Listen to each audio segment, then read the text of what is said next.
Ladies and gentlemen, a very warm welcome to the 11th Annual International Conference organized by the Muscat chapter of the Institute of Chartered Accountants of India.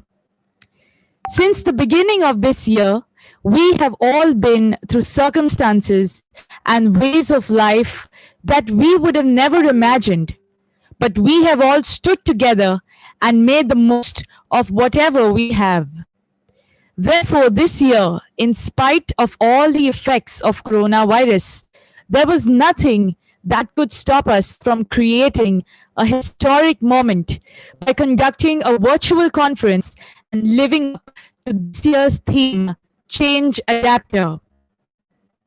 With this confidence, we have received participation from over 400 members spread globally across 10 countries. I'm also pleased to announce that we have the chairman of 36 overseas chapters joining us today as well. Like they always say, the show must go on. And we, the ICAI Muscat chapter, truly believe in this. We would now like to spin the highlight reel and give you a glimpse of our endeavors, achievements, and events over the years. Sit back and enjoy. The ICAI Muscat chapter was set up in 2008 with support from the government of the Sultanate of Oman under the sponsorship of the College of Banking and Financial Studies CBFS by way of an MOU between CBFS and the Institute of Chartered Accountants of India ICAI. The chapter has grown from a fledgling outfit to a mature organization, its primary objective being to provide a forum for professional development to its 350 strong members and Omani finance professionals through its various knowledge-building programs. The chapter has been continuously winning an award for the best overseas chapter for the last 5 years, starting from 2015. 33 overseas chapters of ICAI are eligible for these awards in different categories. For the years 2016 and 2017, Muscat chapter won the third prize, and for the years 2018 and 2019, it won the first prize in its category. The reason for this award has been our various continuous professional education CPE programs and other activities, Indian CA brand building exercise, tie-ups with Indian and local authorities, and our international conferences. We held our 10th annual international conference in May 2019, which was blessed by Omani and Indian dignitaries as guests and had excellent speakers from diverse backgrounds. Learning is a continuous process and true learning never ends. During the past financial year, we have provided 71 CPE hours in the form of conferences, knowledge series events, panel discussions, etc. on topics ranging from purely professional topics like IFRS, taxation, audit, ethics, to personality development topics like public speaking and leadership and technology-driven topics like digital accounting, robotic process automation, innovation, and future CFOs and risk management, thus aiming at overall professional development. Muscat chapter and its members are one big family. Quiz competitions, the first ever badminton event, an art exhibition, and events to showcase singing, dancing, and acting talents were organized for our members' families who put on display their wealth of talent. Onam was celebrated with a sumptuous sadhya, and Diwali was celebrated with lights and pomp. On its social responsibility front, the chapter did its bit in spreading happiness by distributing iftar meals to laborers during Ramadan and arranging blood donation camps, thus giving back to the society we live in. Our chapter events were blessed by the presence of Omani dignitaries like Her Highness Sayyida Dr. Rawan Ahmad Al Said, the ex-chairperson of National Bank of Oman, His Excellency Tahir Al Amri, the Executive President of the Central Bank of Oman, His Excellency Mustafa Ahmad Salman, the Honorary Consular of the Australian Government to the Sultanate of Oman. During this year, the chapter organized a series of meetings between Omani dignitaries and ICAI leaders for collaborating knowledge-sharing partnerships between the two countries with initiatives like setting up an Institute of Chartered Accountants of Oman, training for Omani CFOs, etc. On the Omani side, we brought in His Excellency Dr. Ali bin Masood Al Sunaidi, the ex-Minister of Commerce and Industry, His Excellency Dr. Nasir bin Hamoud bin Salim Al Rawahi, the Deputy Chairman of State Audit Institution, His Excellency Dr. Saeed Hamid Al Rubai, Secretariat General of Education, Diwan of Royal Court, and Mr. Azan Buzaidi, CEO ITRA.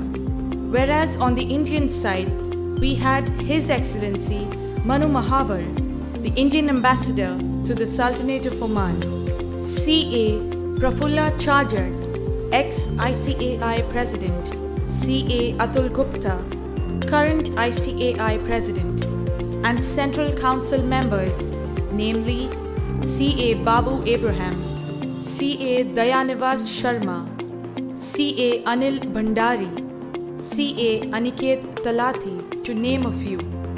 During this year, we organized an online seminar titled Invest in Oman, inviting various trade organizations across India, showcasing Oman as an investment destination. We have played a crucial role in helping chartered accountants in their job searches.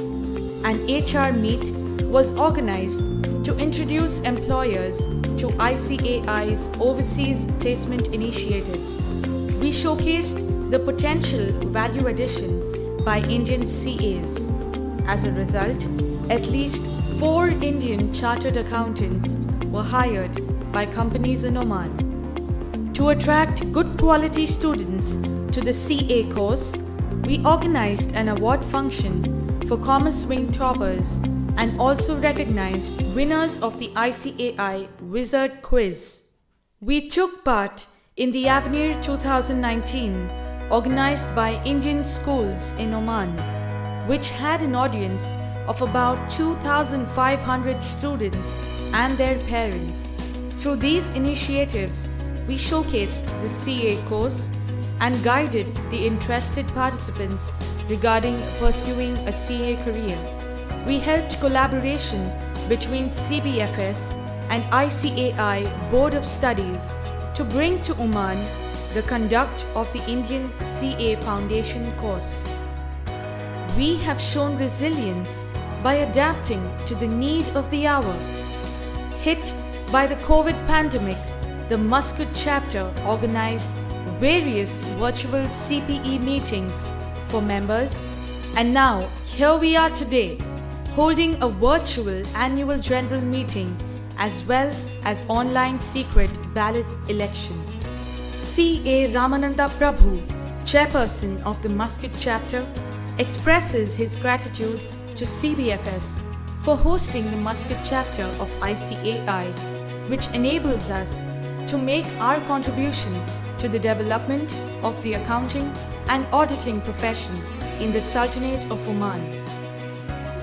We have also launched a joint professional working group for mutual knowledge sharing with the Omani finance and accounts professionals, which is led by the chairperson. We request Omani professionals to become members of this joint working group, which would help them attend and benefit from our CPE events.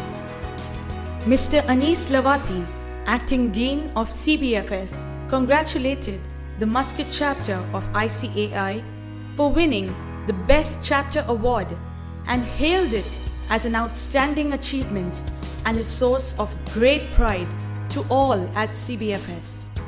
He thanked and appreciated the hard work, commitment, and dedication of all the managing committee members of the Muscat chapter. ICAI is the world's second largest professional accounting body, set up over 71 years ago and currently has over 300,000 members. Headquartered in New Delhi, it presently has 164 branches in India and 35 chapters outside India and 2 overseas offices in Dubai and Singapore.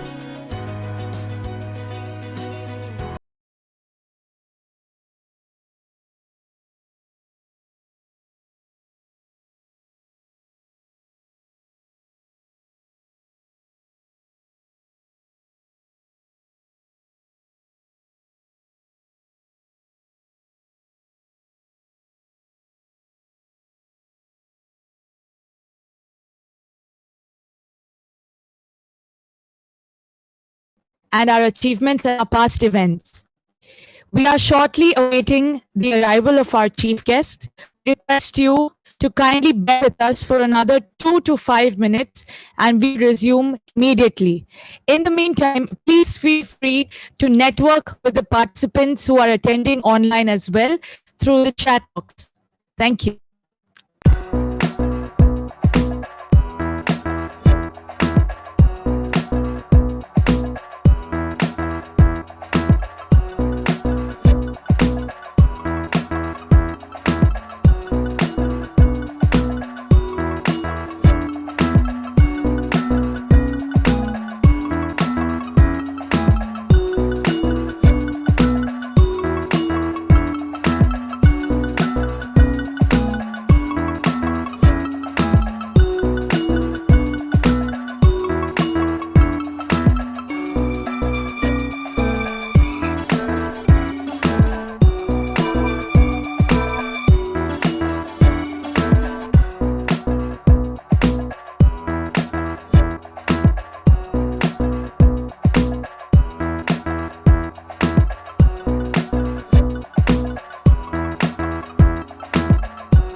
All of us gathered here today are proud Indians privileged to be living in this beautiful country of Oman. To pay our respects to both these countries that we call home, we will now play the national anthems of both Oman as well as India, followed by the motto song of the ICAI, requesting all our participants to kindly rise to pay our respects to both these countries.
जनगण मन अधिनायक जय हे भारत भाग्य विधाता पंजाब सिंध गुजरात मराठा द्राविड उत्कल बंगा विंध्य हिमाचल यमुना गंगा उच्चल जलधि तरंगा तव शुभ नामे जागे तव शुभ आशीष मांगे गाहे तव जय गाथा जन गण मंगलदायक जय हे भारत भाग्य विधाता जय हे जय हे जय हे जय जय जय जय हे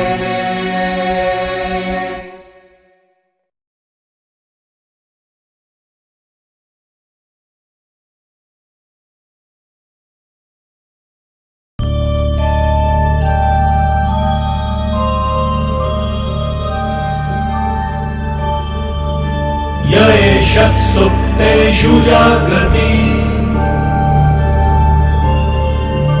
य एष सुप्तेषु जाग्रति कामं कामं कामं कामपुरुषो पुरुषो निर्मिमाणः निर्मिमाणः तदेव शुक्रं तद्ब्रह्मा तद्ब्रह्मा तदेवामृतमुच्यते तस्मिन् लोकः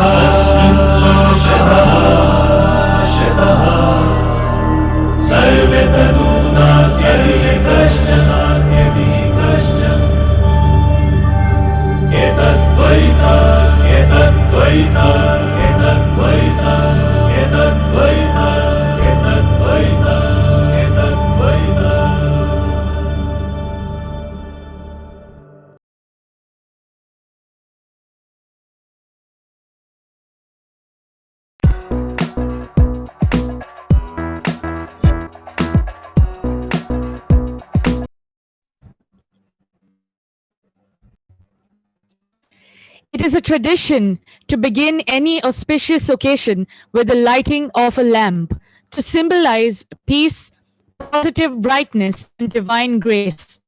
I would now like to invite all of our dignitaries to join us on stage for the lighting of the lamp ceremony.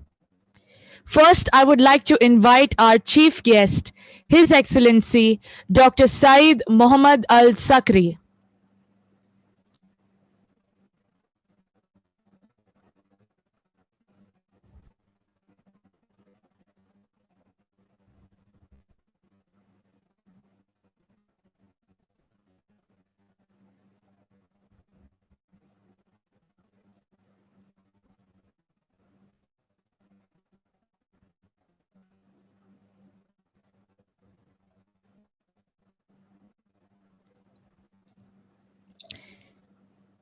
Welcome, sir. I would now like to invite our guest of honor, His Excellency Manu Mahavar, to join us on stage.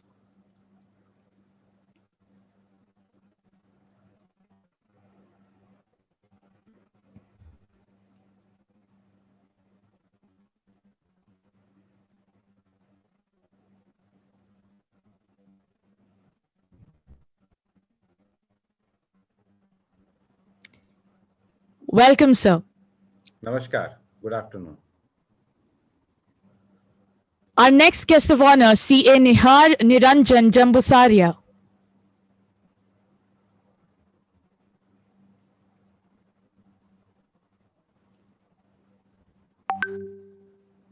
Our next guest, Mr. Nasir Hamoud Al Rawahi. Mr. Nasir Hamoud Al Rawahi. Our next guest of honor, Mr. Nadir Nasir Hamoud Al Rawahi.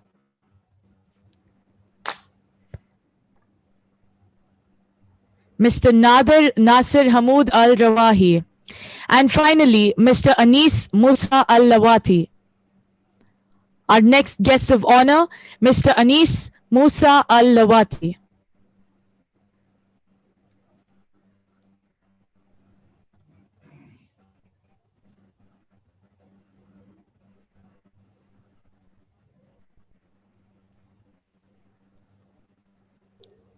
I would now like to invite our managing committee members, the chairperson of the Muscat chapter ICAI, CA Ramananda Prabhu,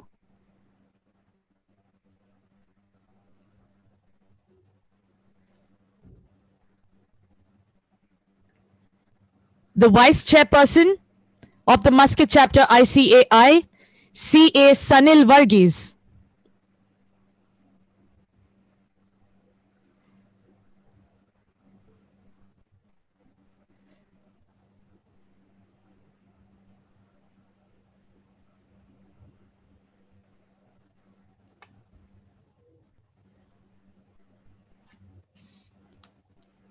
and finally, the immediate past chairperson of the Muscat chapter and managing committee member, CA Ashwini Savrikar.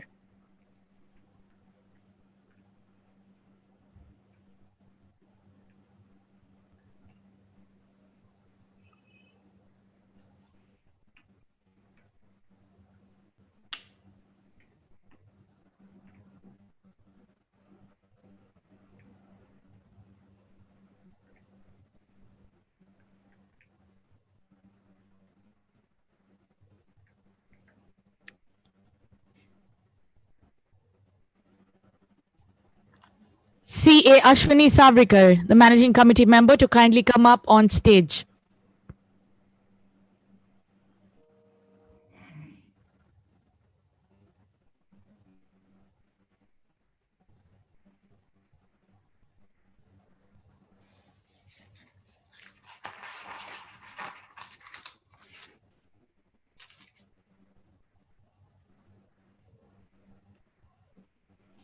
On behalf of the Muscat chapter, we would like to present you all with a bouquet of flowers as a token of our gratitude for gracing this event with your presence. Please accept these flowers on our behalf. It's a virtual set of flowers we will be presenting to all of you.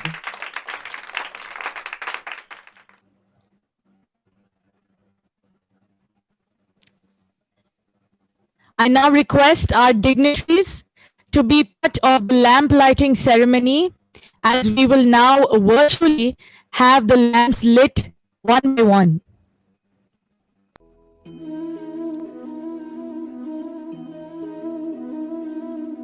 We are now having the lamp lighting ceremony.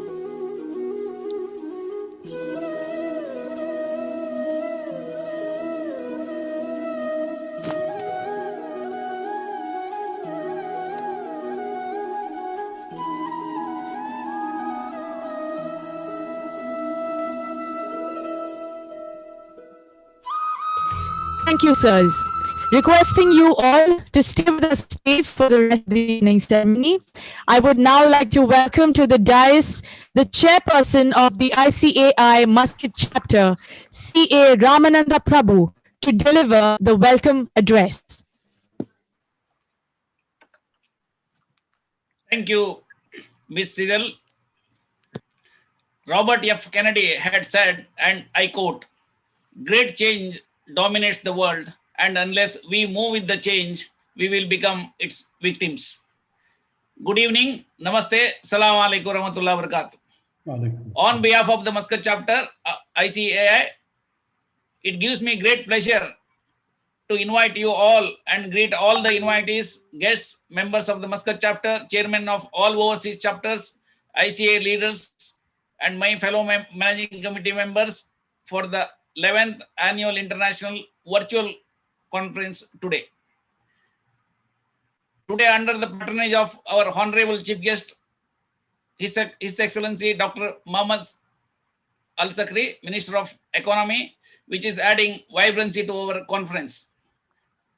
We, the members of the Muscat chapter, also welcome our guest of honors, His Excellency Manu Mawarji, Indian Ambassador to Sultanate of Oman, CA Atul Kumar Gupta ji, President ICAI, Mr. Nader Nasser Hamoud Al Rawawi, Board Member and Vice Chairman of Omani Chartered Accountant Association, CA Niyar Jambusaria ji, Vice President ICAI,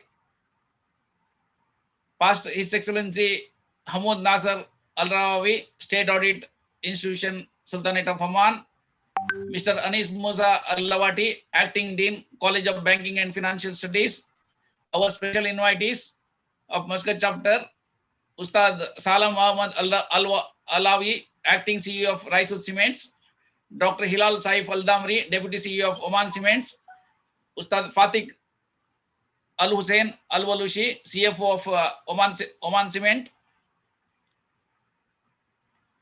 Deepak Dikshit ji, Advisor to the Oman Cement. We also welcome our past chairpersons, CA Davis Kalukaran ji, Founder Chairperson of Muscat chapter, CA Ishpal Mehta ji, CA Awad Kishore ji, CA Kishore Ravi ji, CA PR Subramaniam ji, CA Miss Anuradha Venkatakrishnan ji, CA Umesh ji, CA Sridhar ji, CA Mubin Khan ji, CA Mrs. Astarangan ji, CA Bhavani Prasad ji, and CA Ashwini Savrikar, our immediate past chairperson. When the world has shrunk into the global village, it is the imperative of the importance to date oneself on the latest achievements and the advancement because of the geography has now become a history. The key to success lies in having the latest knowledge at one's fingertips. Knowledge and the comprehensions of the new issues emerging therein are relevant and important for overall professional growth and for the learning. To adapt and embrace these changes and conquer these challenges of these current times, we have lined up galaxy of eminent and erudite speakers, which would be very useful for everyone present here to take home new digital learning experiences. I am sure the cumulative experience of our 19 speakers drawn from 6 continents of the world with the total 487 years of the experience will share their experiences and strategy for the change and adapt to the change and conquer the world of this challenging, changing, emerging global economy. It is a great learning enlightening and educative experience for all the participants. The new visions, the new values, and the shared thoughts will motivate to accept and adapt to the changes. Changes are happening in different phases in the different part of the global economy. We, the chartered accountants, are ready to accept the change, and we should emerge and change leaders, and we should be the anchors of the changes to manage the change and conquer the world. My sincere gratitude to His Majesty Sultan Haitham bin Tariq for his visionary leadership, and the people of Oman and the Omani governments, officials, our sponsors of College of Banking and Financial Studies, Indian Embassy, officials from ICAI Delhi, past chairpersons, sponsors, but not the least, all our volunteers, subcommittee members, and my managing committee members who has put them significant contributions for putting up this conference virtually for all of you. We also look forward to all your active engagement and participation with the Muscat chapter ICAI. We also look forward to welcome you all in this days to come, virtually, and not only virtually but physically to Oman when the things become normal in our next international conference. Wish you all happy learning. Stay connected with Muscat chapter and look forward to your continued support. Please take precautions. Stay safe. Without further ado, I hereby hand over the proceeding to Ms. Sijal to take this forward. Over to you, Ms. Sijal.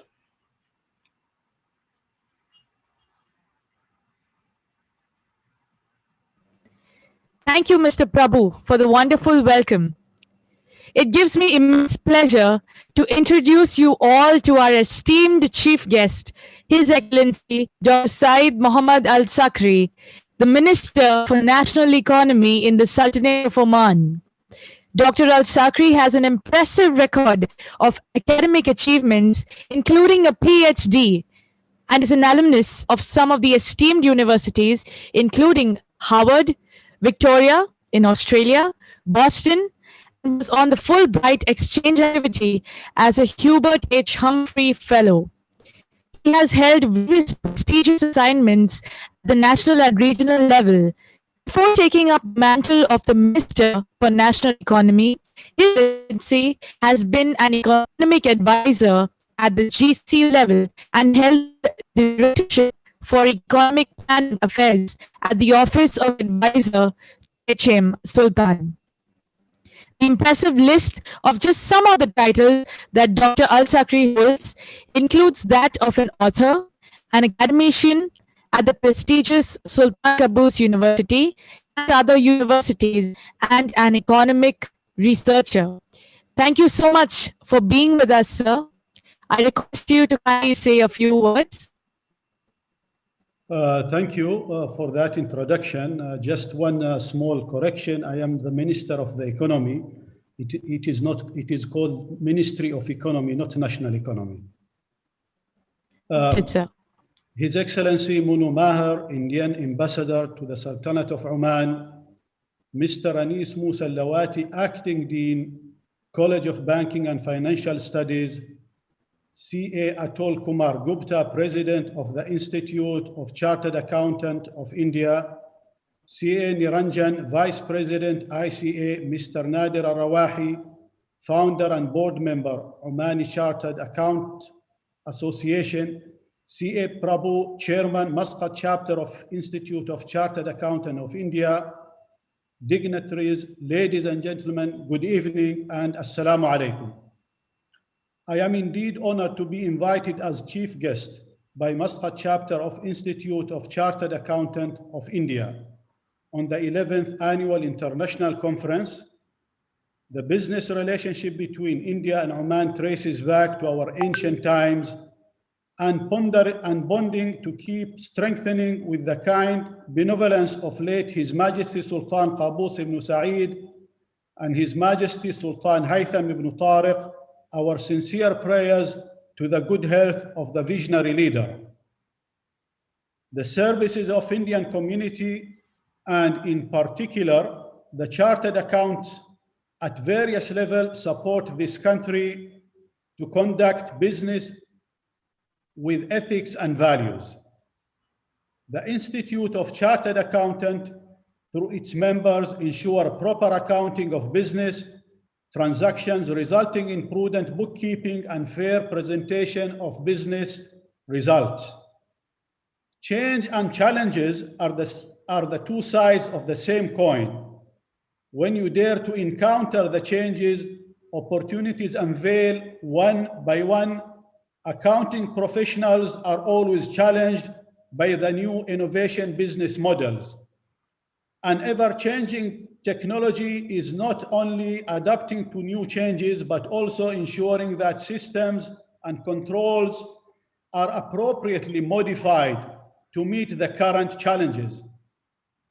I am sure that in this context, the theme of the conference, Chartered Accountant Change Adapter, with current COVID pandemic changes and challenges and opportunities, will stimulate healthy discussions and make valuable contribution to the Sultanate of Oman's economic and social development. Events like these are important and essential to provide insightful perspective to participants to accept change, face challenges, and explore opportunities. I congratulate Muscat Chapter ICAI and its member for organizing an event of this nature and for their actually stellar contribution to bolstering Indo-Oman relations and enhancing the reputation of Indian community in the Sultanate of Oman. I wish your conference all the success over this 2 days period, and I'm sure all the participants will emerge much more enlightened, motivated, and energized to take the tool or to take the role of challenge adapters ahead. God bless you and have a good evening. Thank you.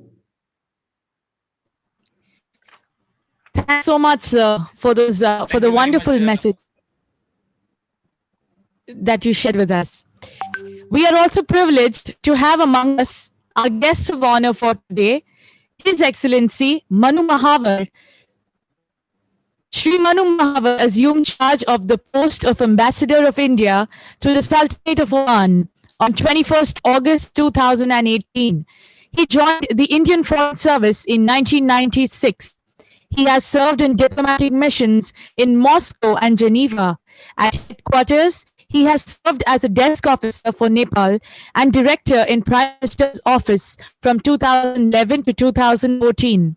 He has also headed the Establishment Division and UN Political Division in the Ministry of External Affairs. Prior to his assignment, he was the head of Americas Division from October 2015 to August 2018. Shri Mahavar was born in Chhattisgarh. He did his BTech in electrical engineering from IIM Delhi. He speaks Hindi, English, and Russian languages. Sir, it gives me immense pleasure to welcome you today. May I request you to kindly say a few words? Thank you. Your Excellency Dr. Said Muhammad Ahmad Al Sakri, Minister of Economy of Oman, distinguished participants from dignitaries from Oman and India, office bearers of ICAI, office bearers of Muscat chapter, and distinguished participants. I'm really delighted to join you. I thank ICAI for inviting me to this very special event. And let me begin by thanking our esteemed chief guest for his very warm words towards India-Oman relationship. It is, Excellency, truly a strategic partnership. We have been enjoying very close and friendly relations for thousands of years. And under the leadership of late His Majesty Sultan Qaboos bin Said Al Said, it evolved into a multifaceted strategic partnership. There is strong desire at the leadership level to take forward this relationship, to further grow and develop this relationship. And this was affirmed, reaffirmed when our Prime Minister spoke to His Majesty Sultan Haitham bin Tariq, and both the leaders reaffirmed their desire to take forward, further expand this relationship. I must also say that in the COVID period, the resilience of our relationship was really evident, even when under the peak lockdown period, supply chains all over the world were disrupted. Supply chains between India and Oman functioned smoothly. And as we look to post-COVID era, uh, I have no doubt that we have a very bright future ahead in terms of India-Oman partnership.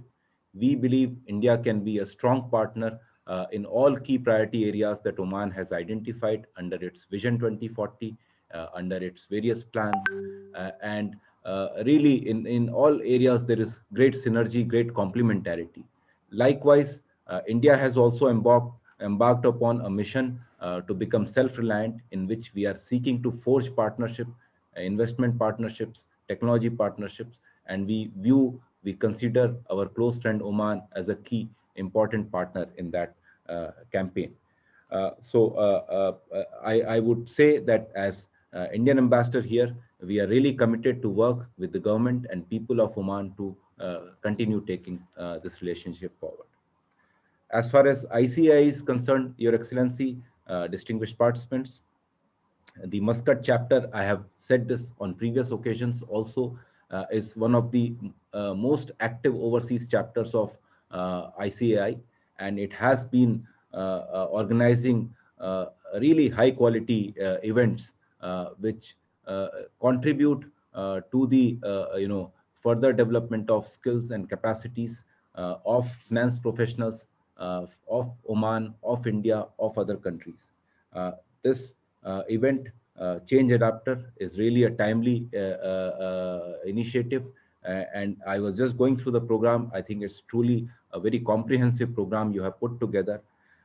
Muscat chapter has been taking initiatives, and I think supporting the efforts of government of Oman to develop capacity, to develop human resources, is something which is also a priority. And I'm aware that they have put forward several proposals in which they seek to work with the authorities of Oman to set up institutes within Oman, which will really be able to train people in finance fields locally.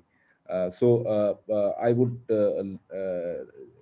like to extend my best wishes to all the participants. I'm sure the deliberations that you will have over the next 2 days will be really productive, will be really useful. I wish you all the best. Thank you. Thank you so much, sir, for those inspiring words. Our next guest of honor, the President of the ICAI, C.A. Atul Kumar Gupta. Unfortunately, due to unforeseen circumstances, he could not join us today. However, he has sent his best wishes for the conference and the managing committee. Our next guest of honor today is C.A. Niranjan Jambusari, and professional wisdom, vision, and strong organizational skills, with a firm belief in all-round inclusive growth of Indian Chartered Accountants profession. C.A. Niranjan Jambusaria has been elected as new Vice President of the Institute of Chartered Accountants of India for the year 2020-21. Seasoned professional from Mumbai and currently associated in industry, C.A. Nihar qualified as a chartered accountant in 1984 and was in practice for nearly 27 years. Blend of erudition, experience, foresight, technical expertise, and professional excellence worth emulating, and a fellow chartered accountant from Mumbai, C.A. Nihar has also been the chairman of WIRC of ICAI in 2004-5. Thank you for giving us your time, sir. I request you to kindly say a few words. Sir, I request you to kindly unmute the mic. Thank you. Thank you, Cyril. Good evening, everybody. Today's chief guest, His Excellency Dr. Saeed Mohammad Ahmed Al Sakri, the guest of honor, His Excellency Mr. Munu Mahavar, other guests of honor, Mr. Nadir Nasser, Mr. Anis Musa, Mr. Fatiq Al Bahisi, Chairman of Muscat Chapter, C.A. Ramanand Prabhu, all the managing committee members of Muscat Chapter, and the viewers.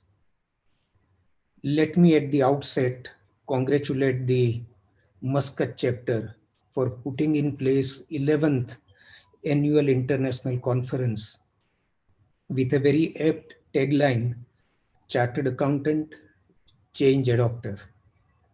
It is true that Muscat chapter is a very vibrant chapter of the Institute of Chartered Accountants of India, and from time to time it holds very quality programs for the benefit of its members. I'm sure that our members in Oman are contributing to the Oman economy. They are helping the government too. And as our Indian ambassador put it rightly, we want to have excellent relations between India and Oman. Coming to today's conference, Chartered Accountant, Change Adopter. I think Chartered Accountant's life begins with adopting changes very fast.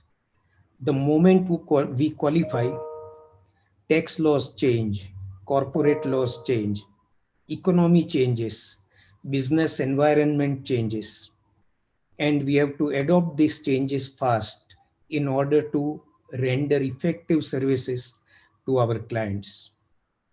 Very recently, in last 2 to 3 years, our focus had been on adopting technology, artificial intelligence, cyber security, data analytics.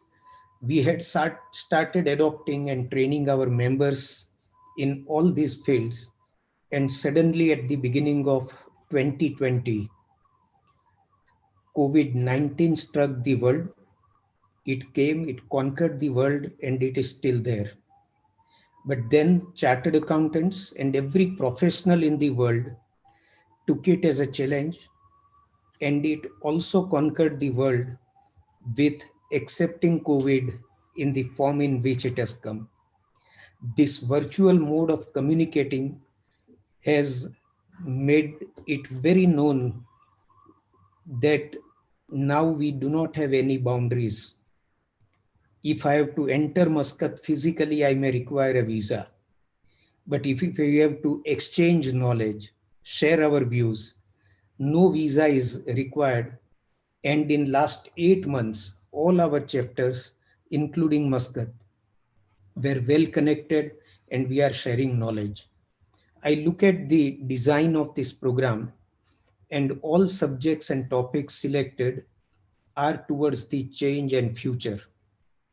The auditing profession is changing. Expectations from the stakeholders are very different now. They expect auditor to detect fraud. And as a result, the auditor's role is changing. Although it may not be possible to detect every fraud that may happen, but whenever there is a smell test indicating that there is something wrong, auditor has to enhance his examination and investigation and rather convert his audit into almost nothing less than investigation. Coming to technology, I think now every businessman, every professional will have to use technology to provide solution to the clients. With big data, it would never be possible for anyone to manually have solutions to any issue. We will have to use data analytics techniques, robotic processes, learn them intensively, and render effective services to the government, to the economy, to the society, and to the clients. Fortunately and eventually, a professional's growth, a finance professional or tax professionals Growth lies in growth of economy, growth of country, and growth of clients. So far as accountants are concerned, our goal, our objective, our interest submerges with the national and economy interest, and we all are committed to work towards that. I'm sure Oman chapter will have wonderful time over 2 days when all these important topics will be discussed by very eminent faculties. And incidentally, let me mention our President Atul Gupta at the beginning of the year offered access to digital learning hub of our institute to every chapter and any member of IFAC. Apart from this, our initiatives on unique document identification number, the DCMM, that is Digital Competency Maturity Model, are available to you. I'm sure you will make full use of whatever is available on the platform of ICAI. And this is the time of collaboration. We'll keep learning from each other. Let me once again compliment you, congratulate you for holding this virtual international conference at a very right time. Thank you so much for inviting me. Thank you. Thank you so much, sir, for the wonderful message. I would now like to invite our next guest of honor for today, Mr. Nader Nasir Hamoud Al Rawahi. He is the founder and board member of the Association of Chartered Accountants of Oman. He has only 3 years of experience in the Big Four between KPMG and EY. He recently moved to a government entity and left the professional practice as a director. Nader worked with implementation, support, and follow-up unit, lead of quality assurances and corporate planning team, and currently in Oman Vision 2040 PMO office. Nader is also in the head of the technical committee of the Omani Association and in the international relations with other chartered accountants, associations, and chapters.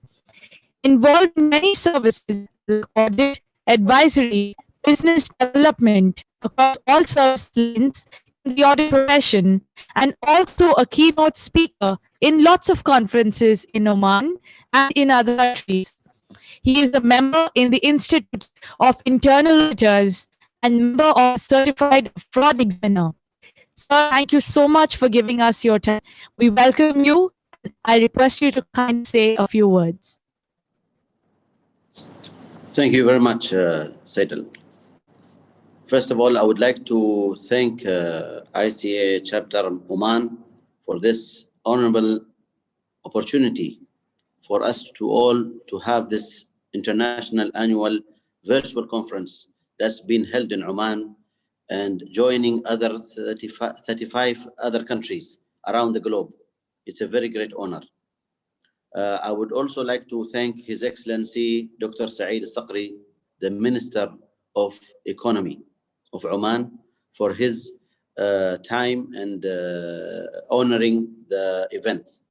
And also I would like to thank His Excellency Manohar, the Indian ambassador, that really showed all support in all many events of the ICA chapter in Oman.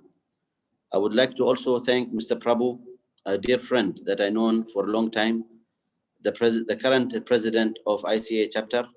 And I also had an honor to meet Mr. Atul Kumar, the president of ICAI globally. Thank you all for this invitation for us to meet all in this virtual conference. This itself shows that boundaries and geographic places will never stop the business to be as usual. Geographic boundaries are no longer representing a boundary for all. We are here now having this international conference in the name of Change Adapter. We have to change as the world is changing. And also the profession of auditors and accountants should always adapt and change towards the future. We all know that what is the importance of auditors and accountants around the world.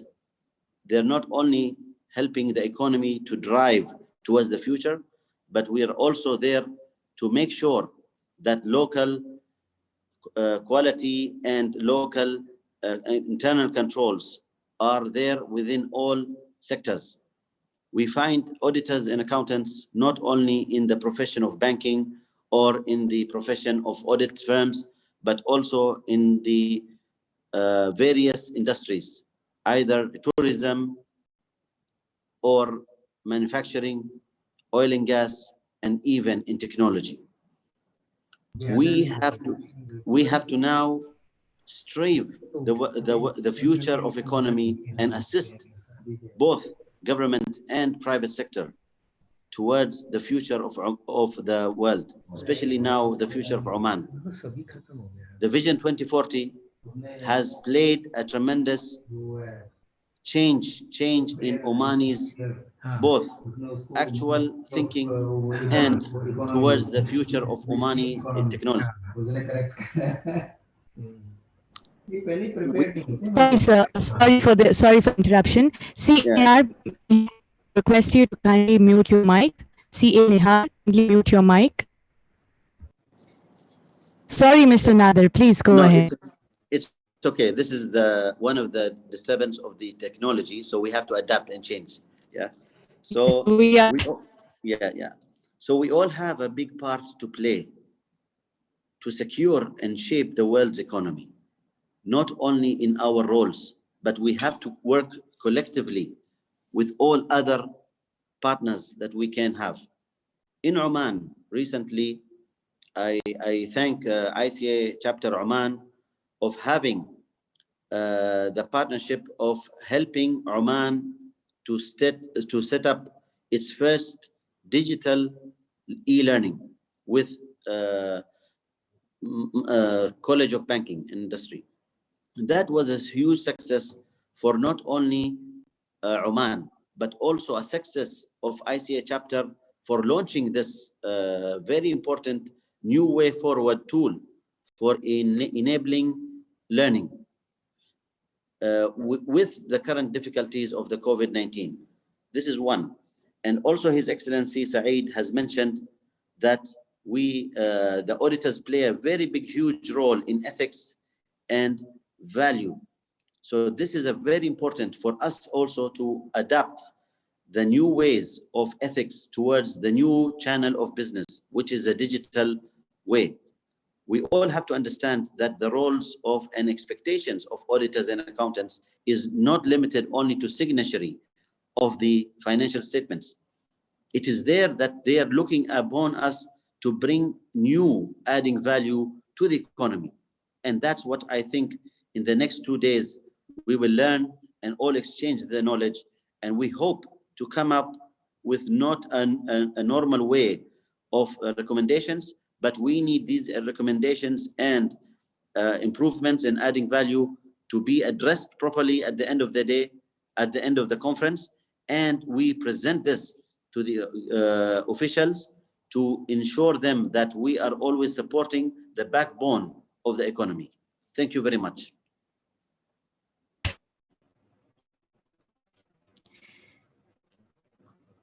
Thank you so much, sir, for your kind words. I would now like to invite our next guest of honor, Mr. Anis Musa Al-Lawati, the acting dean, also assistant dean for academic affairs at CPFS.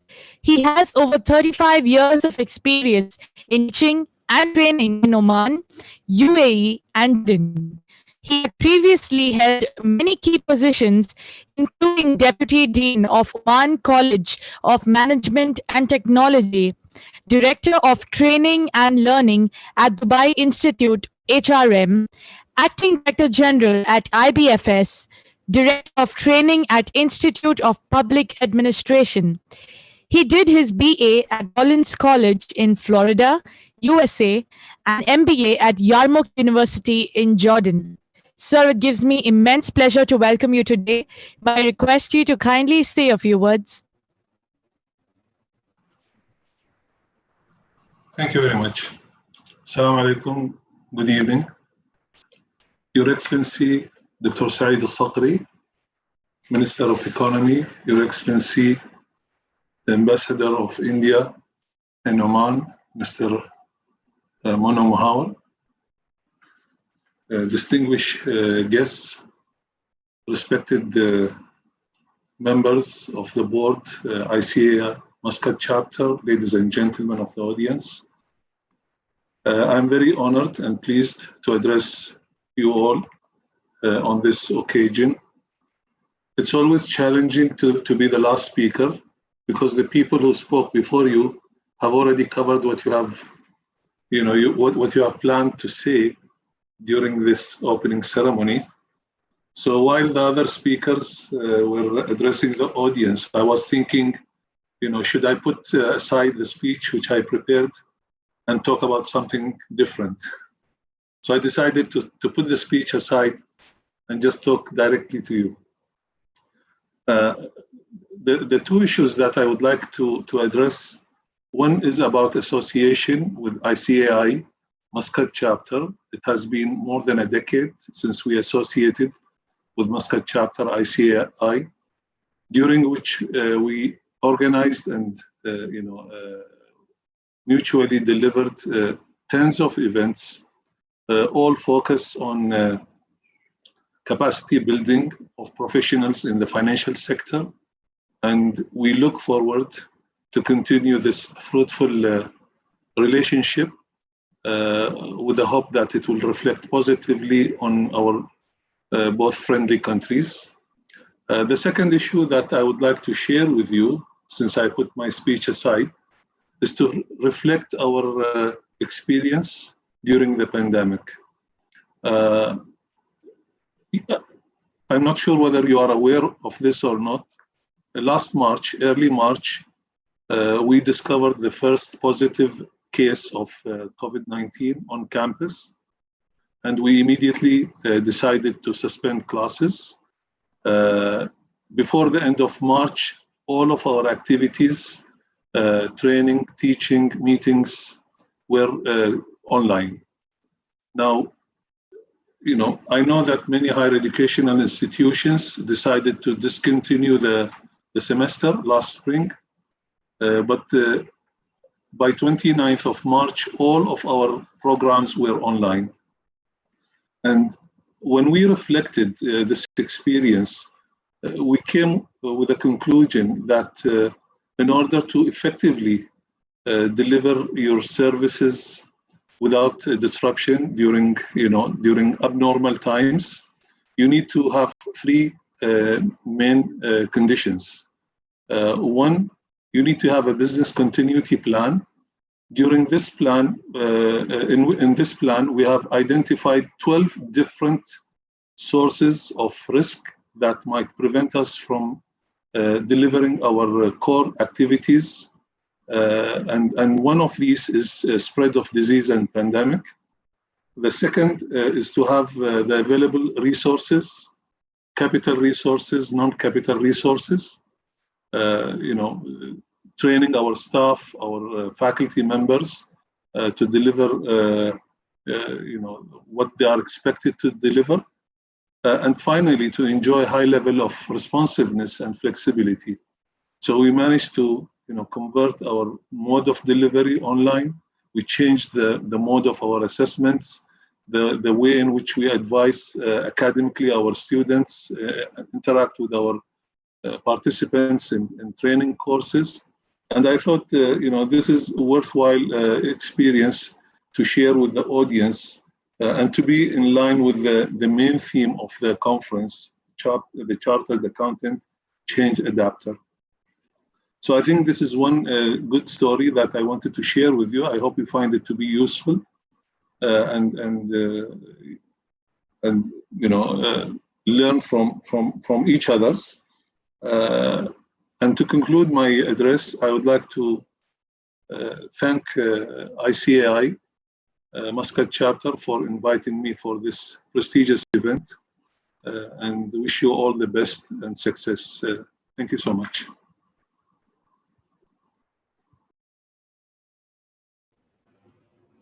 Thank you so much, sir, for that wonderful message. I think among all of us, you're the biggest change adapter by changing your speech at the last moment. I would now like to invite our special guests. We had one of our guests as Mr. Salim Ahmad Alawi Al Ibrahim, who was recently promoted as the acting deputy CEO of Raisut Cement Group, one of our gold sponsors. Our only gold sponsor, actually. But due to unforeseen circumstances, Mr. Salim could not be here with us today. So he has conveyed his best wishes to the entire conference and the Muscat chapter. I would like to invite our next special guest, Dr. Hilal Saif Al Damri. Dr. Hilal has received his MSc in Science Chemistry from Sultan Qaboos University, Oman, and PhD in Civil Engineering from University of Leeds, United Kingdom. Currently, he is studying Executive MBA at Hutt International Business School in London. He is currently the General Manager, Manufacturing at Oman Cement Company, Oman. He has contributed towards achieving several developments in cement industry in different areas such as environment initiatives, recycling of industrial byproducts, operation optimization, etc. He has published in many referred international journal articles and participated in many international cement conferences. His research has been chosen to be among the best 6 scientific researches in the field of cement and concrete in UK for the year 2019. Dr. Hilal, it gives me immense pleasure to welcome you today. May I request you to kindly say a few words? Assalamu alaikum. Thank you very much. Dear ladies and gentlemen, good evening. In behalf of Oman Cement Company Management, it is my pleasure to be in Muscat Chapter 11 International Conference representing the industrial sector in Oman. In fact, the industry sector in Oman is the second sector contributing to the GDP of Oman after the oil and gas sector. This is because of the advantage of Oman location and geography, which has access to the sea coast of more than 3,000 kilometers long. Also, Oman is rich of many minerals. And maybe you heard in the news lately that Oman considered as the highest gypsum exporter worldwide. On cement sector, Oman Cement Company been established since 1978 and contributing to the economy by supplying the different type of cement that important or very important for building the infrastructure, making the roads and do the all aspects of the country. We have adopted latest technology used and the management really focus in more different aspects of industry, like environment, quality, sustainability, business diversity, innovations, and R&D. Before I end my speech, I would like just to touch the present unique situation of COVID-19 pandemic, which I don't think someone could imagine that one day everything will be closed.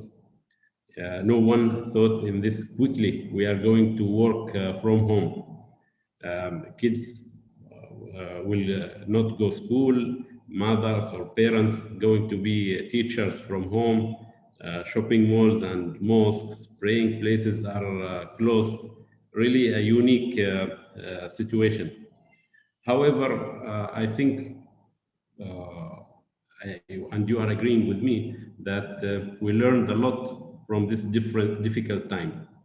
And we made the impossible possible. We have faced the situation with more effective, I would say, production. In Oman Cement, we have really worked hard with my colleagues across the organization. The good news that we could touch the target set to the management and to the organization successfully, we achieved. Thank you very much, and I wish you a successful program in these 2 days. Thank you. Thank you so much, Dr. Hilal, for those wonderful words. Last but absolutely not the least, I would like to invite our next guest of honor, our next special guest, Mr. Fatiq Al-Buleshi. He has more than 15 years of experience in oil and gas and petrochemical industries. Before having assumed his role at Oman Oil Company, before having assumed his role at Oman Cement Company, he was associated with the Oman Oil Company, where he was finance manager for the ammonia project. He also worked as the finance manager for Oman Oil Company's Salala Methanol Company. Al-Balushi also assumed the head of finance and IT role at Oman Oil Company and end his term at the company as the finance director at SMC. Prior to his association with OOC, Al-Balushi was working at Oman LNG, where he assumed various roles within the company, including external affairs, supply chain, and finance. Fatiq Hussain Al-Buleshi is an alumnus of Sultan Qaboos University and University of Leicester. Very warm welcome to you, sir. May I request you to kindly say a few words? Thank you, Zidil. Honorable dignitaries, respected guests and distinguished guests, ladies and gentlemen, I'm so honored to complement a story that my fellow colleague and brother, Dr. Hilal, has started about how the pandemic has also affected all of us. And change, as most of us know, is the constant matter of life. That's the only thing that everyone can say, that time cannot wait. Unless you just really adapt to whatever best you equip yourself to be a more competent body, either in the professional arena or wherever you are in life. Even once you are evolved within your kind of neighborhood, if you don't really adapt to whatever the changes, people will be quite ahead of you and you are just catching up. His Excellency Dr. Saeed Sakhri highlighted on whatever the importance of complementing the story of growth, changes, and the importance of the CAs or the professional accountancy bodies in contributing to the developments of each nation. You as a chapter here in Oman for the CA coming from India or wherever you are contributing to the essence of professional bodies. And we count on this support that it will always bring added value through day-and-day updates. These interactions add immensely to each one of those CAs partners who are really coming to close any kind of lose control, add value to the new graduates, to the players in the country, and even ourselves once it comes to complete specific tasks and targets. Technology, most of you have already highlighted about it. Technology is an enabler which we should not forget, which I believe in these 2 days of the agenda, we would have some nice articulation around this topic. I wish that each member of you reflect and take time to pass such piece of information, listen and learn from such 2 days takeaways with those buddies back in the office or even at home. Because any piece of knowledge is always adding power to your day, adding power to your wisdom that might be used for another instance and learning for other people from your side. Complementing the story, I would say from the change being quiet, always enforce on your way. CAs are always having this paradigm shift, which I like it once I get to see those professional bodies, either being CAs, being ACCAs, being CPAs, being whatsoever. The critical thinking, it gets you into a bit of a quick respondent, being a quick respondent, which usually may differentiate you from others. And that's how you stand out of the crowd. I would wish all of the audience, the participants, the speakers, and thanks to the members of this chapter who are arranging such kind of interactive sessions, giving a bit of weight for the importance of education, which without which we will not be reaching to such a stage. With that, I wish everyone fruitful 2 days sessions and all the best for with the 11th anniversaries for the CA chapter in Oman. Thank you for all the best. Thank you so much, sir. Thank you for those wonderful words. Moving on, the Muscat chapter of ICAI comes up with a souvenir every year where members and other professionals contribute articles. We share activities of the chapter in the past year, and it also covers best wishes to the chapter from Oman and India, dignitaries as well as other CA chapter representatives. This year, the Muscat chapter decided to adapt to the changing times and came up with an e-souvenir. We will now have the ceremony where our chief guest and guest of honor will officially unveil the souvenir and announce it as launched. I take the opportunity to invite our chief guest, His Excellency Dr. Syed Muhammad Al-Sakri, to take the dais and announce the unveiling of the souvenir, which will be done virtually. Thank you. I announce that the souvenir is launched.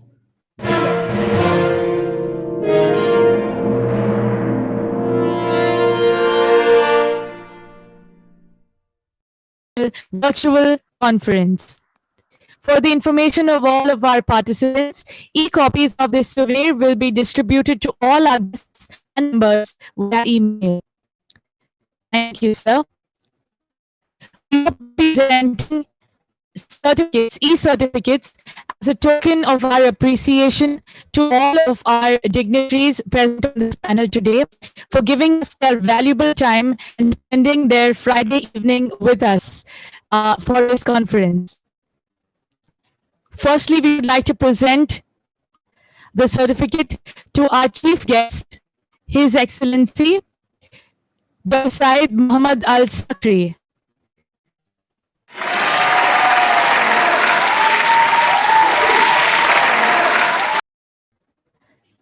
The next certificate going out to our guest of honor, His Excellency Manu Mahavar.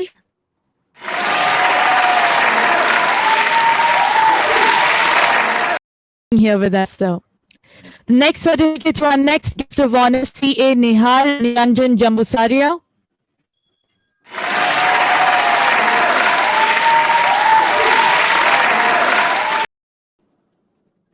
The certificate going out to Mr. Nader Nasir Hamoud Al-Rawahi.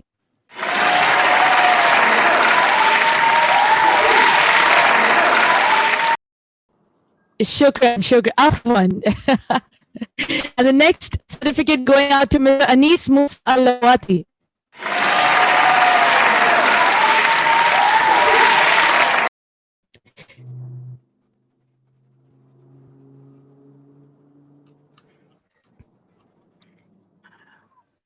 This event would not have been possible without the immense contribution of our sponsors for this event.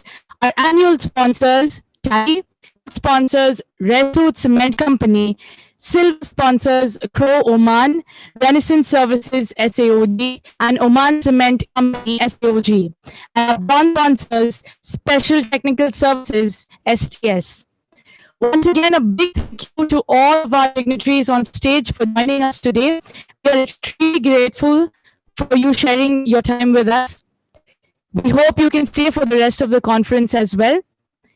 You may now take your seats. Thank you so much.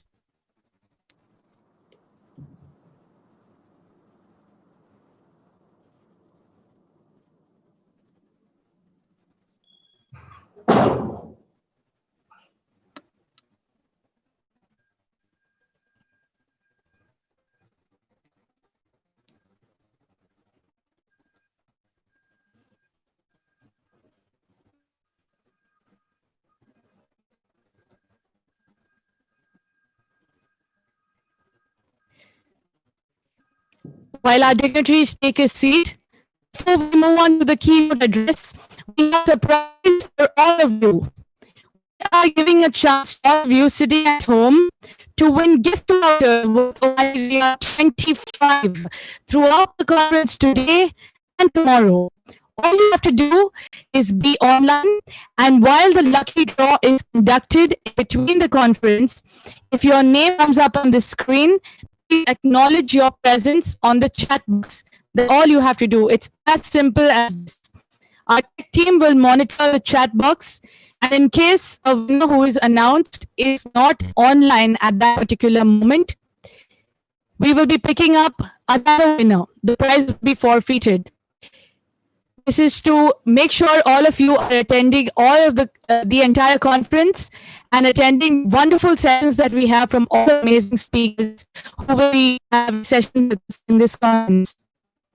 So we go back to the tech team. Let us have a little bit of KBC in this. And let me ask Computer G, हमारा पहला lucky draw का winner कौन होगा?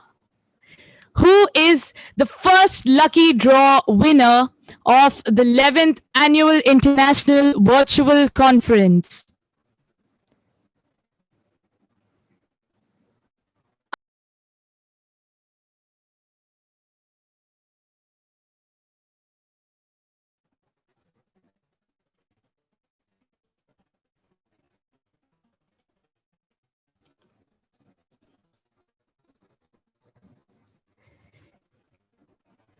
For your information, this winner is being picked out randomly from all the registrations that we have received for today. It's absolute random. If your name is called and you are not present, the prize will be forfeited.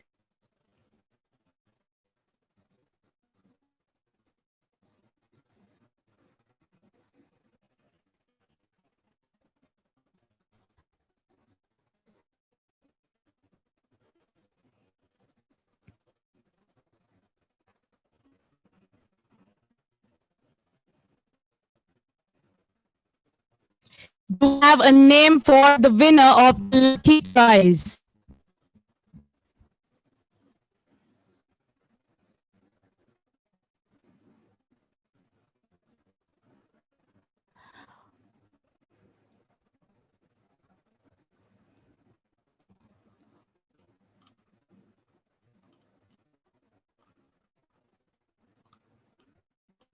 All right, no problem. Looks like we need some more time.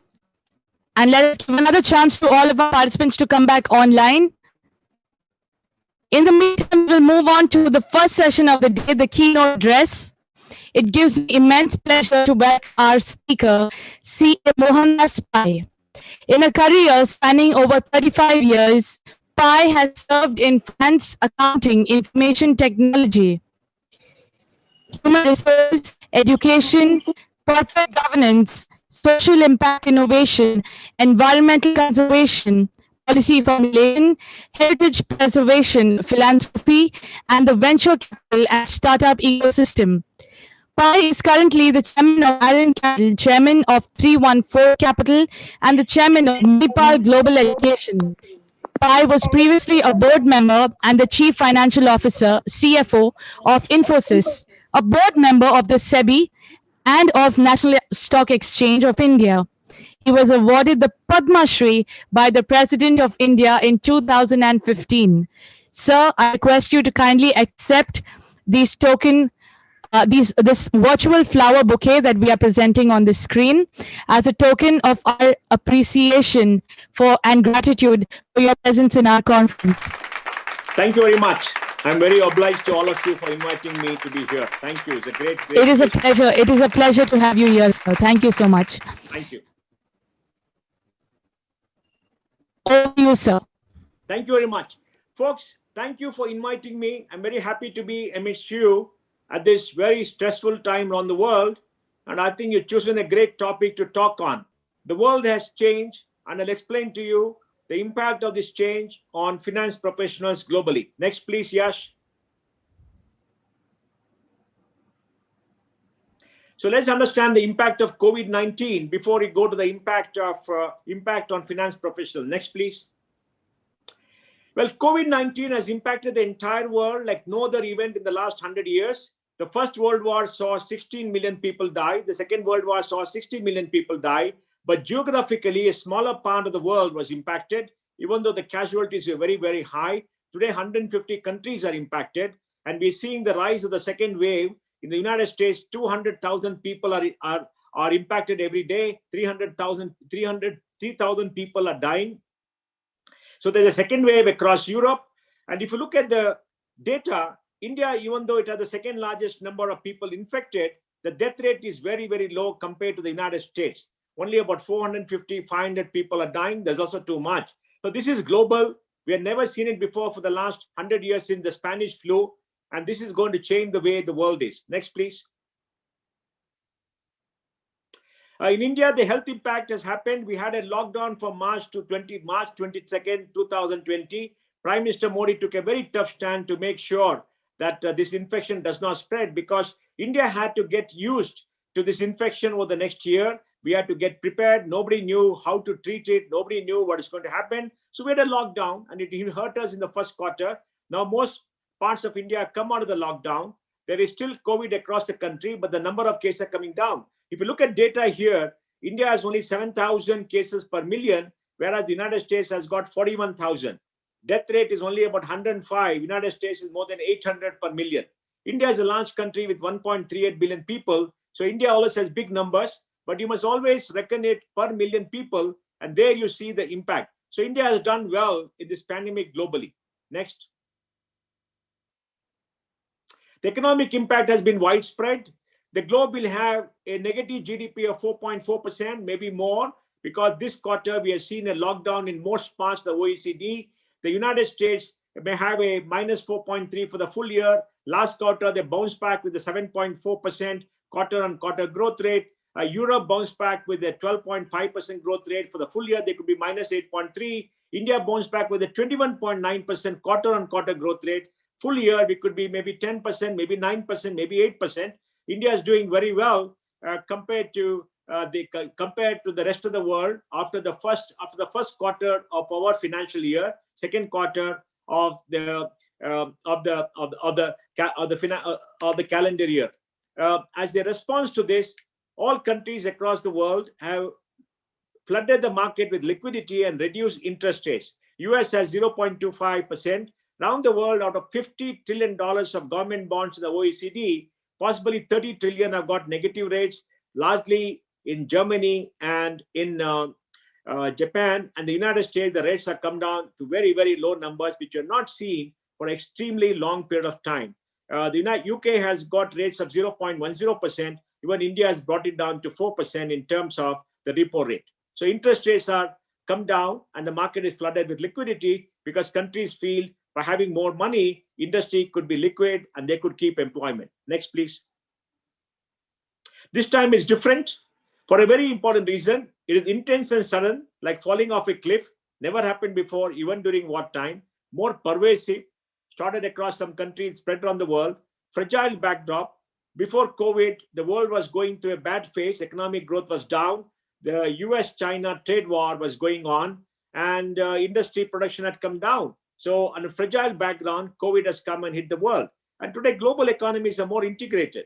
Exports as a percentage of global GDP is 30% today, and international travel is about 1.48 billion people. Maybe by 2020, before the pandemic, it could have gone to maybe 1.5 billion people a year. So the world is integrated. What happens when one part of the world spreads? Even though China shut down, people traveled from China and started off in Europe, then they went to the US and it spread everywhere else. Next. Well, this COVID exposed the over-reliance on China. China is the factory of the world, largest exporter, largest importer, largest foreign currency reserve. The data is very clear. 24% of global manufacturing is in China. And all countries found that they depend on China too much. And now they're trying to come out. Japan is spending $3.2 billion to incentivize companies to move production from China elsewhere. And the supply chains are slowly going away from China. And Vietnam has been the biggest beneficiary. 92% of some drugs in the United States come from China. The world discovered how much they've been dependent on China, how much goodies they've been getting from China in terms of goods over the years because they were cheaper. Now I think the world has realized that and the move is going against China. Next. The stimulus in the world, last time we counted 11.7 trillion. The US is now looking at another trillion. Japan is looking at something more. I think they just announced it. If you add everything up, it could go to $15 trillion. The world GDP was 82 trillion, $15 trillion stimulus. Next year too, there should be a stimulus because most countries have to bounce back. And this has been widespread. I'm sure in the Middle East too, you had some stimuluses, because unless government gives stimulus and borrow money, it's not going to go away. So we are seeing a surplus of liquidity. A lot of currency has been printed. Money will move out to emerging markets in chasing higher yields, and there are going to be asset bubbles this next year. Next. So India has the relief measure, 20 lakh crores, about $265 billion. And even though India has announced a $265 billion, barring possibly maybe about $100 billion, the rest is all liquidity measures given by the Reserve Bank of India, government guaranteed loans to MSMEs, farmers, etc. Next. So we are seeing a new normal today. Next.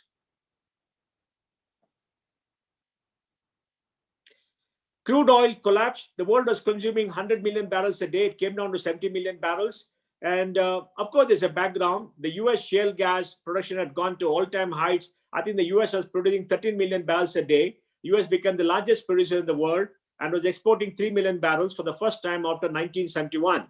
When demand collapsed in February, March, oil prices came down to $16, $10. There was some negative carry on deliveries for derivatives. And Saudi Arabia tried to cut down production, the cartel of OPEC, but Russia did not play balls. The Saudis overproduced, brought down the oil price. Now they're trying to regulate. They cut 9 million barrels. So oil has bounced back a little bit, but we're not back to consumption at levels. 2-3 years back, oil consumption was at $6 trillion. Then it came to $4 trillion because oil prices came down to $65 a barrel. Now it's come to something like maybe $2.5–3 trillion. And oil consumption may not go up for the next 2 years, even though they're optimistic predictions. Oil prices have gone to $50 a barrel now, because globally, most countries are seeing blue skies. There's been less commute, less traffic, less vehicles going, less oil consumption. Water has become cleaner, and climate change is a very, very big thing. And electric vehicles are taking off. And economic growth may not come back to pre-COVID levels for the next 2 years. So we got to see what happens to this very, very big industry. Next. The new reality, there's been a collapse of the aviation industry. 12 big global carriers are down. Traffic has not come back. And for those countries, we depend on international travel. It is tough time. National travel also has come down. It may take 1 or 2 years, and some airlines may not rise again. Most airlines have got a bailout from their own national governments. And you can see here, travel has come down, tourism has come down, retail has come down, big service industry has come down, Zoom has gone up. The people have learned how to work from home. We are talking in this conference to Zoom. Normally, you would have invited the speakers to come to Muscat to talk to all of you face to face, have a good dinner, and have a gala time. But now we are all on Zoom. We can only see each other eating dinner and maybe having something else. So I think this is a big, big change. And this change will be sort of permanent. We estimate in India, only about 65–70% of people who worked in offices will come back. 30–35–40% will be by rotation, permanently work from home. Because we are finding that is much more efficient, we are more productive, and we can do much more work, and industry and everybody else has adjusted to the new normal. Next. The new normal is global tech has gone up. The global monopolies, Apple, Alphabet, and Amazon has seen their value go up. Apple reached nearly $2 trillion in market value. $2 trillion, that's a lot of money. Alphabet, $1.5–1.6 trillion. Amazon, somewhere there. Jeff Bezos became the richest man in the world. Now somebody called Elon Musk has become number 2 because his company Tesla went up to $460 billion in market value, more than the market value of almost all auto companies, major auto companies in the world. But Apple has created its own ecosystem using iOS, Alphabet its own ecosystem using data, Amazon using e-commerce. So we're seeing the rise of global tech, global monopolies, and they are a big threat to human existence on this planet too. Next. The new normal, global tech. So tech is driving the new normal. Tech is a denominator. Tech is the big thing happening around the world. And if you're not on tech, you're going to lose out. And you can see the market's rewarding tech substantially. The market has bounced back somewhat for other companies who are not these tech companies. And you're seeing that among the top 10, most valuable companies, the tech companies dominate very, in a very substantial manner. Next. Even in India, the technology companies have done extremely well. Let me give you some data. India has 50,000 startups. they created $180 billion of value. Every year, 5,000 startups come, 1,200 get funded. From 2014 from now, we got $70 billion of capital. There are about 800,000 people employed. By 2025, and there are 41 unicorns today, maybe one more this week. By 2025, we'll have 100 unicorns, 100,000 startups, $500 billion of value, and they'll be employing 3.25 million people. We have 148 unicorns who could become unicorns in the next 3 to 4 years if they carry on. And we have seen all these digital companies have a positive impact because Indians have adjusted to many things. E-commerce has shot up 2x to 3x. Banking has shot up 2x to 3x. We have 2.1 billion transactions on for money transfer on UPI. And for entertainment, Hotstar and Netflix have shot up. Doctor consultation is done through video all over. And education is done through video. Almost everything is gone through video. India has 1.2 billion mobile connections. About 680 million people are on the internet, etc. And about 600 million people have got smartphones. India is a major digital power, the third largest digital ecosystem in the world.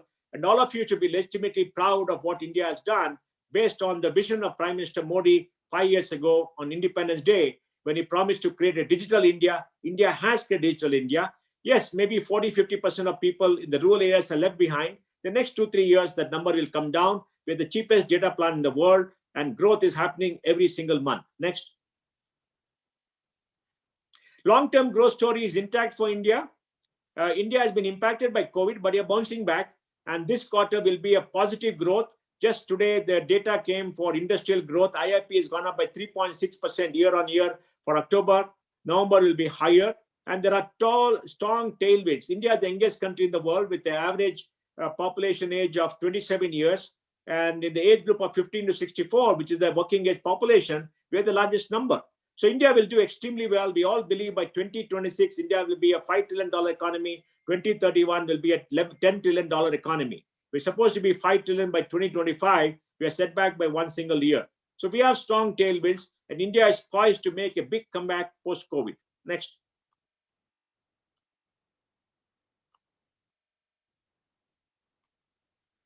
Next, please.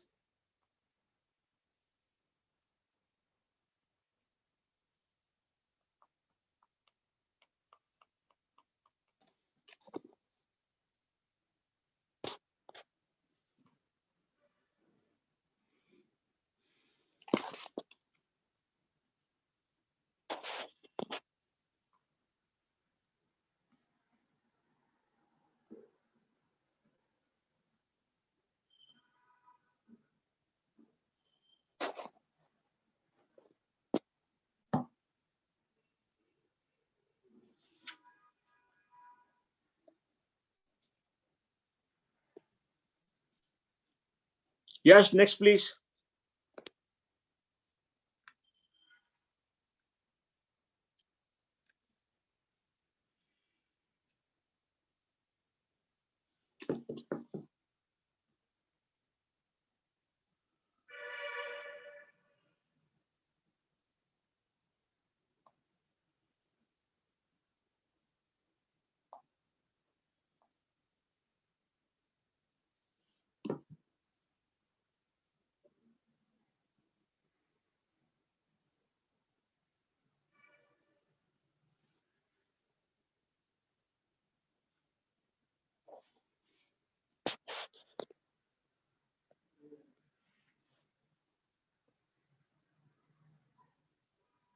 Hello.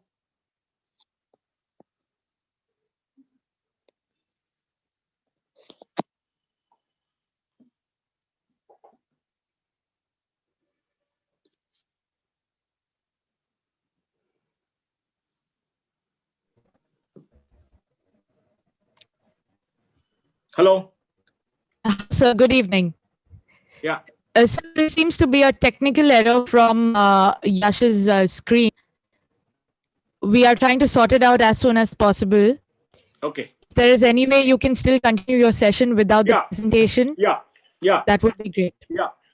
So the world is changing, and you can see in India that we have a large technology engine, and this is going to drive India's growth. And if you give you some more data, the world has 7.7 billion people on the planet. out of which 5.5 billion people have a mobile connection. About 4.5 billion people have a internet connection, and about 4 billion people right now are on social media. So the world has gone digital thoroughly. India has gone digital too. We have 1.38 billion people, 1.2 billion mobile connections, 900 million unique phones, 687 million internet connections, and about 450 million people on social media. So the digital world has taken over all across the world. And the impact of this digital world has been very clear. Human habits have changed. The world has become more and more digital. An industry which will not be digital will be left behind. So all of us have to get digital, and all of us have to make sure that we are there where we can participate in economic growth.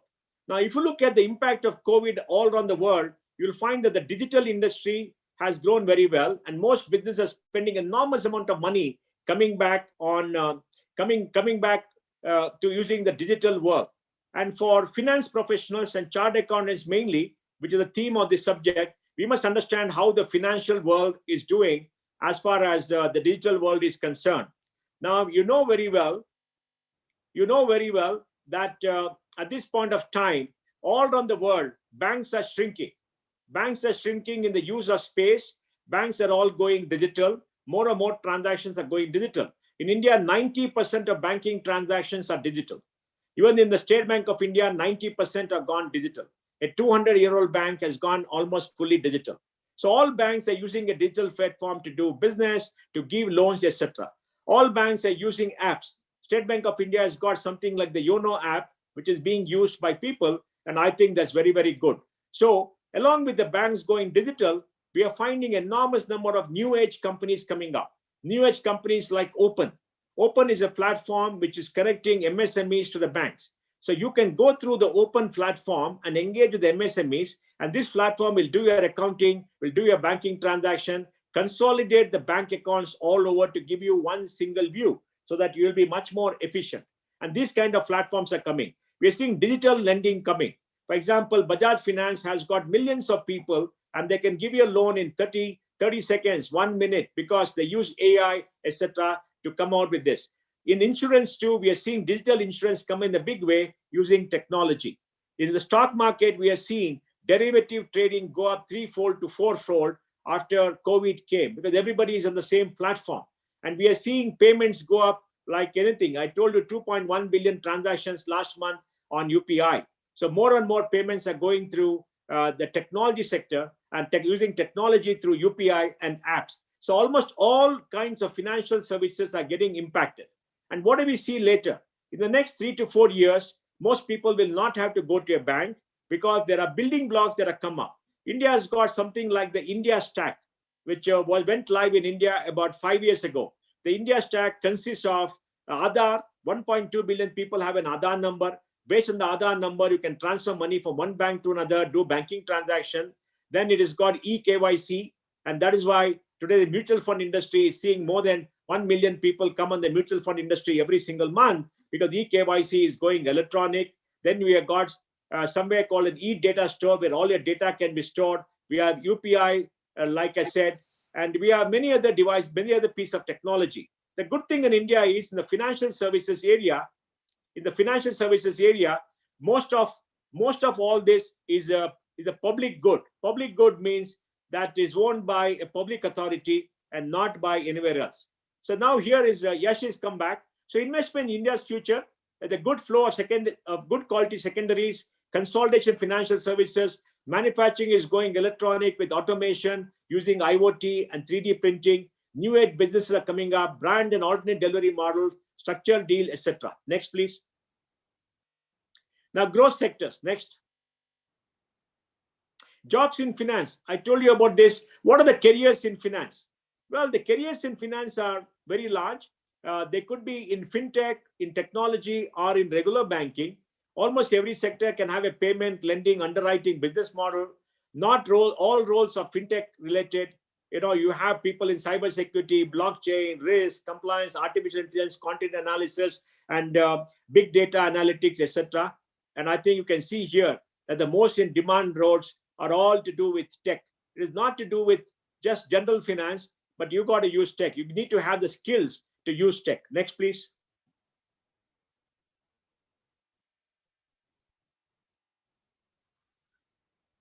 Yes, next, please.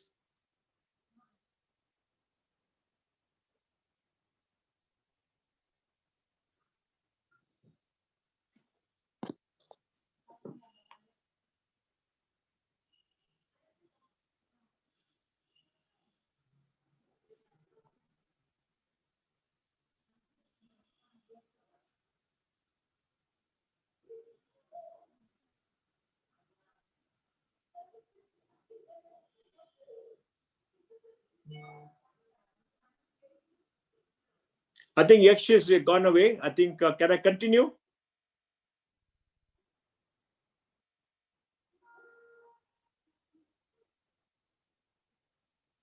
Yeah.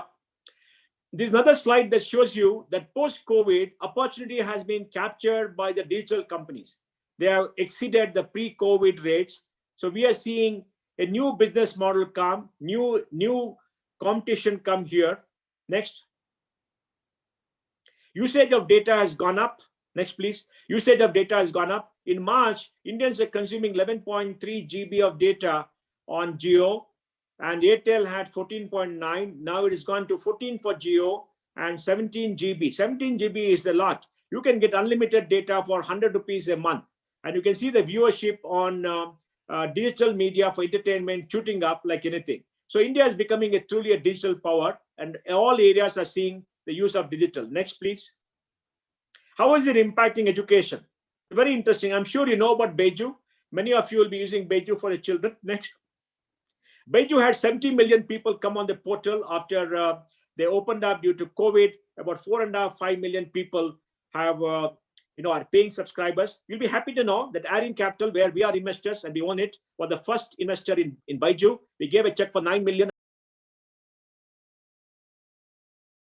$1 billion. So we should be worth a lot of money if we held the stocks. We still have a lot of stocks. So people like Beju are doing extremely well, and this is going to be the new normal. Next. In the health area too, we have the health stack, national health stack. Now this is an extraordinary achievement for India. 500 million people will have a government-run insurance program. They'll all come on the health stack. Enormous amount of data will be there.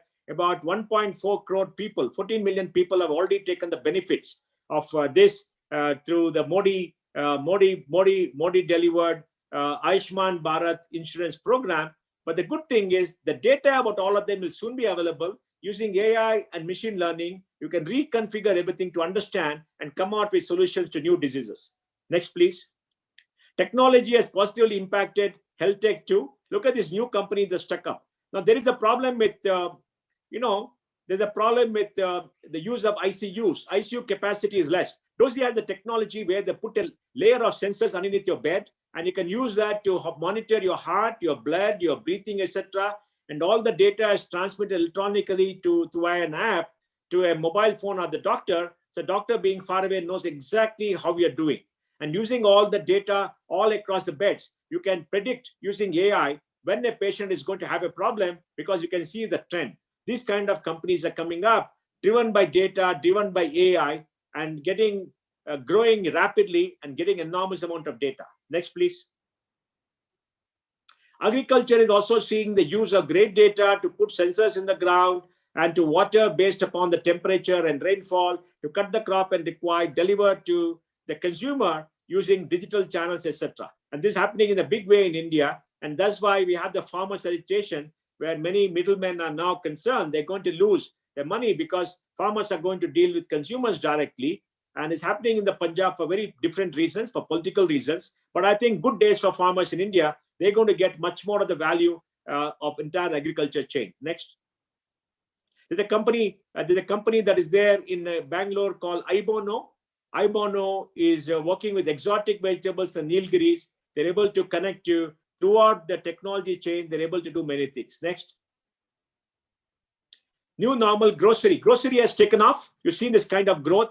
Big Basket, Licious, and others have seen tremendous growth. Big Basket now sells, I think, about 700 crores a month. They were selling 250 crores earlier. And Jio is coming to the grocery. So you're going to get producer to consumers direct connection. And The problem with most people were that they had to go to a distribution chain, but the distribution are taken over by the platforms, and the platforms are going to distribute. So you can have a global market being a producer in any part of the world. Next. Now, Indian fintech, I explained some part of it. I'll explain more fully. Next. Globally, India has got the second largest quantum of money for fintech in the last many years, from 2015 till 2020, after the United States. I'm sure many of you did not know this, but India has got the biggest amount of money, because like Bill Gates said the other day, the biggest innovation in fintech is going to happen in India after China. Next. Fintech revolution, long-term opportunities, you can see here. You have the traditional companies. Paytm has become a traditional companies. Then you got Loan Tap, you got FaceSend, who are lending card, who are new lending companies driven on PhonePe. Then you got platforms like Cred, Open, Jupiter, etc. So there's enormous amount of innovation happening in fintech in India. Next, please. Look at this payment. Before a few years, 2010, 100% of transactions were cash or through checks. Now it's come down to maybe 89%. China has come down to 41%. So there's going to be growth in this area, and use of cash is going to come down. Even though during COVID, people are holding cash and borrowing, withdrawing from the bank, but use of cash for transactions is coming down all across. And that means new digital models are going to come by. I'm sure for all of you, for remittances too, you got new age companies, you can reduce the cost of remittance and give you instantaneous credit wherever you want to send it at a very low cost. Next. Underwriting approaches for lending. Now, when people have become pieces of data, you and I are piece of data. People know where we go, what we eat, what we see, where we buy clothes, etc. And they know which check has bounced, our credit card, all the information available. Based on all that, you can create a profile of a person immediately and do consumer credit in a very big way. Consumer credit in India is only 11% of total lending, driven largely by housing. Now, pure consumer lending, unsecured lending is coming by. Even the SME sector, there's a huge upsurge using data. And there are data custodians, there are consent managers, lenders, data users, etc. Next. Now, this is a nice chart. You can see traditional banks 2009, 2019, they still remain. They all become digital. NBFCs have now become much bigger, more digital, and they are neobanks. Neobanks like Jupiter, Juno, Open, etc. And the neobanks help you to do banking transactions. So you can see the widespread impact of technology on fintech, creating opportunities for all finance professionals. Next. So what are the themes of the future? Next.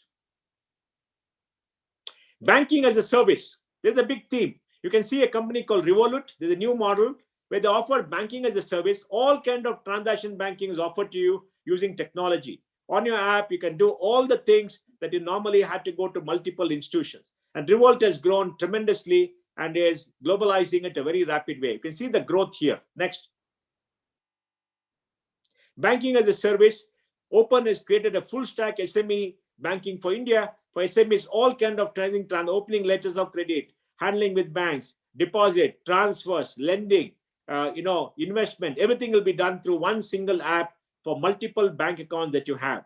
Jupiter is come with a full stack consumer banking for India, where as the consumer, you can get a lot of things done. Now, the banks are using a legacy architecture.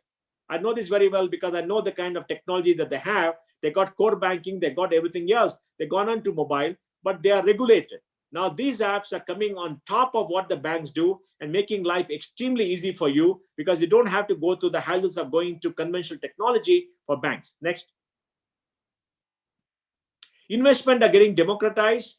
Here, buying a gold loan, you can buy a small security for a gold loan, maybe 1/100th of a tola or whatever it is you buy. You can have a portfolio management service for 100 rupees. You can buy government bonds for 5 rupees. Everything is getting miniaturized and democratized because all this is being driven by startups. There are still small companies because, they're going to grow. If you have 1,000 rupees, you can go to a portal and do a high quality PMS and buy fractions of a share, fractions of gold, fractions of some commodities. Today, I heard that there are fractions of art also that's being sold by some startups. Next.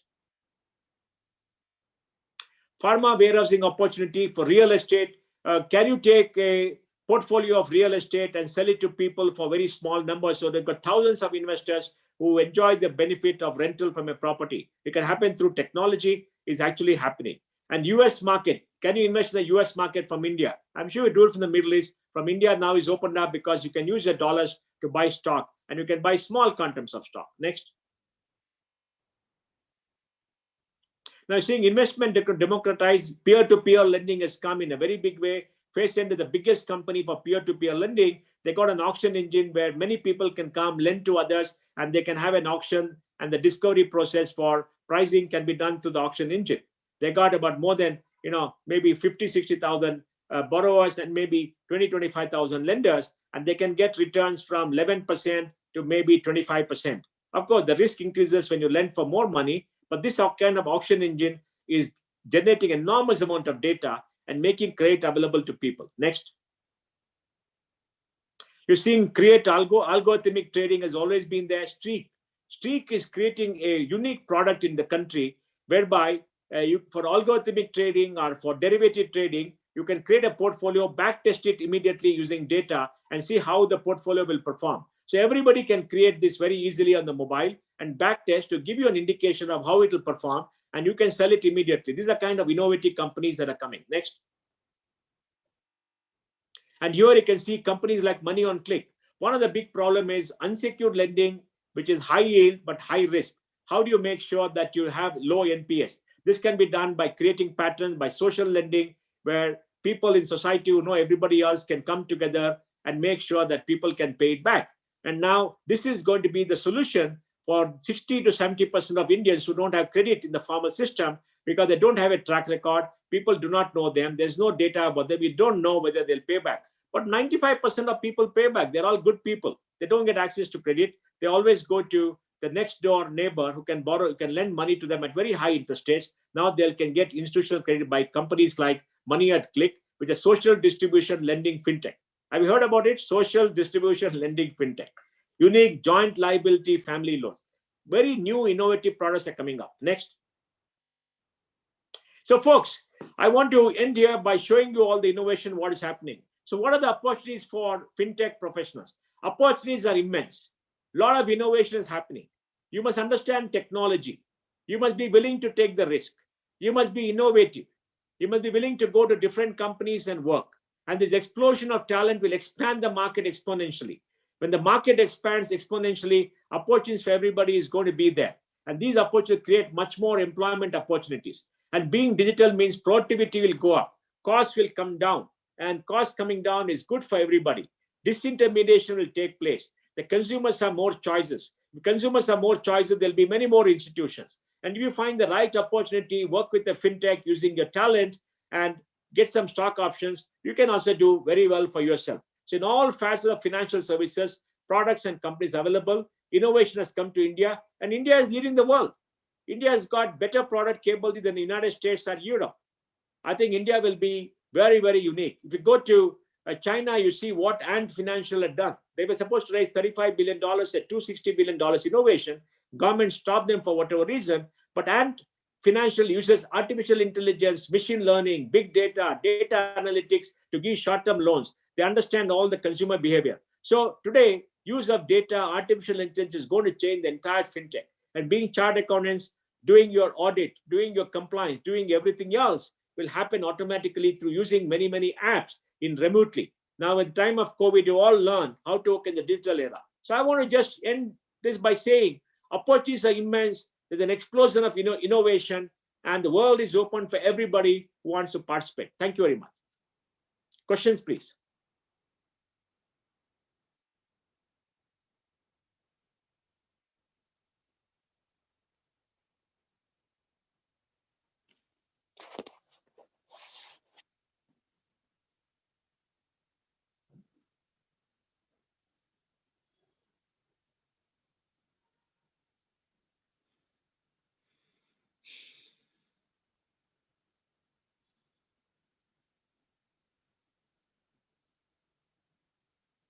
Any questions?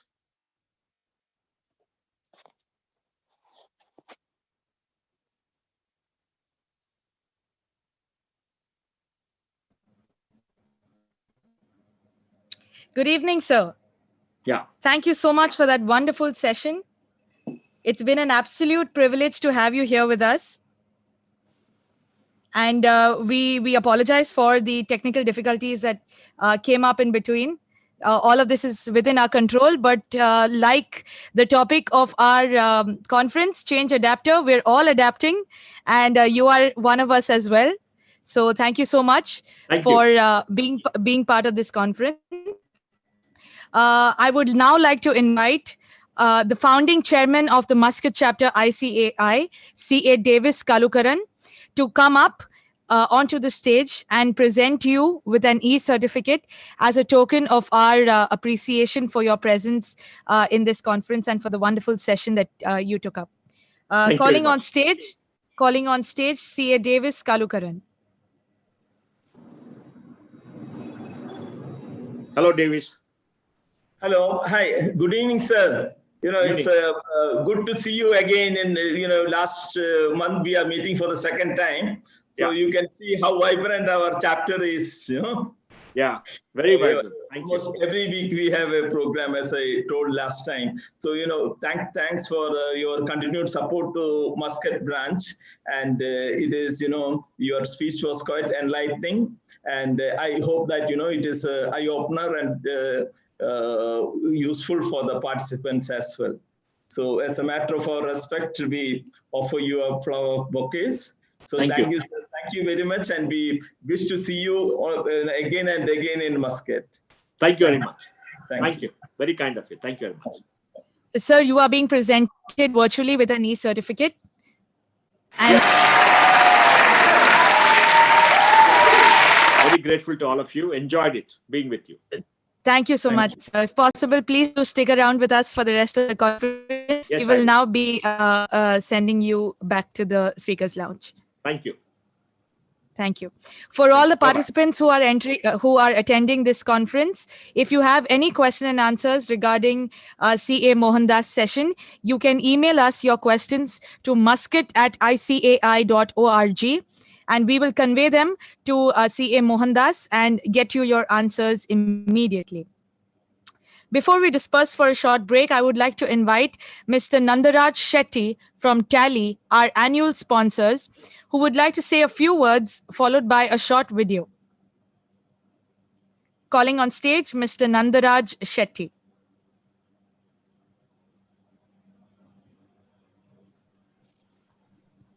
Welcome, Mr. Nandaraj. Thank you. Thank you. The stage is all yours. Please carry on. Thank you. Thank you. Good evening, everyone. On behalf of Tally Solutions, I would like to congratulate the ICAI chapter Muscat for this commencement of 11th annual international conference. Our relationship with ICAI is one of the most valued things for us for the over decades. And we are honored today that we made this association even much stronger by associating with ICAI Muscat chapter. With this partnership, I'm anticipating we will have a great year 2021. During this time, I would like to thank Chairman C.A. Prabhu, C.A. Jim, and C.A. Saji, because we had a lot of discussions prior to this. And also, I would like to thank all the EXCOM members for this kind of association what we have, and for the love and support what you have shown to us. It's because of your continuous support that we could introduce the new product that is Tally Prime. We just introduced a month back, which will change the way the business operates today. The Tally Prime has been introduced to make every day simple for the businesses as well as for the chartered accountants. So you will see a whole new product with the whole new experience, a completely new product with an at familiar. Some of you might have already experienced it, or some of you might have heard about it. Some of you are going to see that today. I'd like to, without much delay, play a small brand film for this. Please play the film, please.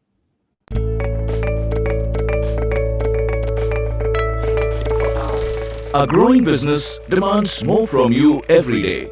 And when you've got more to do, you need a partner that is fast, reliable, flexible, and simple. Introducing the all-new Tally Prime, a power-packed software that makes everyday business management delightfully simple. It adapts to your way of working, so you get greater flexibility and transforms the way you interact with your business every day. Here's how the new Tally Prime can make your life simpler. Use the new Go-To capability to quickly access your business data through different reports. Move to any report instantly and switch between reports no matter where you are.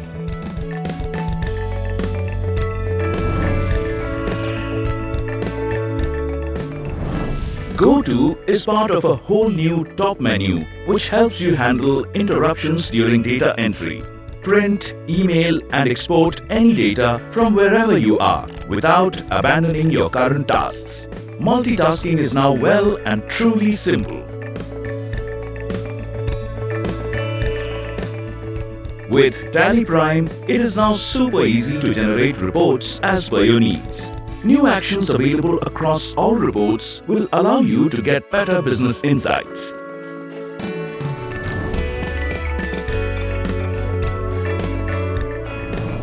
Change View suggests alternative views of any report and also gives you related and better insights on different aspects of your business.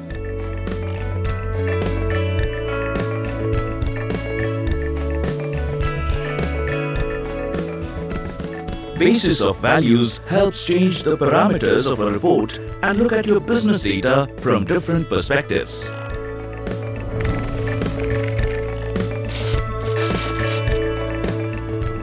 Exception Reports helps filter data that stands out in your reports and may need your attention.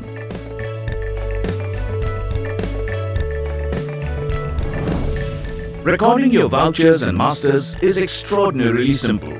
With more details, you can now easily handle exceptional situations in day-to-day working. This means less effort and time in getting work done. So, if you've got more to do and you need to make every day simple, do it with Tally Prime. Visit tallysolutions.com to download now. Switch to Tally Prime and make every day simple. As well as the next session. In the meantime, you can also network with other participants through the chat box.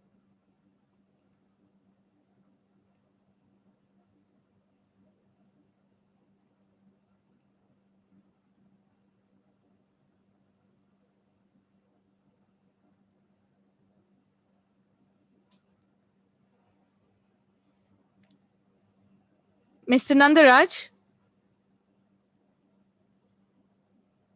Yeah, hi. Yes, the video is completed. Thank you so much. Thank you, because I was not getting anywhere that video is running or not. Thank you. No, it was. Thank you. Thank you. Thank you for being with us, Mr. Nandaraj. Ladies and gentlemen, we will now take a short 5 minutes break, after which we will be announcing the next winner of the lucky draw immediately as we resume. It will be a short break of just about 5 minutes as we are running tight on our schedule for this conference. We request all of you to quickly grab a nice hot cup of tea or coffee and come back to your computer screens for the winner of the announcement as well as the next session. Thank you and see you at 6:30 p.m. Crow, 25 years of excellence. Crow Ghazali, we are the local firm. We are in Oman since last 25 years as part of Crow Global.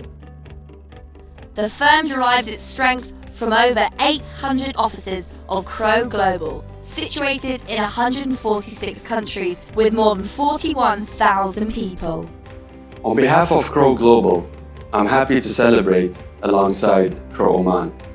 Congratulations to all of you on receiving this award. The firm commenced operations with 3 equity partners, Mr. Davis Kalakuran, Mrs. Muna Al-Ghazali, and Dr. Khalid Mania. Today, it has expanded to 6 partners, 9 directors, and over 50,000 staff, who have been instrumental to the growth of the firm, and many who have grown along with the firm. From its 2 offices in Muscat and Salalah, it offers diversified services in accounting and assurance, tax advisory, corporate finance, risk advisory, forensic technology, and management consultancy. Crowe Oman is one of the few licensed firms authorised by the Capital Market Authority to audit regulated entities. The firm audits 1/5 of the CMA-regulated active entities in the Sultanate. Their clientele includes banks, funds, NBFCs, money exchanges, manufacturing companies, contracting and trading, retail, professional firms, and government entities, and others including major business houses in the Sultanate. Its competitiveness comes from the challenges it faces in the market. The firm was also at the forefront in educating accountants to acquire highly coveted qualifications of CPA, CAA, CMA, and CFM from the United States by providing facilities in Oman. It also conducts many educative workshops, webinars, and seminars for clients and the general public.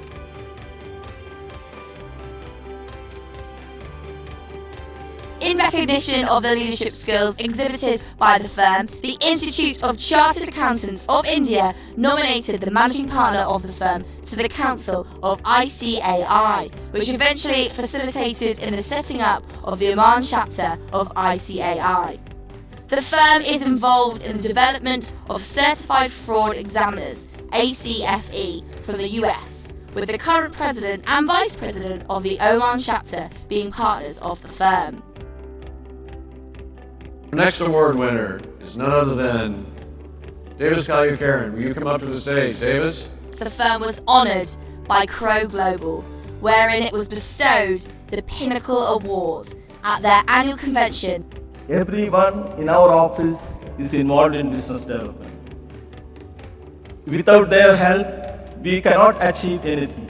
Crowe Oman was again in the news last year when the managing partner was bestowed with the Business Leader 2019 AIWA Award in recognition of the distinct achievements in the corporate sector. It gives me great satisfaction when I look back over the last 25 years of our journey, which was quite challenging and exciting.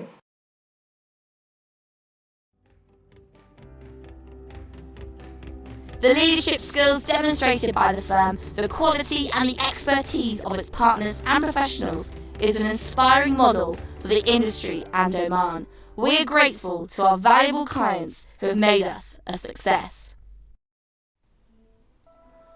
عمان ذلك البلد العربي العريق الواقع على أطراف الجزيرة العربية، محتضنا مدينة صلالة العاصمة التالية لمحافظة ظفار، وموطنا لمجتمع متألق مزدهر، أرض حباها الله تعالى بشواطئ تخلب الألباب بجمالها وروعتها، ممزوجة بمعمار تقليدي لا تخطئ العين روعته وجلاله، وميناء يعد الأكبر في عمان، معبر تجاري بين آسيا وأوروبا، تمتد خدماته الواسعة ليشمل شرق أفريقيا، البحر الأحمر وشبه القارة الهندية والخليج العربي.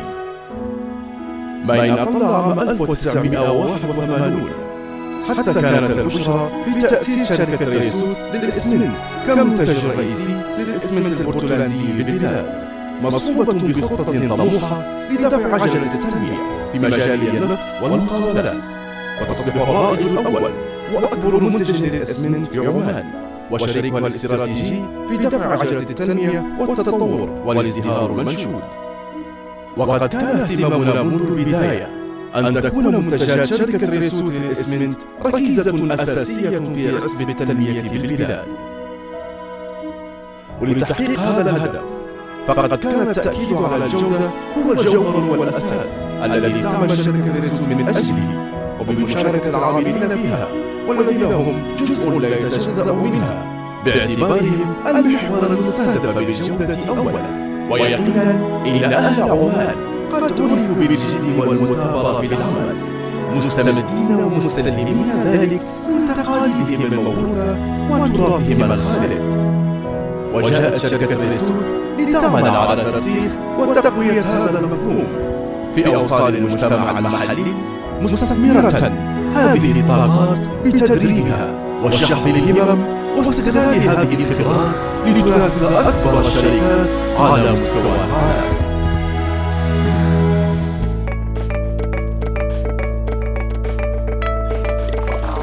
A growing business demands more from you every day. And when you've got more to do, you need a partner that is fast, reliable, flexible, and simple. Introducing the all-new Tally Prime, a power-packed software that makes everyday business management delightfully simple. It adapts to your way of working, so you get greater flexibility and transforms the way you interact with your business every day. Here's how the new Tally Prime can make your life simpler. Use the new Go-To capability to quickly access your business data through different reports. Move to any report instantly and switch between reports no matter where you are.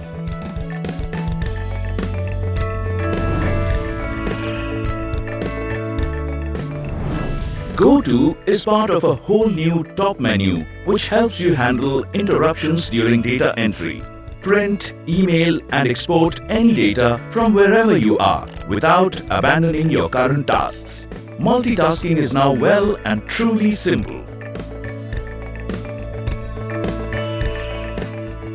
With Tally Prime, it is now super easy to generate reports as per your needs. New actions available across all reports will allow you to get better business insights.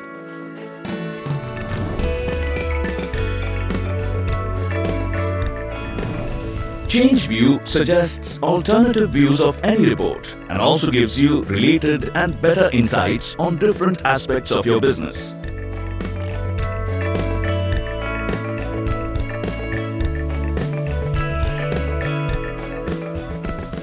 Basis of values helps change the parameters of a report and look at your business data from different perspectives.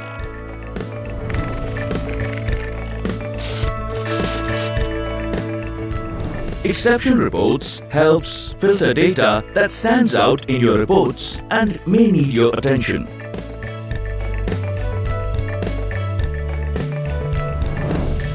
Recording your vouchers and masters is extraordinarily simple. With more details, you can now easily handle exceptional situations in day-to-day working. This means less effort and time in getting work done. So, if you've got more to do and you need to make every day simple, do it with Tally Prime. Visit tallysolutions.com to download now. Switch to Tally Prime and make every day simple.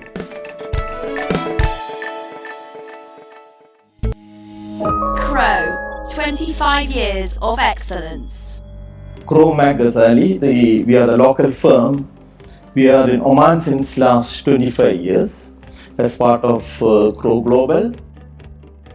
The firm derives its strength from over 800 offices of Crow Global, situated in 146 countries with more than 41,000 people.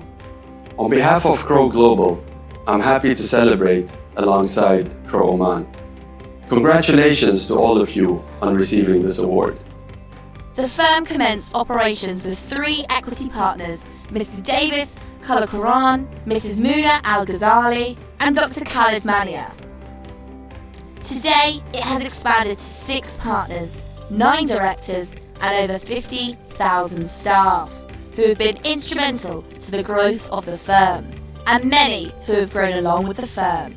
From its 2 offices in Muscat and Salalah, it offers diversified services in accounting and assurance, tax advisory, corporate finance, risk advisory, forensic technology, and management consultancy. Crow Oman is one of the few licensed firms authorized by the Capital Market Authority to audit regulated entities.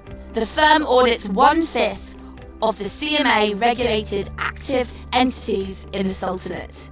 Their clientele includes banks, funds, NBFCs, money exchanges, manufacturing companies, contracting and trading, retail, professional firms, and government entities, and others including major business houses in the Sultanate. Its competitiveness comes from the challenges it faces in the market. The firm was also at the forefront in educating accountants to acquire highly coveted qualifications of CPA, CAA, CMA, and CFM from the United States by providing facilities in Oman. It also conducts many educative workshops, webinars, and seminars for clients and the general public.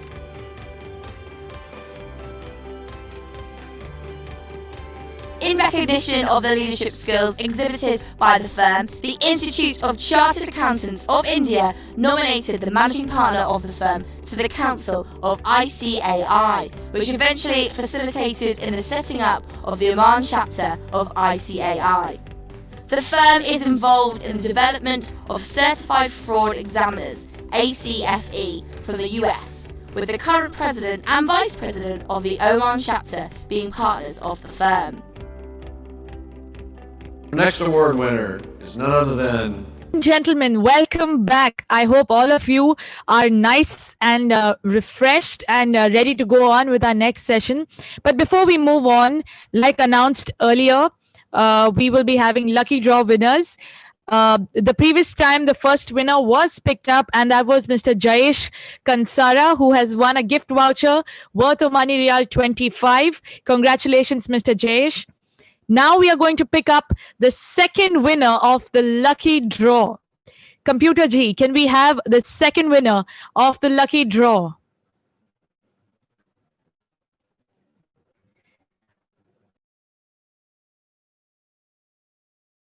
Second winner.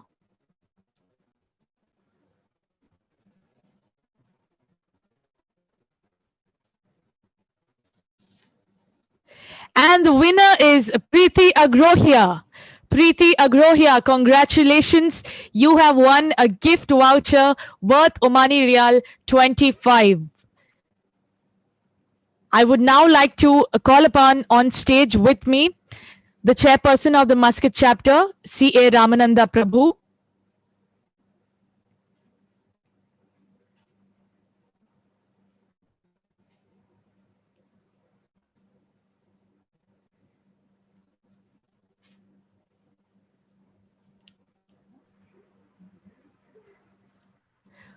Welcome, Mr. Prabhu. I would like you to join me in welcoming our next guest, Dr. Amir Awad Al-Rawas. Dr. Rawas is the Chief Executive Officer of SNIA Oil and Gas Technology Group.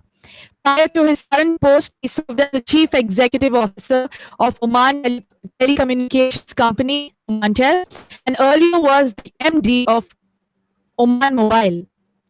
Before joining the telecom sector, Dr. Rawas served in various academic and leadership positions in the Sultanate Qaboos University. Sir, it is our extreme pleasure to have you here with us today. I request C.A. Prabhu to kindly welcome our guest. Thank you very much. Ahlan wa sahlan, Ustadi. Thank you very much. It's a privilege to be amongst you, and I wish you all a successful and fruitful conference. Thank you so much for your valuable presence with us and for all your support and patronage to the Muscat chapter. Thank you, sir. Thank you very much. It's a privilege and honor to be amongst you. Thank you. Thank you, Mr. Amar. Please do stick around for the rest of the conference. We have some amazing speakers and lovely sessions. Please do stay with us. Sure. It would be my pleasure. Thank you, sir. And thank you, C. Ramananda Prabhu. Thank you very much, Ms. Cyril.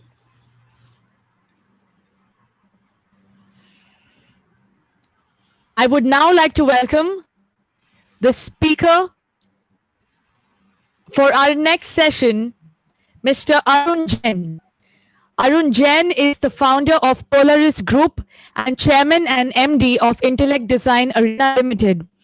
Arun commenced his entrepreneurial journey by setting up Nucleus Software Workshop in 1986, Polaris Software in 1993, and Intellect in 2011.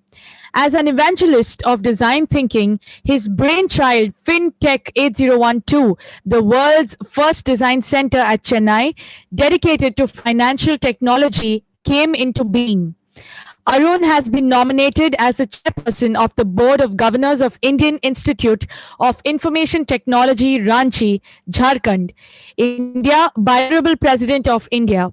He has also been entrusted with the responsibility of the Chief Mentor of the FinTech Center of Excellence at STPI, Chennai, Government of India. He was bestowed with Dronacharya Award 2019 by TiCon Chennai. CII has conferred the Lifetime Achievement Award for our next speaker. Sir, it gives me immense pleasure to welcome you to our conference today, this evening, and I would like to present you with this virtual bouquet of flowers as a token of our appreciation for giving us your time and sharing your wonderful message and your session with us. Thank you, sir. Thank you. The podium is all yours, sir. Okay. Good evening, everyone listening to it. It's a Friday evening, maybe holiday, but the topic which is given to me is somewhat serious topic of how the business growth in a changing world which is happening today and how design thinking is making a difference to the world. Design thinking, if I look at it, let me just share the presentation slides with you. Can you just open the sharing presentation?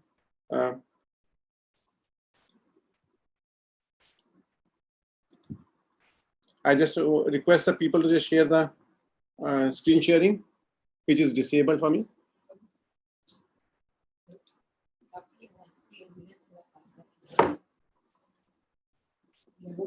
Hello? Hello? This sharing is not allowed right now.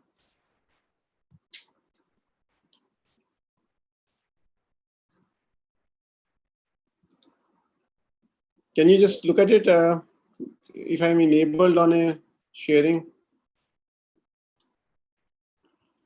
So let me start, just give me a signal whether you can hear it or not. So I'm saying, what is design thinking? Design thinking, where it's a simple word called design thinking. From where it's coming, the way you design your office, the way you design your home, how you design the thinking. So design thinking is a subject which I got inspired sometime when I was running Polaris and visiting Silicon Valley.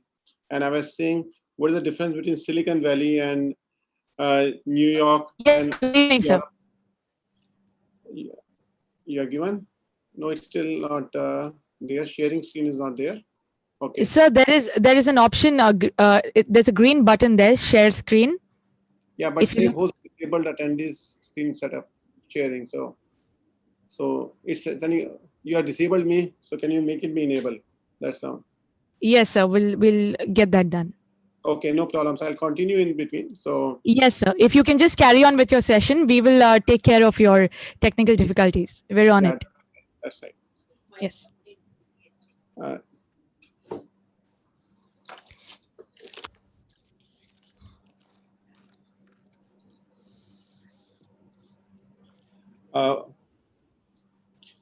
So let me just share design thinking. And I was sharing that I went to Silicon Valley, and I say Silicon Valley, why it is different from Europe, London, America, Eastern Coast. Why there is a huge amount of wealth getting created there. And I found that MBA was started sometime in 1908 in Eastern Coast by Harvard University. And design thinking MBA started sometime in 1992 at a Western Coast in Stanford University. And around that, you see all the trillion-dollar company coming out of the single small place of 3 million people living in that Silicon Valley. And that inspired me that let's understand what design thinking is and how do we apply design thinking in our software business. And I created a design center. And from last 13 years, I am a student of design thinking. And wherever I get the opportunity of sharing my learnings, I share those learnings with all the people. So what is design thinking in conceptual manner? So design thinking in a simple language is you are looking for desirability. You bring customer in the center first. Once the customer is in the center, then you bring it what is his desirability, how the technology can make it feasible, and then what makes it viable. Business makes it viable. So technology makes it feasible and business makes it viable. The next definition of design thinking is where we look at it. There's a mystery. A business is a mystery. It continuously changes. We need to observe certain patterns and make heuristics out of it. And from heuristics, when we convert into an algorithm, that is a design thinking. And third definition of design thinking is around understanding the unstated need of the customer.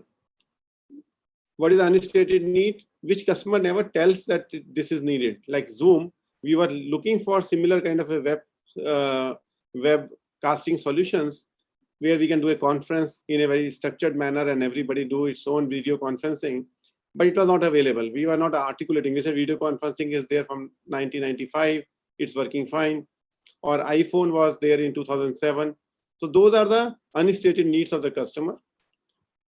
Then you need to put into patterns and anti-patterns. You need to look at what is working in the society, what is not working in the society.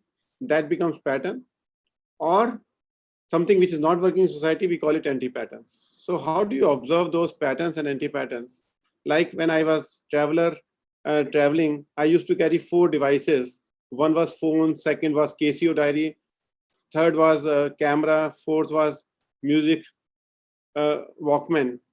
And I was okay with it because in one bag, I used to put all of them together and 4 chargers with it. But when iPhone came in, it replaced all the 4 devices to one device. And I have a one single charger rather than 4 chargers to be carried. So that is a anti-pattern which somebody observed and then removed all those anti-patterns. Then third point is connecting the dots.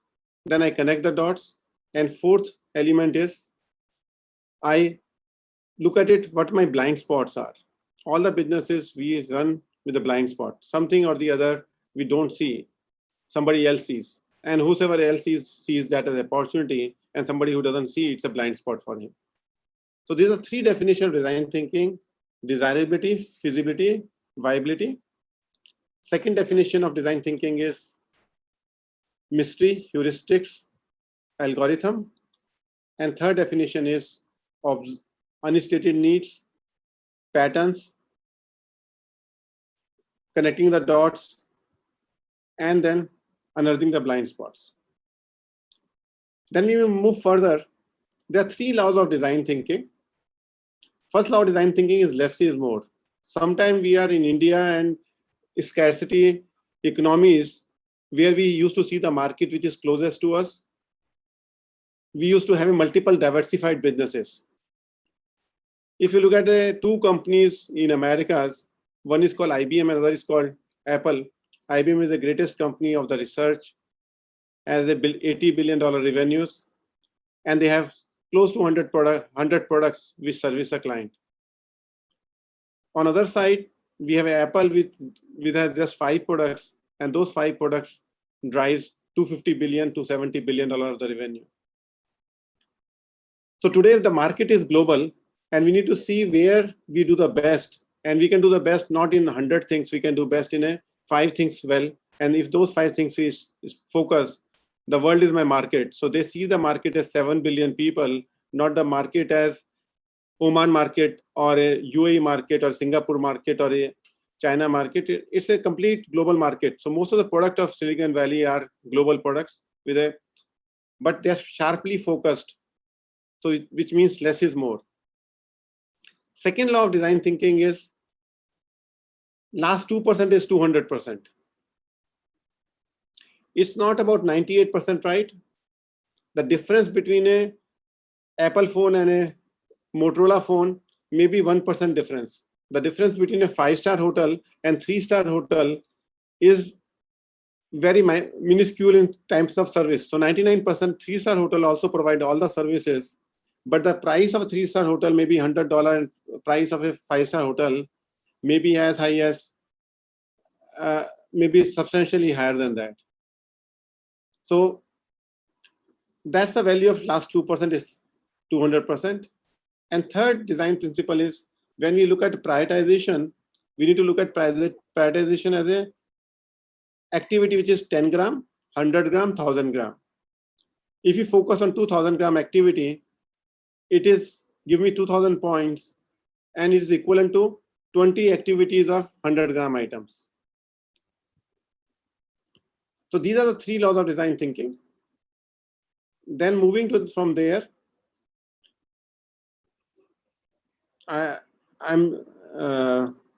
if I move from here, I'm still not able to present the slides right now, but I'm reading the slides. I say design thinking has a 2 level. First is how you think differently. Thinking differently, I call design the thinking. And second part of the presentation I'm making is thinking the design. So when you are doing the design of a particular business, particular service, particular practice, how you design that practice is a thinking the design. So let me go further with the design the thinking. Design the thinking, I start with 5 elements. First element I call is skill. So when I am designing, I need a skill, people who understand that business, who touch and feel the business, who have experienced the business. So I need a skill as a first element of design thinking. Once I have a skill, I need expertise. You all chartered accountants have developed such a big expertise in understanding what the auditing should be done, what taxation should be done, how the taxation in one country is different from other country. You know the patterns of the taxation in various countries. And that is the expertise. A surgeon who is doing a surgery over the 15 years, he could able to do the surgery in 5 minutes to 7 minutes or 20 minutes, while a new surgeon may take 1 hour to 1.5 hours for doing the same surgery. Similarly, a designer, how much time does it take? So expertise is a skill where I keep on going deeper and deeper into subject and become master of it. So I've seen a chartered accountant, somebody who says, I am practicing taxation. Somebody says, I am practicing not just taxation, international taxation. Or I'll be specializing only in specialized kind of a audit practice or M&A as a separate practice. So those are, each one of them are expertise. The third element of designer thinking is perspective. The perspective comes from the aerial view. So like expertise is a 500 feet deep, perspective is the aerial view. When you go to your top of your building to see where is the path of exit if you are flood hit zone, or go to Google Map and see from Google Map what is the route to go from place A to place B. That is a perspective. So how I see the business from top view, that is a perspective. So first element is skill, second element is expertise, third element is perspective, fourth element is idea. What do you mean by idea? A lot of time we define the idea as some new thought, new element, and we say that this person who has a great ideas, and we focus on one particular person, say he is a great person who has a great ideas. To me, idea is connecting the dots between 2 different knowledge packets is just the idea. Just give you an example of it. Once upon a time when motor was designed, it was designed to replace horse cart. After a few years, somebody says, is this motor can run vertically on the wall? Everybody felt, what is the nonsense talk that you are asking motor to run vertically on the wall? What happened when motor ran on the wall? It becomes elevator. And that elevator become the high-rise building. So what was the dot we connected? Is it a new invention? It's not a new invention. It's just the same invention to move vertically rather than moving horizontally.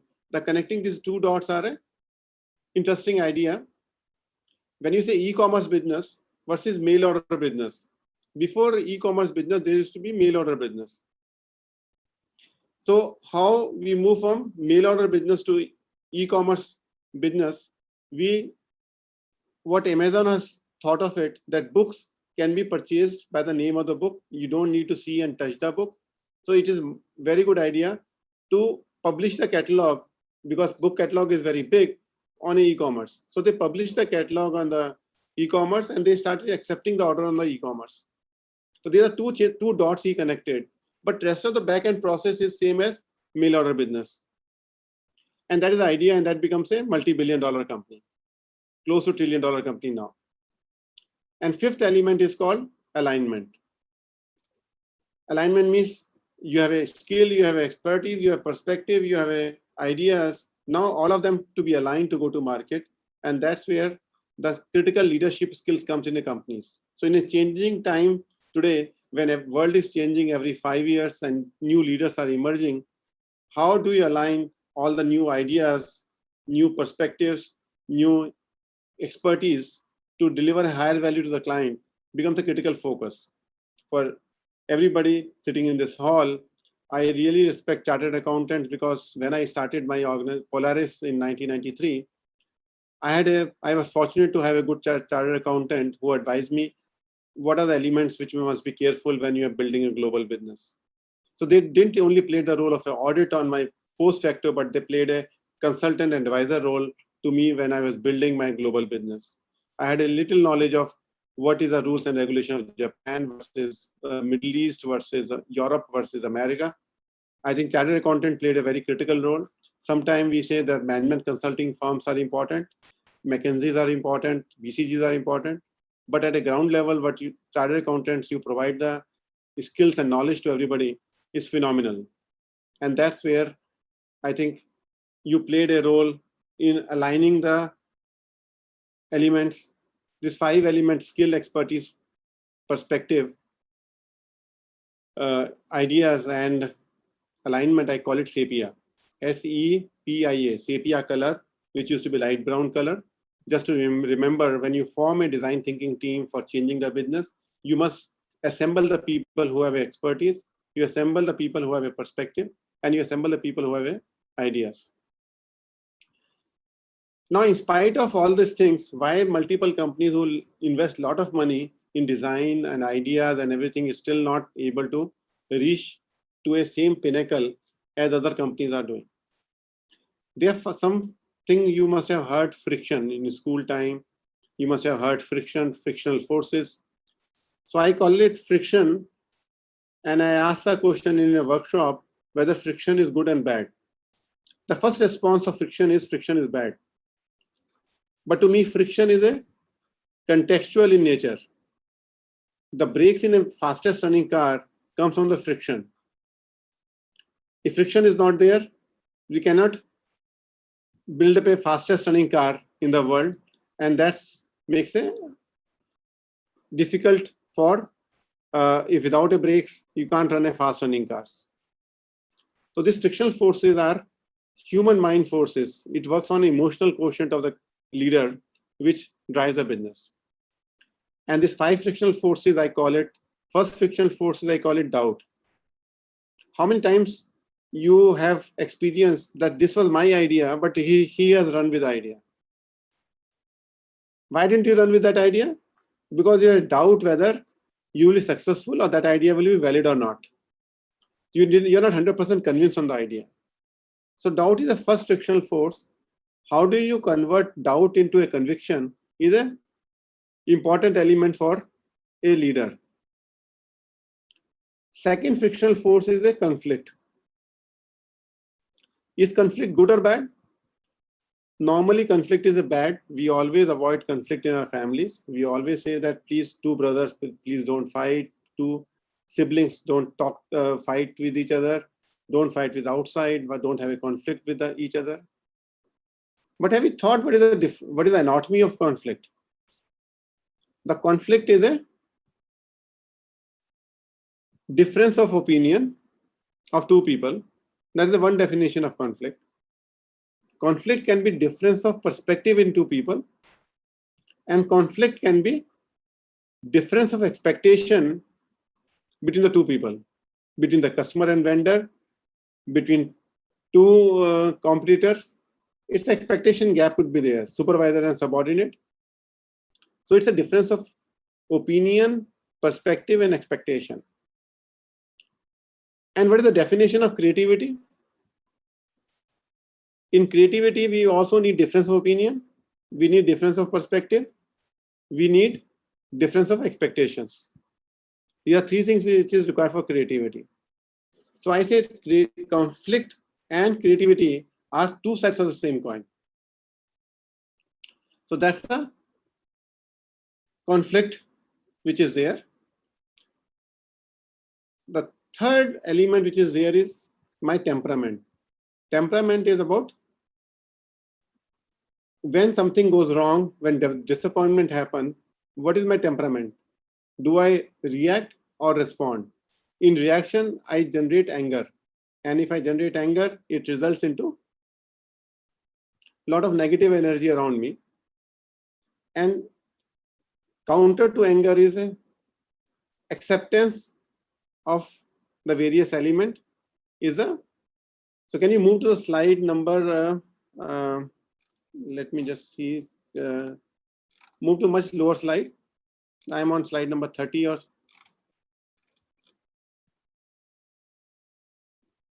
go down, go down, go down. Yeah, yeah, this is the one. This is the one, power of helplessness. This slide number 28.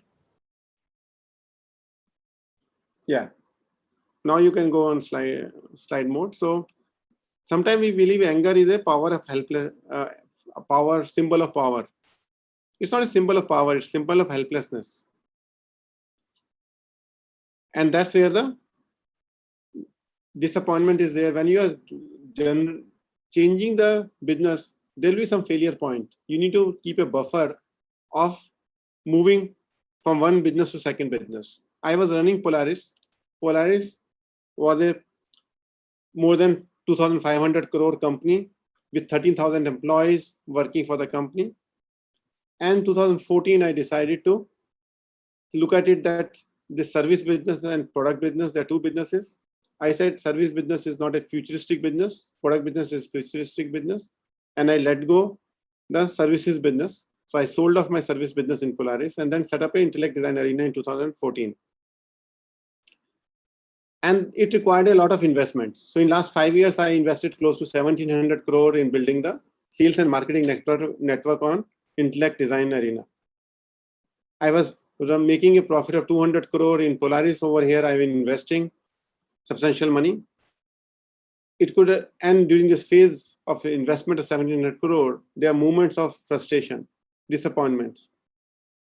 But when I'm in a journey of creating next generation world-class products, so we supply best banking product to the world, whether it's a ENBD or FAB in Middle East or Samba in Saudi Arabia, we provide software products to all those companies or GMCs and Citibank. So we have 240 different banks are there. But this journey was difficult journey, and temperament becomes important point that even failure is there. We need to have a smile on our face. Move to next slide. The fourth element is called fear. Fear of unknown. On this bridge to cross, when you're moving and changing the business, you need to cross this bridge. And there's a deep valley over there. How do you ensure this bridge is strong? And how to be fearless when you're crossing the bridge? Move to next slide. So fear of going wrong, fear of failure, fear of commitment, fear of unknown.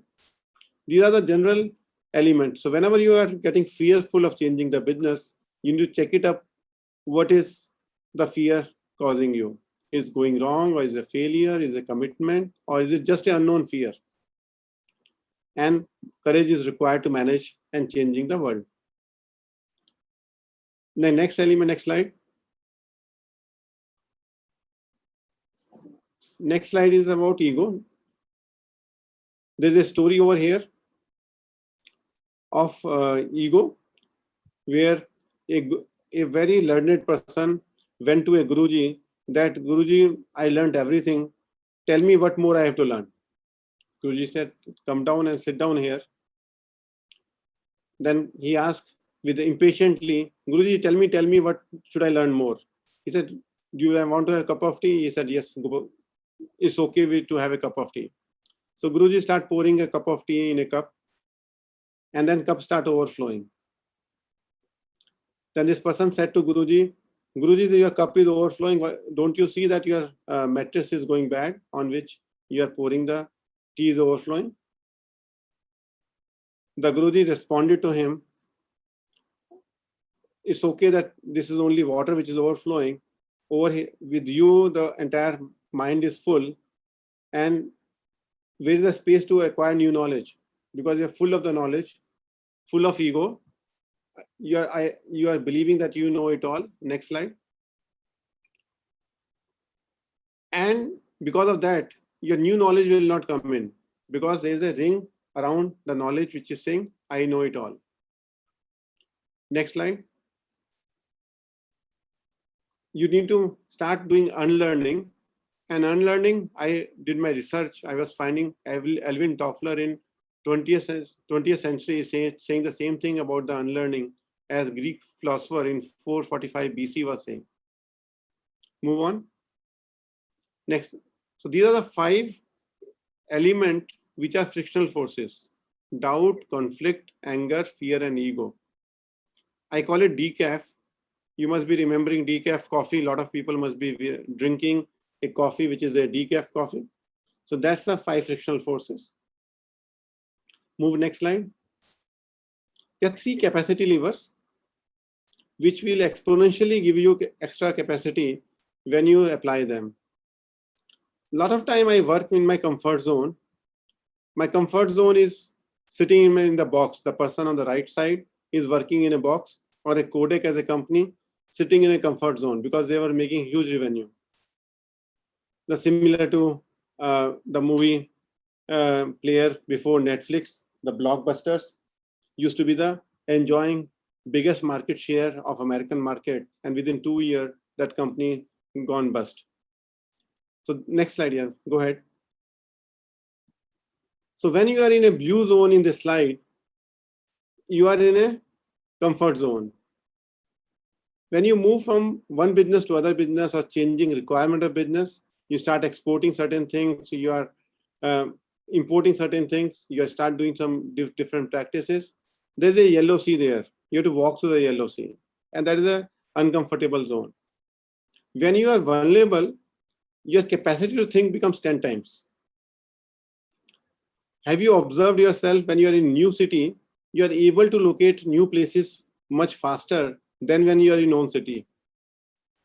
How times I personally perceived when somebody comes to Chennai and he says, I have to go there. A lot of time I may not be knowing about that place. But if I'm going to new city in Europe, I immediately find out all the places and all the restaurants which is required for my sustenance within 2 hours, as soon as I land there.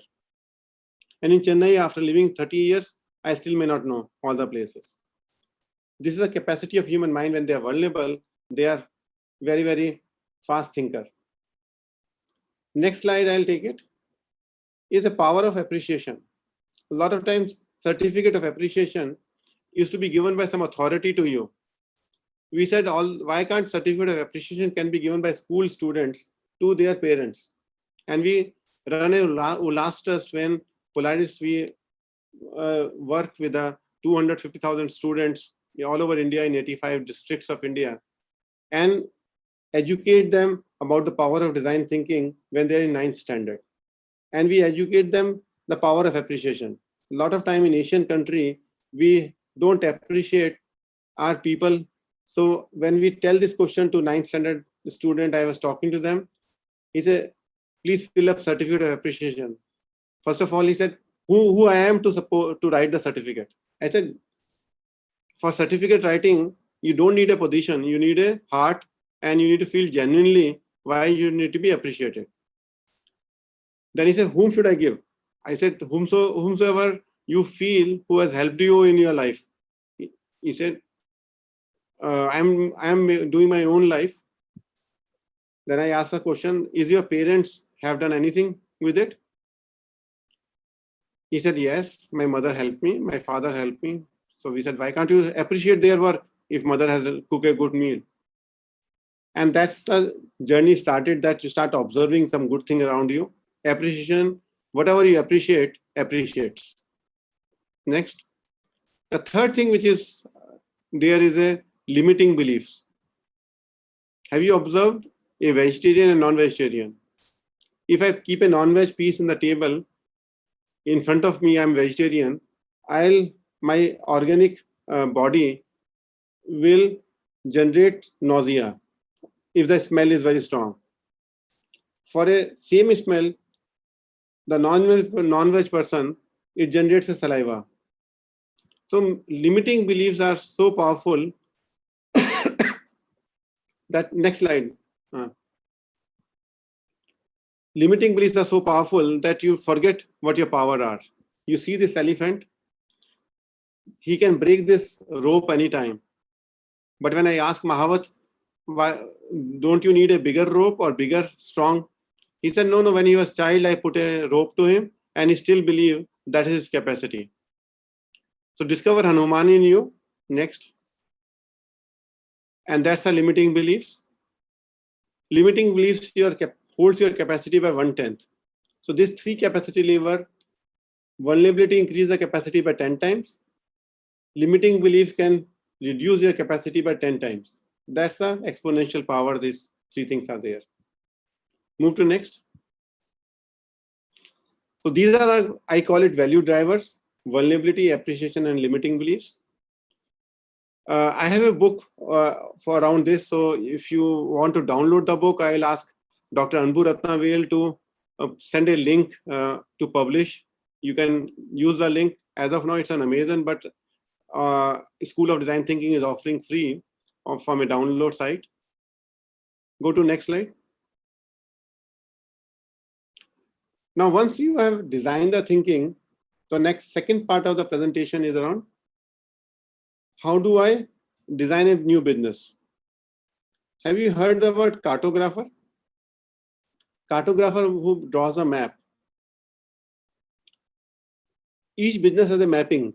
Your business, any business you are in, or any business you are advising, consulting, or your own business of chartered accountancy firm, you have a system map of it. A KPMG would have a system map of saying we have 7 practices: M&A practice, advisory practice, auditing practice, taxation practice, global contract practice. And within those practices, you will have items. So that is a cartographic view. Then once you have a cartographic view, we need to play a role of a detective. Detective means you need to go into details. You need to understand each element in detail. That's what the detective role is. So first step is, when you have to empathize with the customer, I need to understand his system map, and I need to understand the detailing of his mapping. Next. Next slide, please. So when you empathize with the customer, we need to understand his desirability.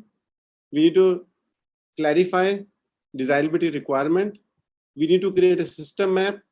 We need to go into details.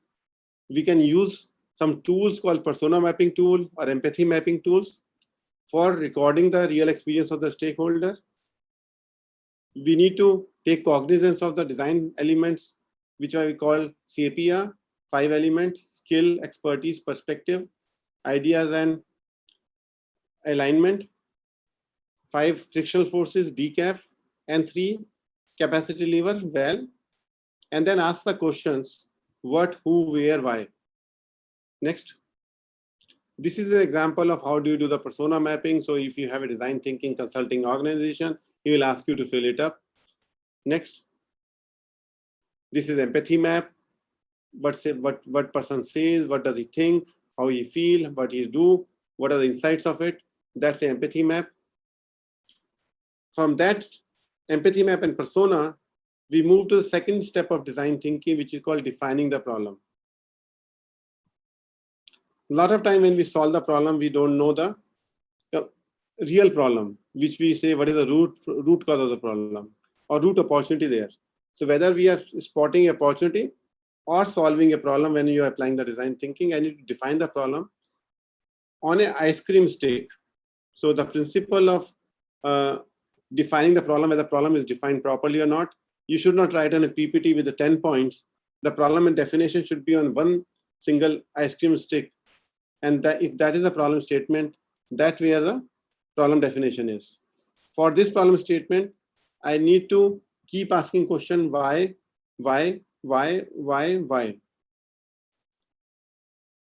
And then come out with the answer in 5 to 7 words. It's like a newspaper headline, which is 5 to 7 words. And I have to paraphrase this problem in a positive statement, not as a negative statement. So if I have to say I am to reduce attrition in intellect, I would say how to increase that retention at intellect would be the paraphrasing of the problem statement. From there is a space called divergence space. I collect best practices. I collect accidents which happen during the place. So this is a place where I collect patterns and anti-patterns. So if you see this red post-it slips, those are anti-patterns, and green post-it slips and other post-it slips are, which are the positive things which is possible there. And I group them together, all patterns and anti-patterns. So there is a good science about it. Remain on the previous slide. Then this group is a brainstorming. You must have heard the word brainstorming, but brainstorming supported by the good white space, whiteboard is important to generate ideas and create possibilities. In this phase of the project, next, I bring multiple expertise and perspectives to generate ideas. So in this team, I need experts and I need leaders and business people. I divide into multiple groups to generate ideas. To generate the same ideas, I can have 2 groups, 3 groups, depending on the people. If I have 20 people in the group, I can divide into 4 groups of 5 people each, and each group generate ideas. When you are doing this element, don't be judgmental. No idea is a bad idea. Challenge all existing assumptions and biases. So a lot of time when we are sitting down, we say, oh, last time we did it, I know it will not work. Don't be emphatic on saying what doesn't work. Even if it was right and you are right experience, because why that idea didn't work may have a different situation at that point of time, which may not be persisting at current level. Sometimes a father and son, father is transferring the business to son, and he says, oh, dear son, don't do this thing. Son asks the question, why shouldn't I do it? He said, I tried it, I failed. That is the wisdom I'm giving you. Yes, that wisdom was 1990 wisdom. That wisdom was year 2000 wisdom. That wisdom may be different in 2020, and that idea may work. I will do this idea generation in two rounds. Round 1 is positive patterns. Round 2 is anti-patterns. Once I generated the idea, the biggest challenge of design thinking is to make a choice. How to make a choice of among 20 ideas, I can only drive 2 ideas. It means I have to delete a lot of idea. Out of 16 ideas, even if I'd say 4 ideas I can run in a phase 1 to do the piloting, I need to delete 16 ideas from there. How do I delete those ideas? If I delete idea which is suggested by a MD of the company, then I will be out of the consulting assignment. So I need to make some choices. So what we do is we divide the idea into 3 blocks called quick solution, bold solution, and long-lasting solution. So I distribute the ideas into 3 spaces: quick, bold, and long-lasting. Then I say, can everybody have a voting rights? And they vote for the ideas. And each idea they can vote with 1,000 gram, 100 gram, 10 gram. So they can paste the idea. This is a 10 gram idea. This is a 100 gram idea. This is a 1,000 gram idea. Once I arrive choose the idea, then I will look at prototyping and test design the idea. So in design thinking, I can do 2 or 3 test design or 2 or 3 prototyping of the idea. So when you are to launch the business, you need to do 2 or 3 prototyping and test design the idea. So any Silicon Valley company you must have observed, they just don't launch the product. They launch the product in 2 or 3 cycles of prototyping, and then they roll it out fully. So this step is a most decisive step. My experience of convergence, it takes almost 3 weeks to get into convergence. And we need to get into 2 or 3 cycle time between convergence to divergence and divergence to convergence again. Next. The 5th step is my communication. A lot of time in design thinking, we miss the opportunity of spending enough time on communication and marketing. So when we launch a new company, when you launch a new business, when you enter into new market, huge value is on communication. First element of communication is name. Have you seen a lot of companies come with a name without a dictionary word? Why do they choose a name without a dictionary word? Zoho is a company, let's say, what is the dictionary word? You will not find a dictionary word. You will not find a dictionary word. Many companies will come with a non-dictionary word, because when there is no dictionary word, you can align your offering to that word specifically. But or you do a word which is depicting your product so well. Facebook, it depicts so well the product. So naming becomes a very important point, how you are aligning the naming, how you package the product, how you storyboard the product, how do you create a presentation, and how you create a distribution of it. So there are 5 elements of communication which needs to be completed. And this is for scale up. So any business which needs to scale up needs to have a strong communication department, a strong marketing department to work it out. In software business, when I started Intellect Design Arena, my total revenue was 600 crore. My sales and marketing budget was 350 crore. I was losing 200 crore revenue on the first year of my business. And I think that's where the power of communication and marketing comes. And Asian companies are conservative in spending on it, and they say percentage of the revenue is a 7%, 10%, 15% is on marketing.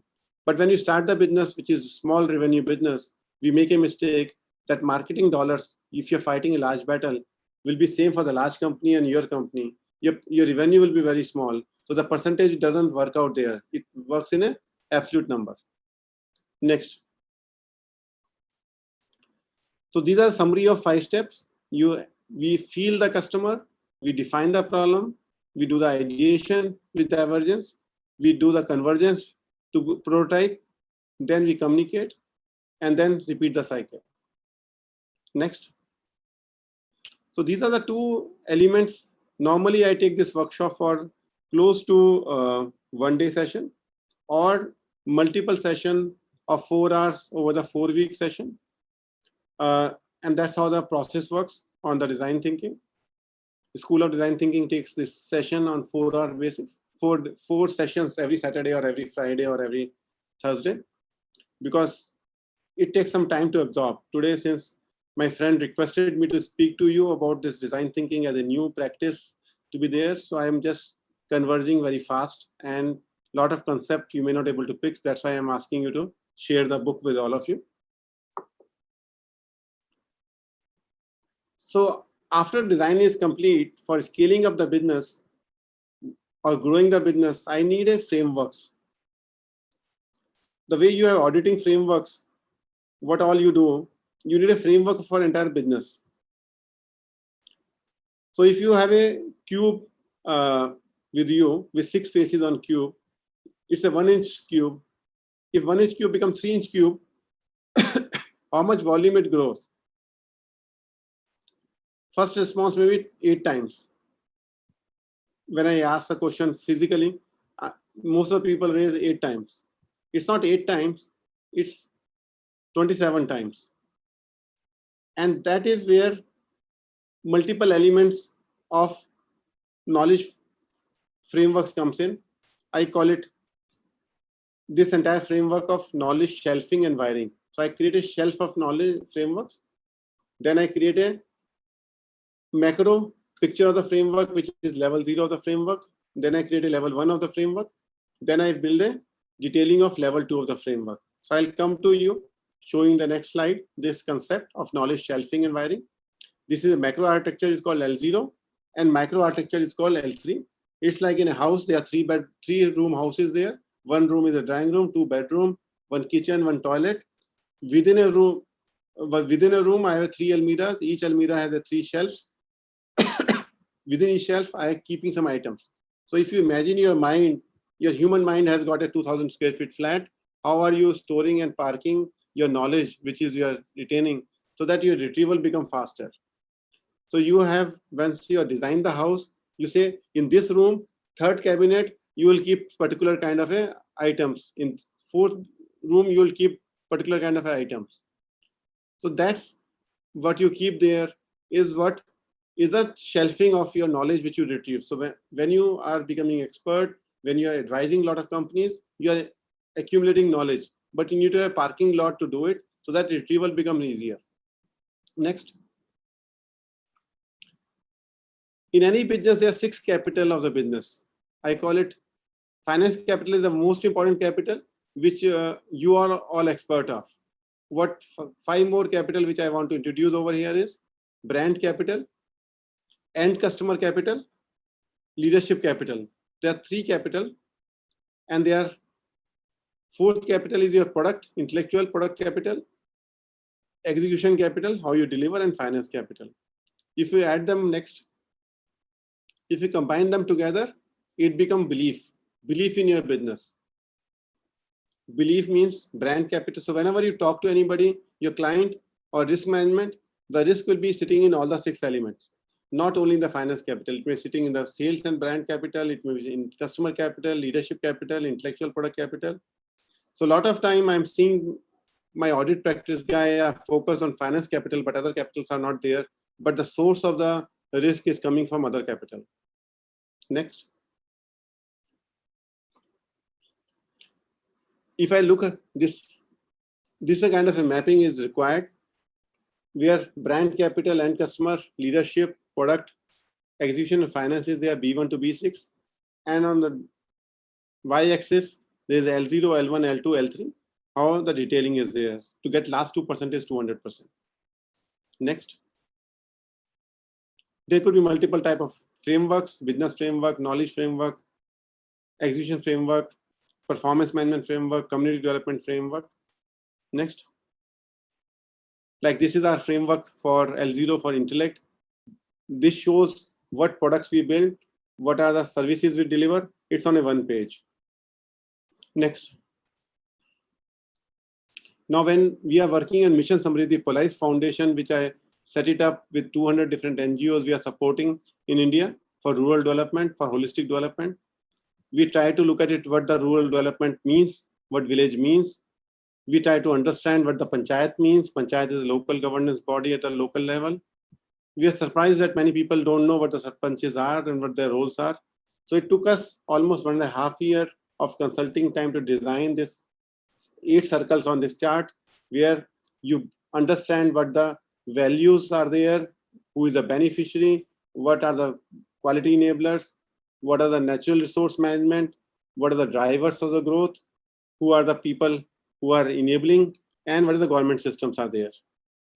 So that's a community development framework. So we found there are more than 85 elements required to do a holistic development. So we need to learn about all of them to get into the subject. And then we designed next frame.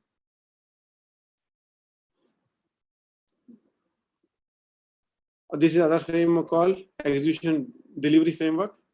How you understand the delivery, what patterns, anti-patterns, blind spot, conflict, constraints. Move on to next. So these are the coverage I wanted to keep it. I'm saying for individually, for learning design thinking, there are 7 elements are there. First element is active listening and reading books. Second is dialoguing, not discussion. Dialoguing where both the people listen. And asking questions is G2. I need to be very observing, just remain there. Observation of patterns and anti-patterns. I have to do the diagnostics on 5 whys. Decision. How do I make a decision, which is a quick decision, bold decision, long-lasting decision? Or how do I prioritize 10 gram, 100 gram, 1000 gram?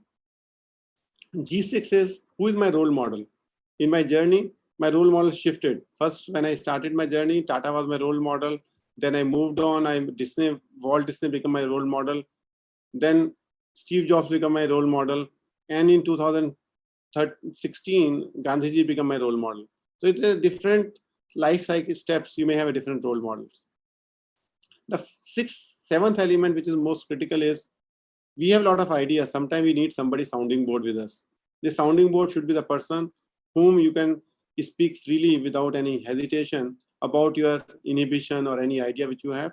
So these are 7 elements for building a growth mindset or design mindset. Next. And if in an organization you have to sustain this thinking at a team level, at a company level, there are 8 tools are there. Next slide. We can do a circle time. It's a very interesting practice we started, where all the 20 people sit in a circle or 40 people sit in a circle, and we ask a simple question to each other: how was the last week? Or what did you achieve in the last week?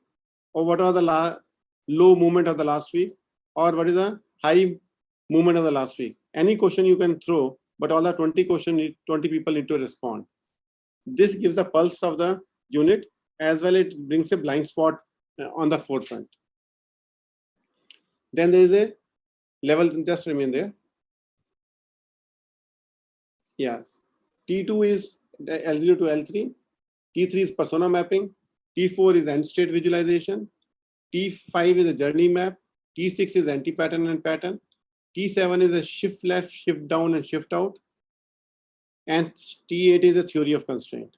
There are 8 tools available for making an organization sustainable for the design thinking. Next. So in summary, I covered 3 design thinking definition. 1, desirability, feasibility, viability, mystery, heuristics, and algorithm. Then we have understanding requirement, observation, connecting the dot, unearthing the blind spot. 3 laws of design thinking: less is more, theory of prioritization, last 2% is 200%. I said design mind, skill, expertise, perspective, idea, decaf, doubt, conflict, anger, fear, and ego. Then vulnerability, appreciation, and limiting belief. Next. Then design process, empathize, define, diverge, converge, and communicate. And then you create a reference architecture of the knowledge. And then you change the mindset of a growth mindset and team mindset. Thank you. After this, still the best 3 words I will tell you on design thinking is the curious learner. If you can ask question to ourselves, I don't know. I don't know are the 3 magic words for the design thinker to always look at it. Thank you very much. You can stop presenting. And any questions are there from the audience, you can post to me.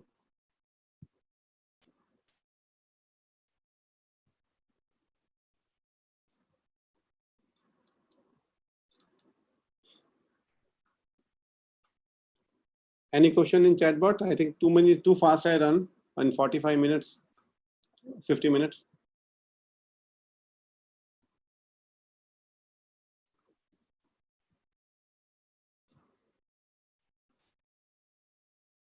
Ravi, any questions from? Yeah, Cyril joined. Yeah. Good evening, sir. Yeah. Once again, thank you for that wonderful session. It was very enlightening. And we will be taking all questions and answers offline, as we are really running tight on time. I have 2 more sessions to cover up. Okay. So anyone who has any questions, you can email us your questions to muscat@icai.org, and your questions will be conveyed to Mr. Arun Jain, and his answers will be conveyed back to you.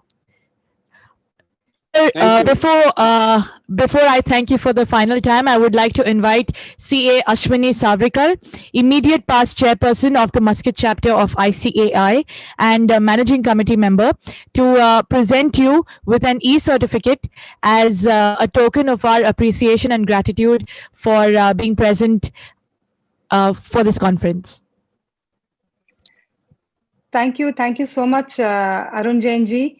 For a wonderful session and for taking us through all these slides. And I know initially there was some hitch, but we are change adapters now, so we adapt to whatever challenges technology and everything places towards us. So on behalf of ICAI Muscat chapter, I would like to thank you very much for presenting to our members. If there are any questions, we will be sending it across to you. And we believe that even in future you would be coming, we would be approaching you for more sessions, and I'm sure you would oblige us for that. And I would like to present a certificate as a token of our appreciation. It's an e-certificate, sir. Please accept the same. The e-certificate is being presented, sir, virtually. Thank you. And we will be emailing you the same. And thank you very much, Ashwini, and thank you for the Muscat body of chartered accountants. So definitely, if I'm next time there, I'll definitely would meet sometime. And appreciate. If anybody wants to download the book name is Unmukt, and the link is shared. You can share the link with the audience. They can download from there on. Definitely, definitely, sir. Thank you so much. Thank you. Thank you, C. Ashwini. Thank you, Mr. Arun Jain. I would now like to take the pleasure of inviting the speaker for the next session. Ladies and gentlemen, please welcome CA Sangeeta Sumesh. Sangeeta is the founder and CEO of Gain Classic. She's a high-performance business coach, author, global speaker, chartered and management accountant with around 25 years of experience and leadership position with multinationals, and her latest position was as executive director and chief financial officer in Dun & Bradstreet Technologies. She did an executive education program from Harvard Business School and high performance business coach from the International Coaching Federation. She has been a professional speaker in global forums and CFOR summits on topics relating to business, finance, leadership, and high performance. Author of the bestseller What the Finance, The Power of High Performance Coaching, and A Glance at the Unknown. She coaches business leaders and teams for high performance and financial growth. The awards she won includes Leading CFO in India at Women Leaders in India, featured as one of India's most influential women in finance, 100 Inspiring Authors of India, and was awarded the Outstanding Professional Award by FICI. Thank you so much, ma'am, for joining us in our 11th Annual International Conference. It is an extreme pleasure to have you with us. Thank you, Sidel. My pleasure. As a token of our appreciation and our gratitude for your time with us, we are presenting you with a virtual flower bouquet as a welcome token. Please accept these virtual bouquet of flowers.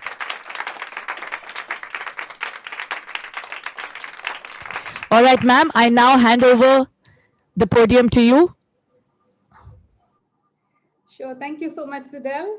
So firstly, before I get started, I think kudos to the ICAI Muscat team for putting together this virtual conference. It's a job that's very well done. So congratulations on putting this together.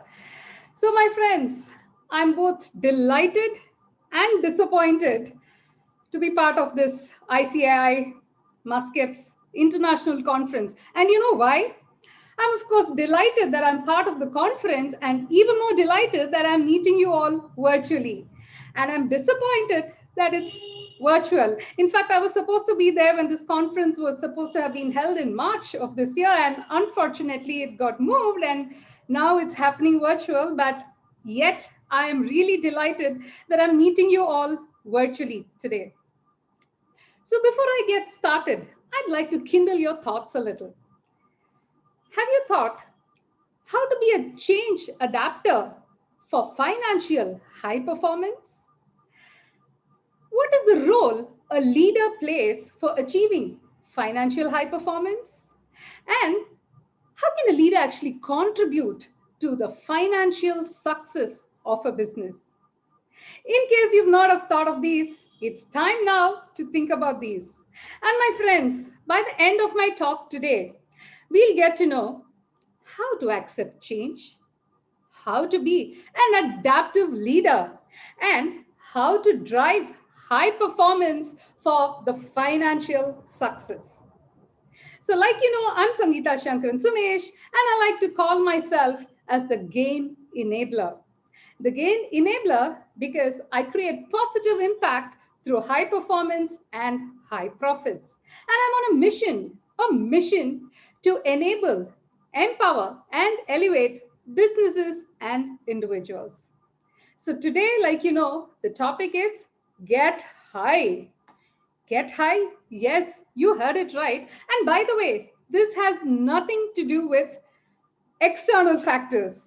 It's something within you, how you can get high by what you do and get high on your performance. And that is what I'm going to be talking to you today. We are chartered accountants, CA, change adapter. And a change adapter is a confident achiever, another CA. So are you ready to be the change adapter so that you can be the confident achiever? So do you see this person here? Do you know who he is? If you do know, do post in the comments, in the chats. I'd love to hear from you all. So just to give you a background of this person, and I'll tell you why I'm telling as well. He was born in 1974 in the slums of Manila in the Philippines. When he was a little boy, his father did not have a job. And this little boy used to go get leftover food. He used to go collect garbage, and he used to push cart, sell newspapers, and that's how the family was surviving. They were in deep poverty. He had dreams to complete a school, and yet he used to avoid being out of the street fights because that meant he was losing focus from his school studies, and he was desperate to complete his school education. He wanted to go to college as well, but the family did not have enough money. Luckily for him, one of his neighbors was shooting a TV serial, and he wanted this boy to play a role in it. And when he was about 18 at that point in time, and do you know what was the role he had to play? All he had to do was go and press the doorbell. That was his role. And to shoot that, he had to wait for about 7 hours. And this boy did not mind it. Why? Because he was sitting inside an air-conditioned room. He was given good food. And to top it up, he was given some money as well. So he was very thrilled about it. And one thing led to the other. And from TV shows, he moved on to the movies. He became a movie star. And when he was 23 years old, he stood for the elections and he became the councillor of the city of Manila. And he was a councillor for 3 terms. Fast forward to 2019, which is last year, this person became a sensation in Manila because he became the Manila's, guess what? Manila's mayor, the city mayor. And he was so popular amongst the locals. I was in Manila last year, and the way people used to relate to him, they were so passionate. I could see the love. And he is none other than Isko Moreno. And why did he become the sensation? Because he used to even clean the streets of Manila. And he dreams now to become the president of the country. From the slums to ruling the country. How did this change happen? He was striving for self-improvement. He even did courses in Harvard and Oxford. And he was only looking at getting better, getting to be a better version of himself. And he adapted to the change that he wanted. So from slums to movies to politics, he has been growing in his career. And that, my friends, is high performance, right? So what is high performance? Now, if I were to define high performance, it means achieving superior results by performing at a high standard as per targets set by your own self. That is what is high performance. Now, what is financial high performance? High performance, when it is in financial terms and when you're able to quantify it, that is financial high performance. Now, is there anybody out there who doesn't want high performance? Be it individuals, be it organizations, everybody wants to be a high performer in their domain. They want to be leaders, right? And that is the beauty of high performance. Everybody wants high performance, and high performance is a positive change. Change is not always positive. Like, look at the times that we are in right now. A huge change indeed, but not so positive. It is quite negative, I would say. So why is it that people resist change? It's because of this negativity factor that's involved. If you were to take the time right now we are in, how do you feel about this change? You feel challenged. C is for challenged. You feel hazy about the future because we don't know. It's uncertain times. We don't know how it looks like. We don't know when a vaccine is going to be coming out. And that makes us anxious. And N, you feel nervous about the change because you don't know what's happening. G is gloomy. You do feel gloomy about this, right? Because we don't know when this is going to end and when we are going to see light at the end of the tunnel. And E, it also enrages you at times because when can we get back to the old way of living? That's something that we are all left with. So, how do we go about this? How can we come out of this? So, to accept is the way out. From change, this change and any other change, if you need to be a change adapter, it's the best to accept it and move on because these are things that are not within your control. So might as well accept and see what is the best thing that can be done. Now, accept is another acronym, and I'll tell you what it is as we move along. I am a story collector. I'm an experience collector. I love traveling, and I've traveled to many different countries around the world. And so now, my friends, as I unveil what accept is, I'm going to take you through a series of stories and experiences, right? So if you're ready, enjoy, sit back, relax, and see what you can gain out of this. When I turned 40, I told myself I'd gift me with two things.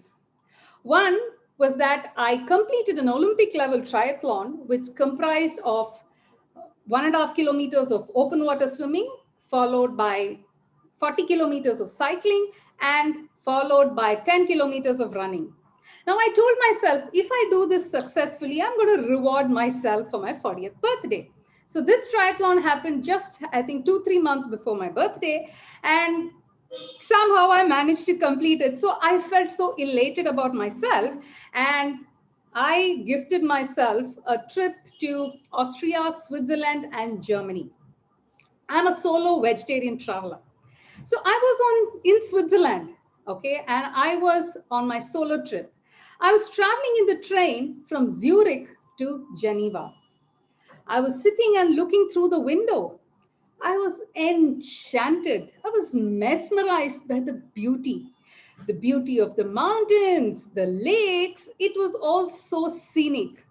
I was in a trance. I enjoyed myself thoroughly.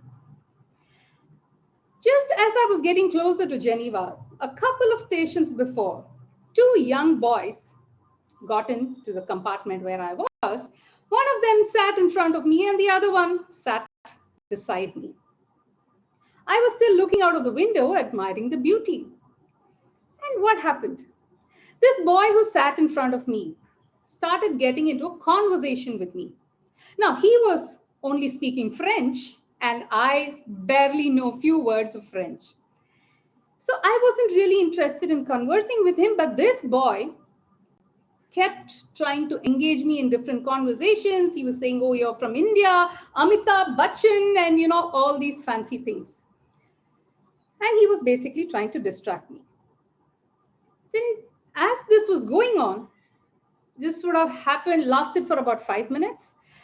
Suddenly these two boys, as we were conversing, just got up and went away. And I was wondering why, but I just left it. And then only to realize the ticket collector was there. And I realized these two boys didn't have the tickets. They hadn't purchased the tickets, and that's why they were fleeing away.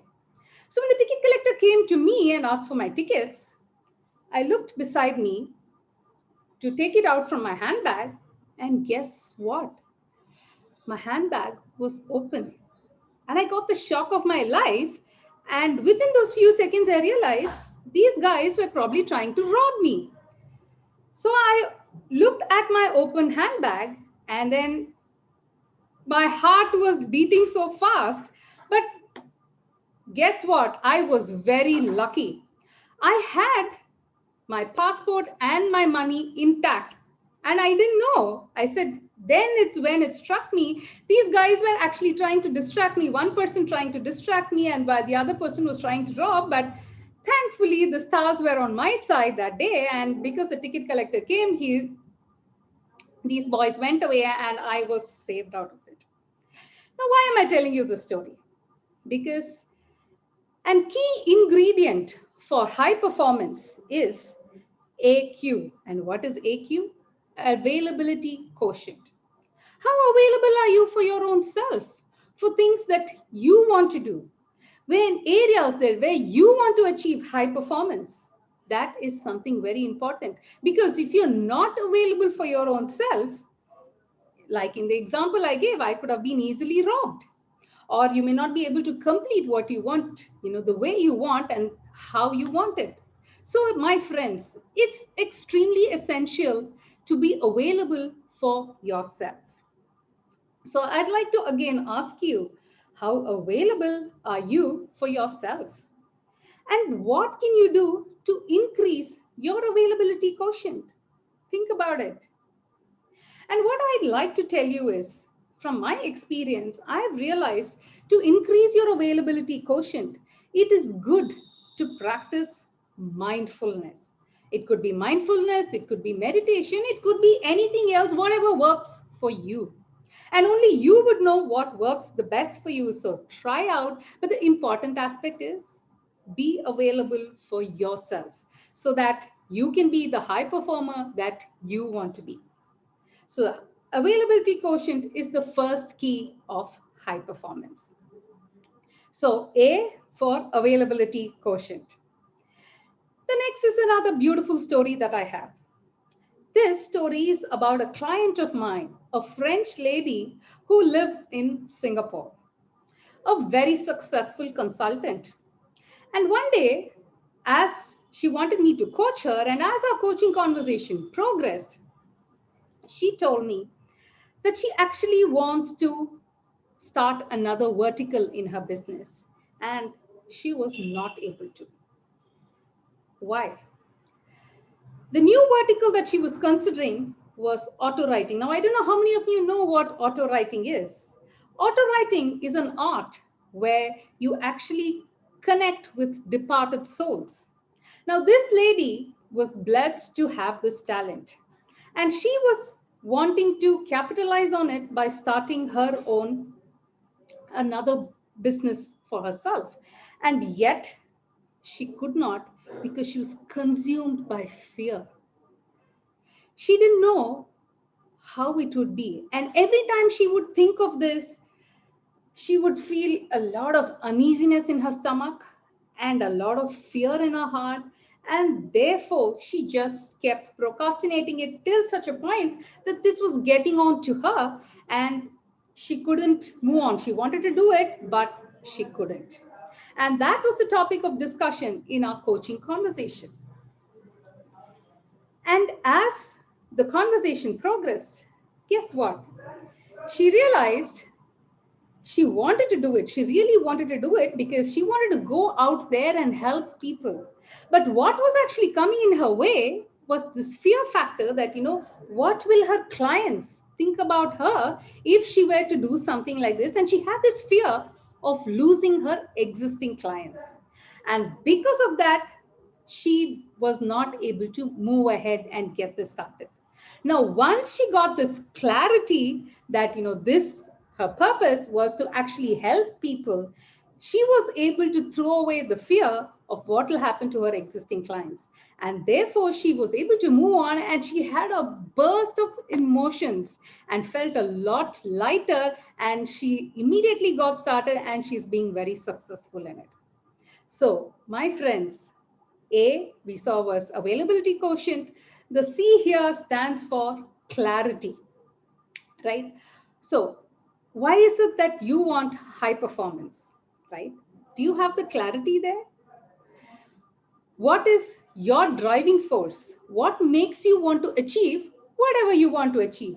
So get the clarity that you have, because that will propel you to get your things faster the way you want and be the high performer that you want. So financially now, like I said, her business has been thriving. So if you're able to get clarity, that's going to help you get better in whatever that you're doing. The second C, before I tell you what it is, I apologize for this ghastly picture. But there's a story behind that as well. In 2015, I was on a family vacation to Cambodia. And we were in the capital of Cambodia, Phnom Penh. In Phnom Penh, there's a place called Killing Fields. I don't know how many of you know, but from 1970 to 74, there was a mass genocide in Cambodia. Innocent people were butchered mercilessly. They were tortured. And even now, if you go and walk in the Killing Fields, you'll actually find pieces of bones and nails. And the picture that you see here is a tower that's erected of skulls of people who were killed. The stories, the pictures, very, very gory. It does something to you when you get there. And that's exactly what happened to me. I was left with a lot of heaviness in my heart as I left.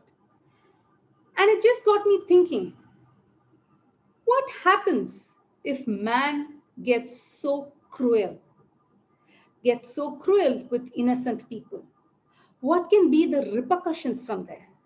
And it got me thinking. Unknowingly, I had weaved a story around it. And this story kept coming back and forth to me. After a few months, after my return from Cambodia, a little voice in my head said, why don't you write about this? Why don't you make it as a book? And immediately my mother mind said, oh, who's going to read it? Are you mad? You're not an author. How can you write? And I had all these negative thoughts there. So I put it away at the side. But again, after a few months, the same thought kept coming back, and one thing led to the other. And somehow I mustered the courage to come up with my first book. It's called A Glance at the Unknown. It's a spiritual thriller. And I had a lot of butterflies when I launched the book.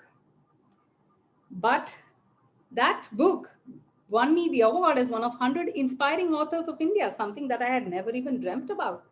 And when I started telling people that I've written a book, people assumed it to be a finance book, because a finance professional with so many years of experience, they expected a finance book. So I had to write my second book, which is called What the Finance, and that became a bestseller. In fact, the previous speaker, Mr. Arun Jain, is also part of the book, What the Finance. I didn't stop there. Then I went on to come up with a free audio book on Audible that's called The Power of High Performance Coaching. And then my latest book is what you see, Get High, which has been endorsed by Coach Dr. Marshall Goldsmith, New York Times bestseller, another New York Times bestseller, Ron Kaufman, and many other industry leaders. Now, why am I telling you this? Because I managed to step out of my comfort zone, right? So the second C here is step out of your comfort zone, because they say magic happens outside the comfort zone, right? So if you want to create that magic, if you want to get to the next level of where you are, you must be prepared to step out of your comfort zone.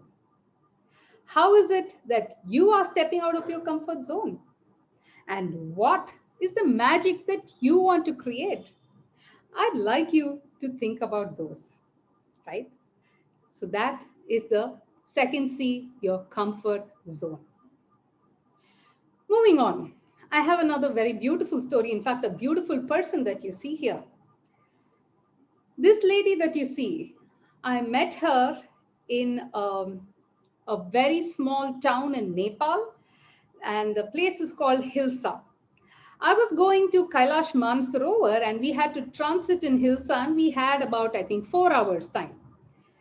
And this lady has one of the most beautiful smiles that anybody can see. You know, as you can see from the pictures, extremely beautiful. But this lady cannot speak. And yet, there was so much beauty around her. There was so much beauty the way she was doing her work. She was so hardworking. She, you know, the role that she was playing was in this small airport, which, you know, has a very small aircrafts landing and taking over. You had to shift from a small aircraft to a helicopter. And that's why this airport was very thin strip of land as a runway. So whenever these flights came, she had to manually go and, you know, get the food from the flight and, you know, distribute it to the rest of the village, because this was, you know, very unforeseen place. So this is what this lady was doing. But whatever happens, the joy and the happiness in her face would never go. She was like the talking point of this particular airport. So, you know, the staff who used to work there, they were telling us her story of, you know, how she's so hardworking and how she always has the smile and ready for work all the time. And how does she manage to do this? That's what this E is about: energy management. Energy management is the fourth key of high performance. How are you, my friends? How are you maximizing your energy levels? Think about it. And also, how can you unplug if there are any energy leakages? Because all of us have energy, and the way we utilize it is what matters. How are you utilizing your energy levels? To be a high performer, focus on how you're managing your energies. So you could try different things. For example, what has worked for me with my energy is art of living. It's simple breathing exercises, which I have been practicing for the last 15 odd years. And that has been a game changer in my life. So find out what is it that can be a game changer for you, that can help you manage your energy levels. So E is for energy management. And then this beautiful lady that you see with me in the picture, I met her when I was on a road trip in Kyrgyzstan. She's a young girl, very pretty, very sweet thing, just about 20 years. And she was our tour guide. Now, I was driving a 4x4. I mean, we were, I think, a group of 8 different people in 8 different cars. And she was the tour guide, who was always ready, full of bubbling, full of energy, and, you know, giving her very best. And she was working as a tour guide because she wanted to fund her future education. Very charming girl. Her name was Chalpal. And during this 1-week trip, I think on the 2nd or 3rd day, it was a freak accident that she had. She was standing on top of one of the vehicles just as we were moving out of the filling station, and something crazy happened. She tripped and fell and hurt herself very badly. All of us felt very sorry for her, and this poor girl was in a state of shock because she also hadn't anticipated it. Luckily, we were quite close to the destination where we had to, and as soon as we parked ourselves there, Some of the guests who were part of the group had some issues because though we were in a very beautiful resort, and we were put up in the second or the third floor, and this particular resort did not have any elevators to take us up. And there were a lot of them who were cribbing saying, oh, how can we go up with our luggage and whatever. Now, but this girl, right, even though she was injured, she jumped up, she was on her feet, and she was ready to chip in and help because she said, you guys are visiting my country and you are my host, you are my guest and I'm your host. And even though she was sick, she started taking the luggage of people, and then, she actually climbed the stairs up, and she was going all out of her way and ensuring all of us were comfortable. So despite challenges that she had, she was always prepared. And that is what the P is about, your preparedness. How prepared are you, my friends? How geared up are you for challenges? What about uncertainty? Are you ready for disruptions? Because disruptions are happening so fast these days from areas that you've never even thought about, right? So how prepared are you? How prepared is your business? Have you thought of ways and means to mitigate these risks? That's something I'd like you to think about. So you need to have a lot of foresight and planning so that your preparedness is on top of the game. And from P, we now move on to the last of the accept. What is this? This guy that you see here, he is from my town, Chennai. I'm from India, like you know, and this person, his name is Anna Durai. Now, what is so special about him? He is an auto driver, a tuk-tuk driver, right? And he plies his auto in the IT corridor of Chennai, which is, I think, about 25-kilometer stretch. And a lot of the IT companies are based here. But what's so special about Annadurai, you may wonder? This share auto that he does is not an ordinary auto. Like you notice in the pictures, his auto has everything almost. He started off by, keeping newspapers, and then he moved to the magazines. Because, of this long drive and heavy traffic as well at times, people are sitting in the auto, and he thought, it was good for him, for his customers to keep themselves engaged. Now, this is out of box thinking because you can never actually find autos like that in Chennai. Now, as I said, he started with the newspapers, moved to the magazines, and then he started offering free internet for his passengers. Then, like you see in the picture, free tab. So anybody who wants to browse can use the tab. And then he also had a mini refrigerator because Chennai is a very hot place. So he said, if my passengers are going to feel thirsty, they can refresh themselves with cool drinks. So he just keeps improvising. And this guy and his auto are so popular, not only in Chennai, but many different parts as well. And he has been called to render keynote speeches, even though his English is not so great. And this guy is going places. And so what is the message here? T stands for transformation, right? So if you want transformation, you must be ready to step out of your comfort zone and create that magic, go the extra mile. So, my friends, what are you doing to get to the next level of where you are? It could be both in your personal life as well as in the professional life. Think about it. And by the way, in my book, Get High, I have shared some high performance tools and techniques that you can use, some templates that will help you to keep improving yourself and keep moving on to the next level. So accept is what we saw now. So now let's start looking at the leadership aspect. A great leader is one who drives high performance so that there is financial success in an organization. And that is like music to your ears. And I'm going to sing a very little song here for you. It goes like this. Baba, hey leader, do you have more bugs?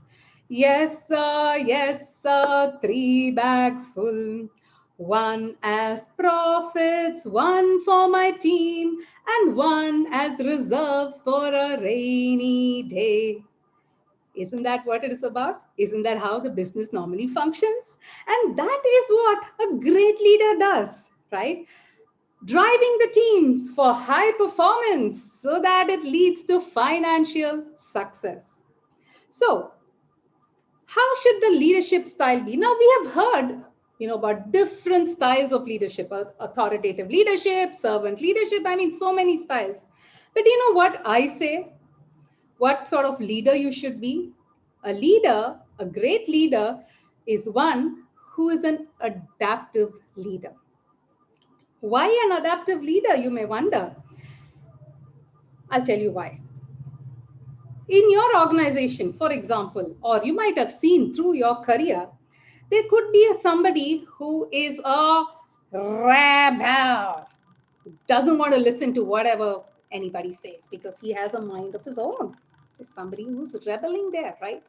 And then there could be somebody who is lazy, who doesn't want to do anything much and is always passing the buck around and ensuring that there's somebody else doing their bit of work as well. And then you have a non-communicator who is silent, who doesn't even talk much, who doesn't express, and you can't really make out if the person is happy, sad, or what the thought process is. You have people like that as well. And then you have somebody who is a storyteller, who's full of stories, who's full of excuses, and quite manipulative as well at times, and could be exaggerating as well. So you have people like this as well. And then you have somebody who could be, guess what? A rumor mongerer, right? Who's always saying, this other team got a huge bonus. Why didn't I get? Right? Who's always comparing, or who's spreading things around. And you also have somebody who is like, oops, yes, boss. So whatever the boss says, even if the boss says the sun rises in the west, they are like, yes, boss, right? And you could also have somebody who's a fast learner, which is good for you if you were to manage somebody like that. And then you could have an ideator as well, who's always full of ideas and, coming up with new different things. You could also have a clown, a humorist who's always entertaining the team. Or you could even have somebody who is hardworking. So, and this is not the end of it. There are so many different kinds of people, the way they work. There are so many things different. So, how can a leadership style be the same for everybody? That's what I'd like you to think about. Because I believe there's no one size that fits all. So as a leader, how can you manage? In the banks, they say KYC, know your customer. I say KYT, know your teams, right? Because you need to know how your team members are and adapt your leadership style in accordance to that for a win-win situation. And by knowing how your team members are, you are able to bring out the very best in them. So, what is the art of leading high-performance teams, you may wonder? So I say, first, know the strengths of your team. Know the strengths of your people and how you as a leader can leverage on it. Develop your team. It could be developing the culture, developing, their courses that they want to go, or developing them through coaching or engaging them with coaches, different ways. But you need to keep developing them in your domain, in the other areas, whatever, so that they are able to deliver the best for you as a leader. Provide specific, timely, and actionable feedback or even feed forward for that matter. Lead with empathy as a leader. And lastly, coach them through their conversations or engage external coaches and see how you can maximize their potential. I would again like to share a little incident here with you. I was conducting a leadership workshop on how to be a better leader for the CXO club members. They were, different chief executives from different organizations. And the one objective everybody had was to see how they can become a better leader. And at the end of this workshop, there were some valuable takeaways, which I'm going to share with you because I think they are very, very important. And what the leaders realized at the end of this workshop was, as leaders, do you listen? Do you listen to your team members? Do you listen to what they have to say? Are you paying attention to them? So the first takeaway was listen. The second takeaway was appreciation. As leaders, do you appreciate your teams? I mean, tell me, who doesn't like a job that's well done? And by the way, if you liked my talk, I would look forward to your appreciation as well. The third takeaway was learning. The leaders felt that once they've reached a certain level, they were not open to learning. And they realized to keep themselves abreast and to be on top of the game, they need to be learning. The fourth takeaway for them was ego. Their ego actually prevented them from even learning from their juniors because they said, oh, I know it all. I don't need to know that too from my junior. And the ego was coming in between. And the last important takeaway that they had was on mindfulness. They said, the juniors tend to ape and follow what the seniors do. And these people are the seniors, the senior leaders running the organization. And they said, if we are not mindful about our actions, about, the things that we say and do, that's going to get, go down in the organization. And therefore, they need to lead by example. Now, these were the valuable takeaways that the members of the CXO club had, and I thought it was very valuable, and that's why I'm sharing it with you. Now, if if leadership were to be put in the form of a matrix along with performance, what is it that you see? Now, if the leadership is poor and the performance is low, it means you're not productive enough. If the leadership is low and yet the performance is high, there is lack of vision, lack of long-term vision as well. If the leadership is good and yet the performance is low, it means there is high potential and they could actually be shaped and molded much better. But if the leadership is good and the performance is high, what does that mean? It means you are in the growth path. And that's where everybody wants to be. But my friends, which quadrant are you in?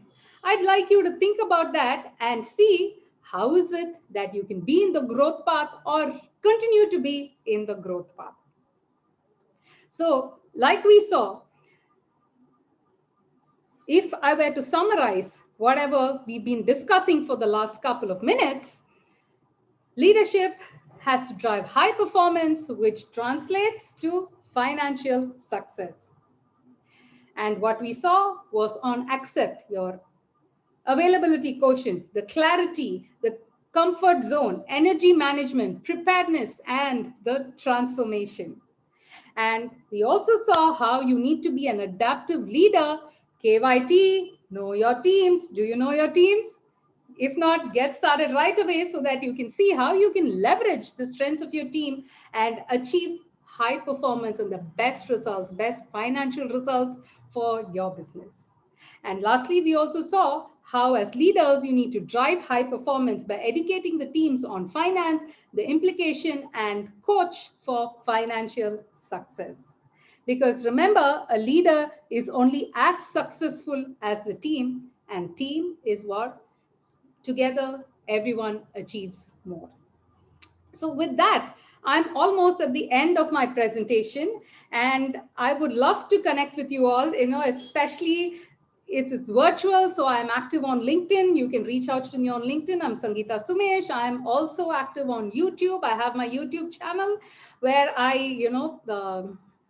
share on high performance, on some bit on finance and different other things. So my YouTube channel is called Sang Shah Sum, which is an abbreviation of my name, SANGSHASUM. And I'm also open for coaching assignments and speaking engagements. And yes, I would love that, you read my books and then get in touch with me. I'd love to hear how you enjoyed my books. And before we leave, I have another song for you so that you do not forget me, right? So I'm going to sing this little song, and with that, I will be ending my session.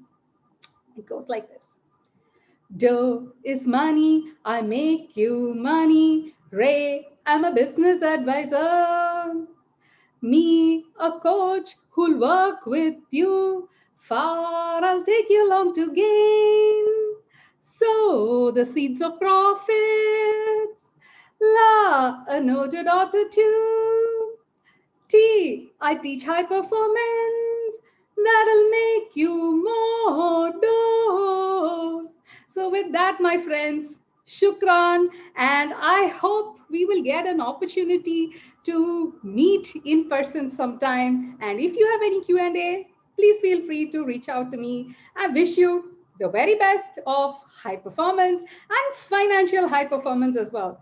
Until then, see ya. It's bye from me, Sangeeta.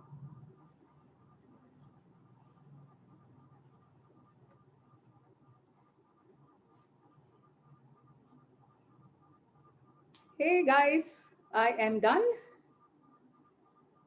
Sidel?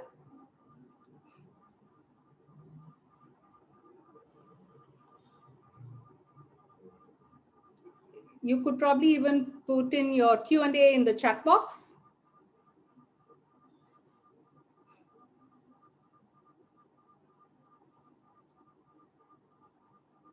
Hey, Sidel? Hello, Ms. Sangeeta. Yeah. I'll not tell you how many views we've been getting throughout the session of how interactive and how innovative your presentation has been. Thank you. It was a wonderful session, truly a wonderful session. And not just participants, even the managing committee members have left our speaker lounge and connected to other devices just so that they could watch your presentation. So nice. I'm very glad to hear that. It's really a pleasure to have you. Thank you.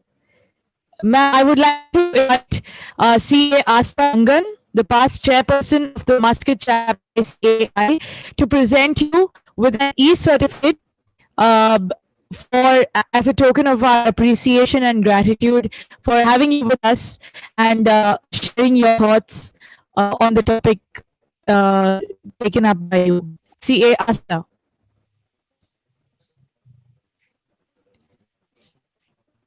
Hi. Hi.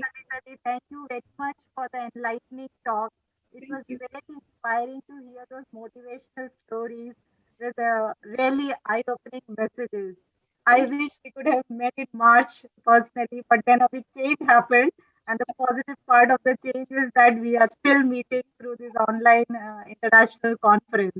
Absolutely. So on behalf of the Muscat chapter of ICAI, we thank you for participating in our conference, and I would like to felicitate you with an e-certificate. Sure. And along with the e-certificate, there is a e-Wi-Fi, e-hi-fi coming from Anuradha Venkat. She messaged me to give that hi-fi to you. Thank you. Thank you. Wonderful. Ma'am, you are being presented with a virtual e-certificate currently, and we will also email the same to you. Thank you so much for being a part of this conference. And please do stick around and stay with us. We have a panel discussion coming up, which will definitely be very interesting. Sure. I'll be around, and in case any of the participants want to interact, I'd love to interact. I'll be available on the chat. Perfect, ma'am. We will be taking questions on chat as well as on the email. If there's anyone who would like to email us your questions, we will get them over to Ms. Sangeeta and she'll take them. Sure. Thank you. Thank you. Bye. Thank you. Thank you, CS Asta. Thank you. Ladies and gentlemen, moving on, we are going to pick up the next winner of the lucky draw. We already have 2 winners who have gone home with gift vouchers worth Real Money 25. And we now have the 3rd winner being picked up. Computer, who is the winner? Who is the next winner?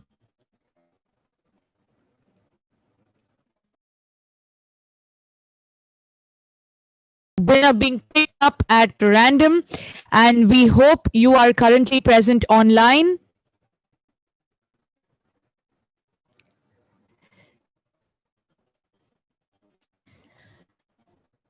Who is the lucky winner for lucky draw? And the winner is Shaju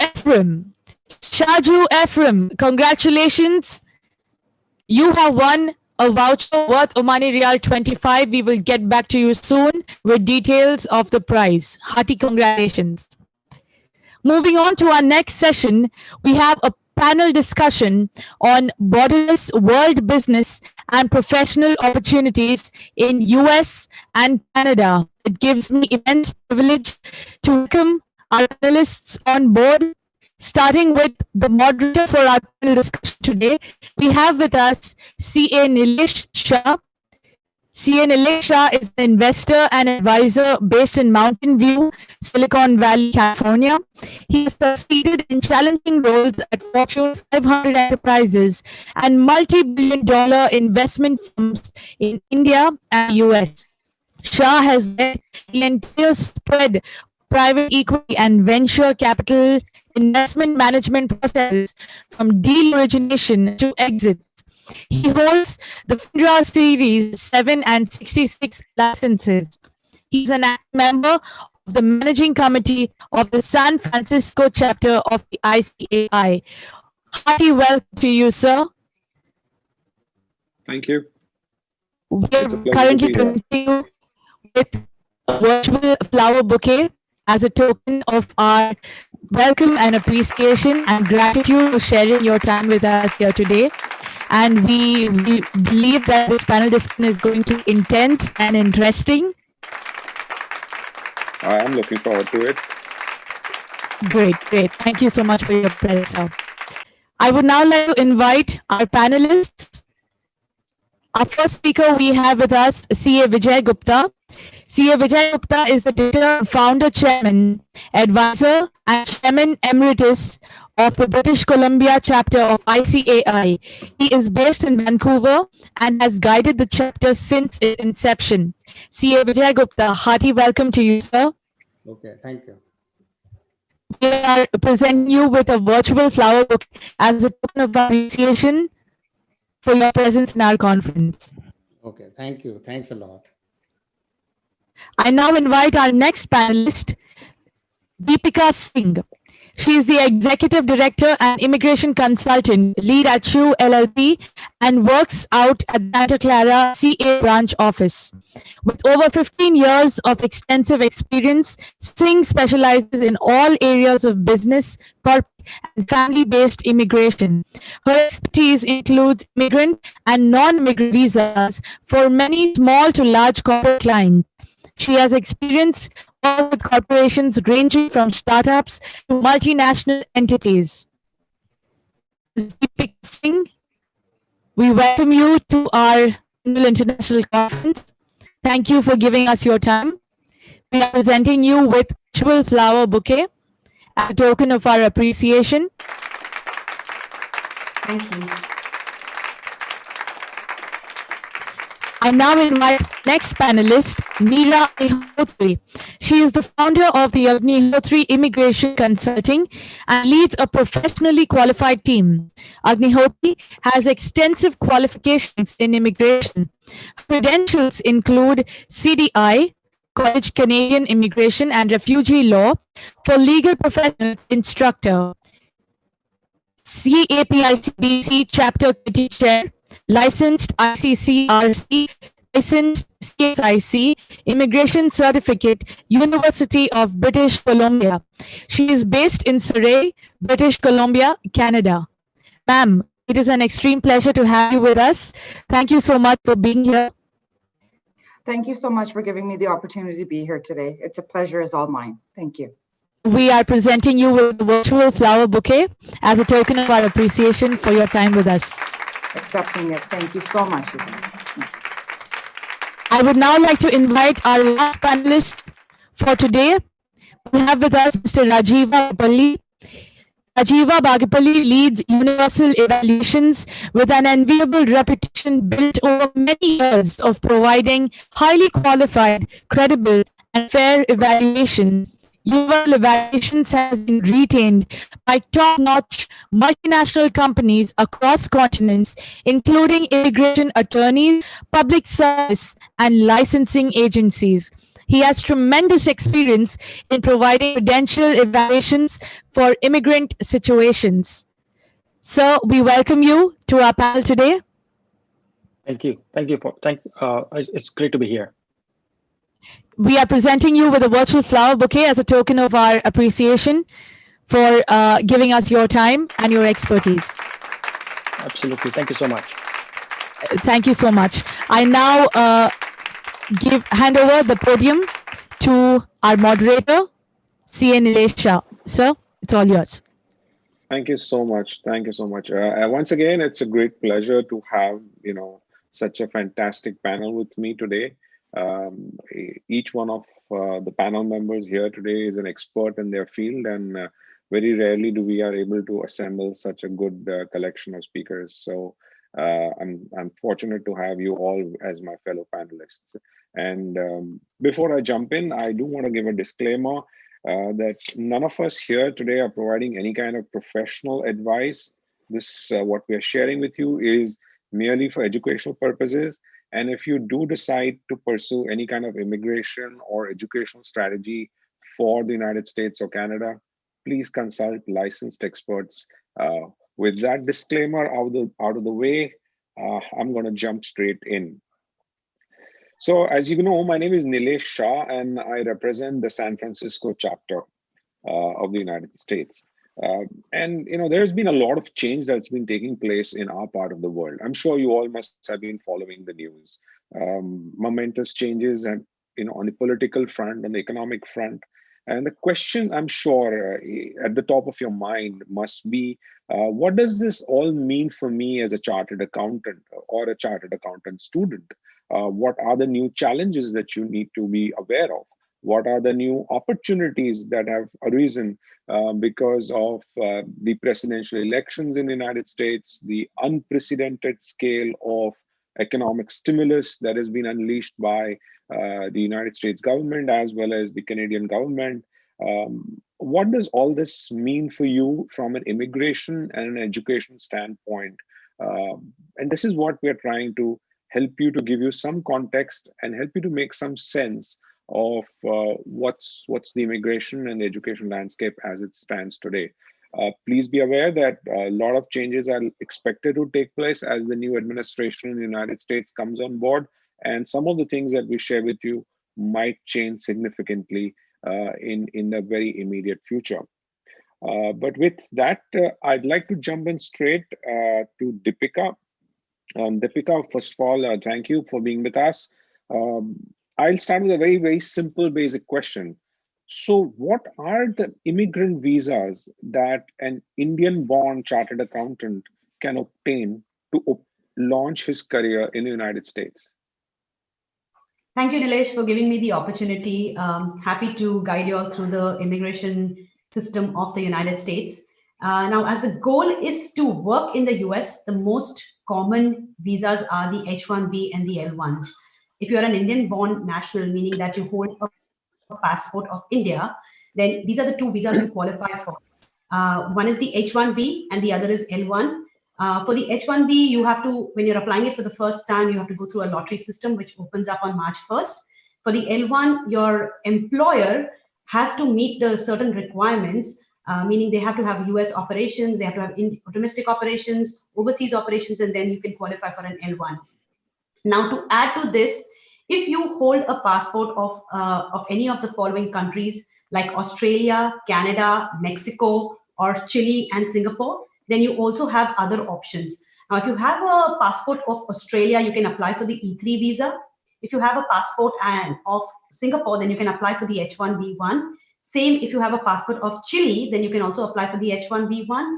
And if you are a Canadian or a Mexican passport holder, you have an option of applying for the TN visas. The problem with these, the few categories which I mentioned last, they do not give you the immigrant intent, meaning you can't apply and adjust status and file a green card. But definitely for work authorization, you can explore these visas. So these are the most common used visas for the United States for work religion. Thank you, Deepika. A lot of information in that short span of time, and we'll come back to some of the points like the passport versus the country of birth from an immigration standpoint, green card versus a non-immigrant intent version. We'll come to those concepts as we go along in the panel. But I want to again step back a bit and ask you a very basic question. So I am an independent chartered accountant in practice, let's say in India, and I am self-employed. And I'm keen to launch my professional practice in the United States and Canada. What are the immigrant visas that I can obtain to launch my practice without having to seek employment in the United States and Canada? What are the options for an independent practitioner, if there are any? That's right. So if you have a proper operation set up in any of the foreign countries and you want to move to the United States, there is the L1A new office visa category which is available for you. That comes with a lot of obviously limitations, meaning that you have to have a US registered office. It has to be related to the domestic office wherever your current office is operating. And you have to come here, you have to hire people, you have to explore a business plan, you have to show that what kind of financial, hiring and revenue plans you have for the future. So the L1A is one option for you to come and set up an office in the United States. Do talk to an immigration attorney before you even explore this visa, because there are a lot of requirements for this and you have to come up with a lot of documentation before you even explore this visa. The other one is the EB5, which obviously there is a lot of investments, it requires a lot of investment in the US. You can do an EB5 visa, again, talk to a good specialist who can help you with this, but that can also help you to set up operations in the United States if you want to permanently move here. So these are the two ones which allow you to kind of come and set up your own operations. The H1B doesn't work really well because H1B cannot have a personal interest, meaning you can't have your own company and work for it. So H1B restricts you to do any of this. You can have a dependent H4 or a L2 or some kind of EAD, which can again allow you to open operations in the US and open an office and start your operations. But to really look at somebody who wants to really move to the US, L1A is the best suited at this point of time and the much more convenient one to go through. Makes sense. Thank you, Deepika. One question I commonly hear from people who they ask a very simple question that they say that I hold a B1, B2 business visa. Why can't I use this business visa to launch my practice in the United States? So how do you respond to that? So the B visa was primarily created for business purpose, meaning that you come to the US to hold meetings. It's not for work related. When I say work related, it means you can't come and do any billable work in the United States. And in the last few years, USCIS and the US Port of Entries have been very, very particular about your entry into the US on the B1 visa. So if you hold a B1 visa, you can definitely come to the US to explore opportunity, but you can't really start working here and start doing a CA practice as such. You can come here, you can look for an office, you can come and explore the industry and see where you want to set up an office.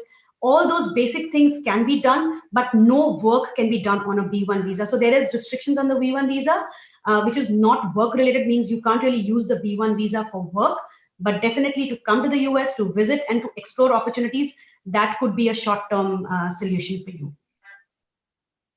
Okay. So I'll go back to what you earlier mentioned about the H1B and L1 visa. From an operational standpoint, how can one get an H1B or an L1 visa? Can I just go and apply on the USCIS website? And what are the major differences between these two visas? How does the mechanics of these two visas work? Okay. So for both H1B and the L visa categories, you have to have a US employer sponsor it. Now, I'll just give you a background of how the H1 works. So if you've never held an H1B in your life, you are subject to something called a numerical limitation or a lottery system. So on March 1st, you are suppose your employer in the United States who's offered you an offer has to register through the USCIS portal under their account and stuff for the lottery.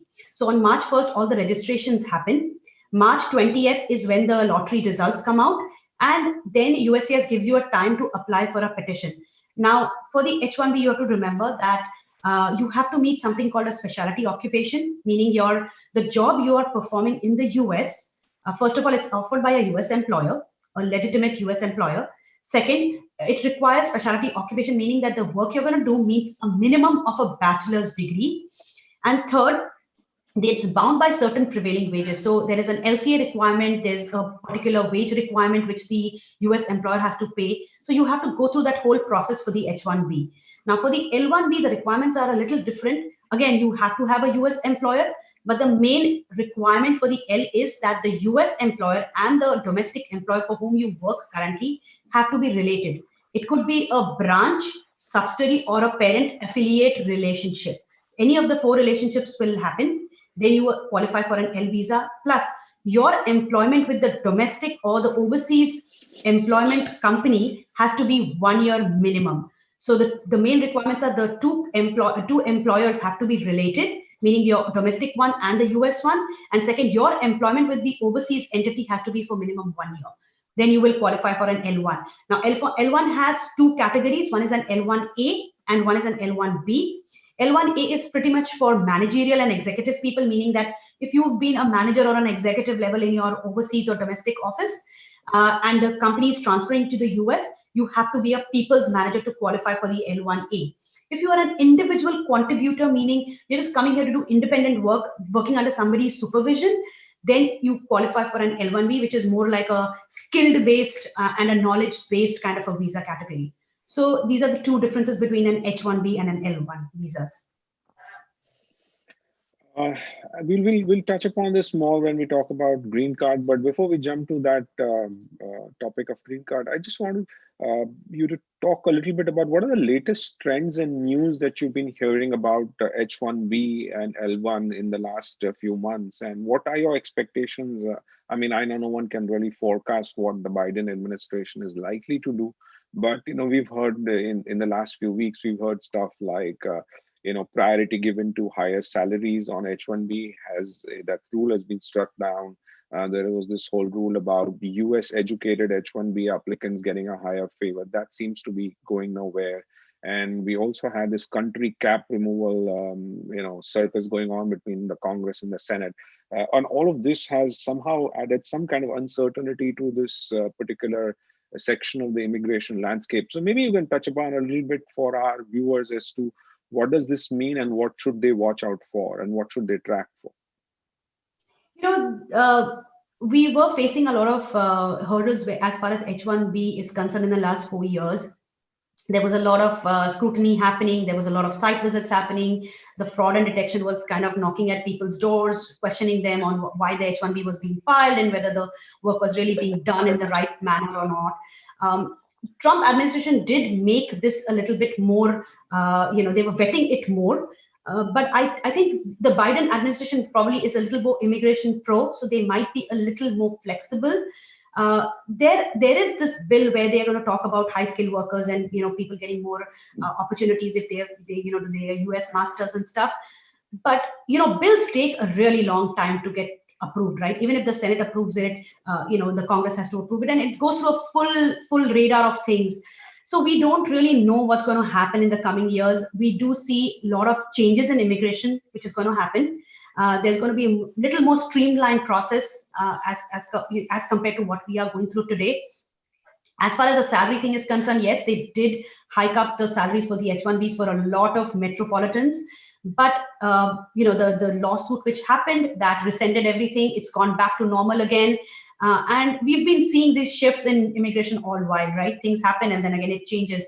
So in the coming months, starting January when the new administration comes on board, we'll see what happens. We'll see how things take a turn and we'll keep everybody posted. I would just comment on that in that manner. Yeah, I know it's a $1 million question, literally and Yes. figuratively. So I'll now jump to the final piece of the U.S. immigration landscape, the famous green card. You know what everybody sort of wants to get there. It's almost like a game of snakes and ladders, and you're constantly navigating complex. So what is a green card? How does one get that? And especially some of the people who are watching this are not necessarily living in India. They are living in the Middle East, Muscat, Oman, and some of those localities. So what does that mean for them in terms of getting a green card? Is it easier for them? Is it different? I mean, you can touch upon the country of birth versus passport angle also when you talk about the green card. Sure. So, what is a green card? Green card basically means that you get a long-term permanent residency in the United States. That's basically a green card, and then you can eventually use the path to become a U.S. citizen.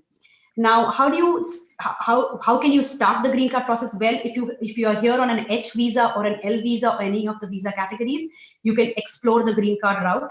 H and L are dual intent, so obviously your employer can sponsor you for the green card, and you can go through the EB1, EB2, or the EB3 routes to get the green card.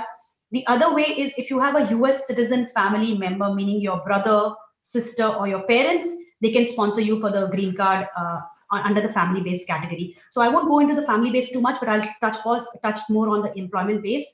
How it works is that once your employer is ready to file your green card, there are stages which you have to go through. There's stage 1 of the labor process, stage 2 of the I-140 process, and once your priority date becomes current, then you can actually file your green card application. Now, US consulates or the USCIS, what they do is they don't honor the passport, they honor the country of birth.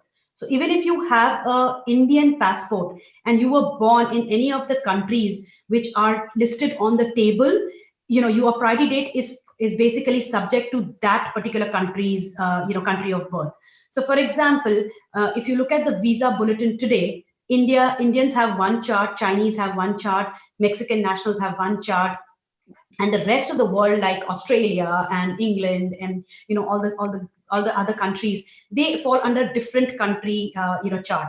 So if you are born in India, then you have to follow the India chart. If you were born in China, then you have to follow the China chart. So basically what I'm trying to tell you is that when you file a green card, it goes by the country of birth.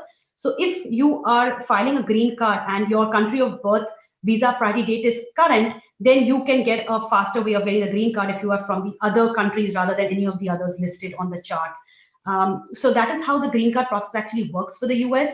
It's not by the passport you hold, it's more by the country of birth. Versus when you file an H1, it's more by the passport you hold versus the country of birth. So that is the difference. So definitely whenever you explore the H and L visa, talk to your employer and tell them you want to explore the green card process as well, and then work with an immigration attorney and they'll guide you as to how to get your green card done in a quicker manner.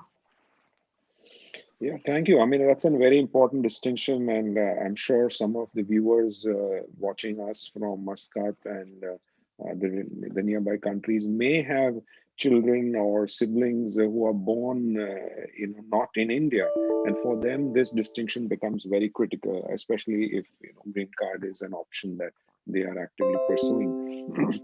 Deepika, before I jump on to Rajiva and into the complex world of educational credentials, and Rajiva, be ready with that. I just want to talk about F1 and J1 visas. So can I take an F1 visa to come to the US and study for CPA? Can I take a J1 visa and complete my Indian CA articleship training in the United States? So if you can touch upon a bit of that, and that will be great. Sure. So there is no CA or CPA degree in the United States, right? It's only you have to go through the finance program or the accounting program. So F1 visa, definitely you can explore the F1 visa. For that, you have to enroll in a university in any of the related academic field you want to study, and then you can come to the United States. So the process is that you speak to universities in the US. They issue you, obviously you go through the admission process of whatever the university has, and then they issue you an I-20. You carry the I-20 to the US consulate, you kind of apply for the F1 visa, and then you can enter the US on an F1 status. Now, F1 depends upon the course you study. A lot of people who have CAs from India, they usually come here and do a finance program or an accounting program, and a lot of combinations, and that eventually leads them to also take their professional CPA licenses here. But as I said, no university offers a CPA program as such. It is more of a professional license in the United States. So if you want to come on an F1 visa, you will have to go through the academics of probably finance and accounting and explore more into that area. But F1 visa is definitely possible. Now, as far as J1 is concerned, which you mentioned, Nilesh, what happens with the J1 is usually sponsored by agents. And what happens is a company cannot just sponsor a J1. You have to be a registered sponsor for a J1 visa. So there are a lot of these agents who can actually help you to come here for internships and as an exchange student or things like that. And you can explore the J1 visa through agents and through exchange program universities. No employer specifically can sponsor a J1 as an employer could do an H1 or an L1. So J1 has to be looked into a little more in depth. If somebody has a J1 question, they can definitely talk to an immigration attorney who knows how to do J1 processes and can guide them specifically as to how a J1 visa can be obtained. So I would say F1 is better. J1 you have to really explore. Thank you, Deepika. And on this subject of education, I think it's right for me it's acute for me to call in Rajiva. Rajiva, thanks for being with us. So I'll start with you in a very basic question is my Indian Chartered Accountant degree valid in the United States? Is the Indian Chartered Accountant degree equivalent to a master's degree in the United States? And do I get any special preference as an Indian CA? Maybe you can talk about that and start the conversation on the education and credential side. Thank you, Nilesh. It's a wonderful question. Chartered accountancy, the degree, which we normally call it as the ACA or FCA for our all practical purposes. Chartered accountancy is considered equivalent to a bachelor's degree in the US, not to a US master's degree. Even considering the fact the most competitive exams, considering the coursework, it is more competitive than any other country in the world, just with the coursework. Now, a few years ago, it was even difficult to equate just an ACA program, the coursework, into a bachelor's degree. In the last 7-8 years, they have streamlined the process in the United States, the way they look at it, the way universities look at it, and the way the immigration department separately looks at it. For example, if a person has a BCom degree, MCom degree, ACA, this was the typical route 20 years ago, 25 years ago. Eventually it changed. Now the Indian board changed the policy. Now a student who wants to pursue, a professional exam, they can go right after 12th. They can do preliminary, intermediate, and final. And the way in the last 3 or 4 years, they have come up with a conclusion. So how do we look at this education and what is actually, how we can equate it to a specific degree in the US? There are 2 ways of looking at it. Step 1, if a person pursue preliminary, intermediate, and final, and then once is accepted in the board, and then he gets a certification of associate, it is equated to a 4-year degree in the US. That means it is a straightforward bachelor's degree in accounting. And second question, what happens if I have done a BCom degree, I have done a MCom degree, and then a CA? Unfortunately, it is still a bachelor's degree. So there is no, it cannot be equated to a master's degree. But India is a diverse country. Let me give you an example how diverse is the United States. 50 states have 50 different ways they look at this degree. For the requirements, if you want to become a CPA in the US, the requirements is completely different. It varies from state to state. But you talked about F1 process. to chartered accountants coming to the United States to pursue a master's degree. With ACA, with an associate, it is a straightforward baccalaureate degree, and they can get into a master's program through a F1 process, pretty straightforward. If they have to come through an H1B process, then the whole process what Deepika mentioned, they have to go through it. You have to find an employer, they have to bring you. And then there will be a question, because for H1B visas, there are certain conditions and they call it a specialty occupation. And then they say, do you fit into those categories? Yes, they do. And depends on the nature of the work they do and the position they hold and the job duties they're going to perform. Yes, it is straightforward possible. And unfortunately, with that qualification, it is a professional degree, but it's still equated to a bachelor's degree in the US. Thank you, Rajiva. Before I ask you the next question, I just want to tell all the viewers that the situation is slightly different in Canada. And when Vijayji and Neera come online and talk about it, that will be a different situation. It is not the same congruence. Canada and US are similar in many ways, but when it comes to academics, no two countries could be more different in terms of how these things are getting evaluated. So just hold on to that thought. And coming back to you, Rajiva, on the, you mentioned something about doing the CPA license. So can I, as an Indian CA, take an F1 to pursue a CPA preparatory course, which is offered by many universities? I'm sure, I know for a fact that in the Bay Area, there are universities which offer a short program of about a year or so, where somebody comes in and, it's like a master's program in accounting. So is F1 possible, and then you do CPA along with that? Or there are restrictions around that? There are a lot of restrictions on that.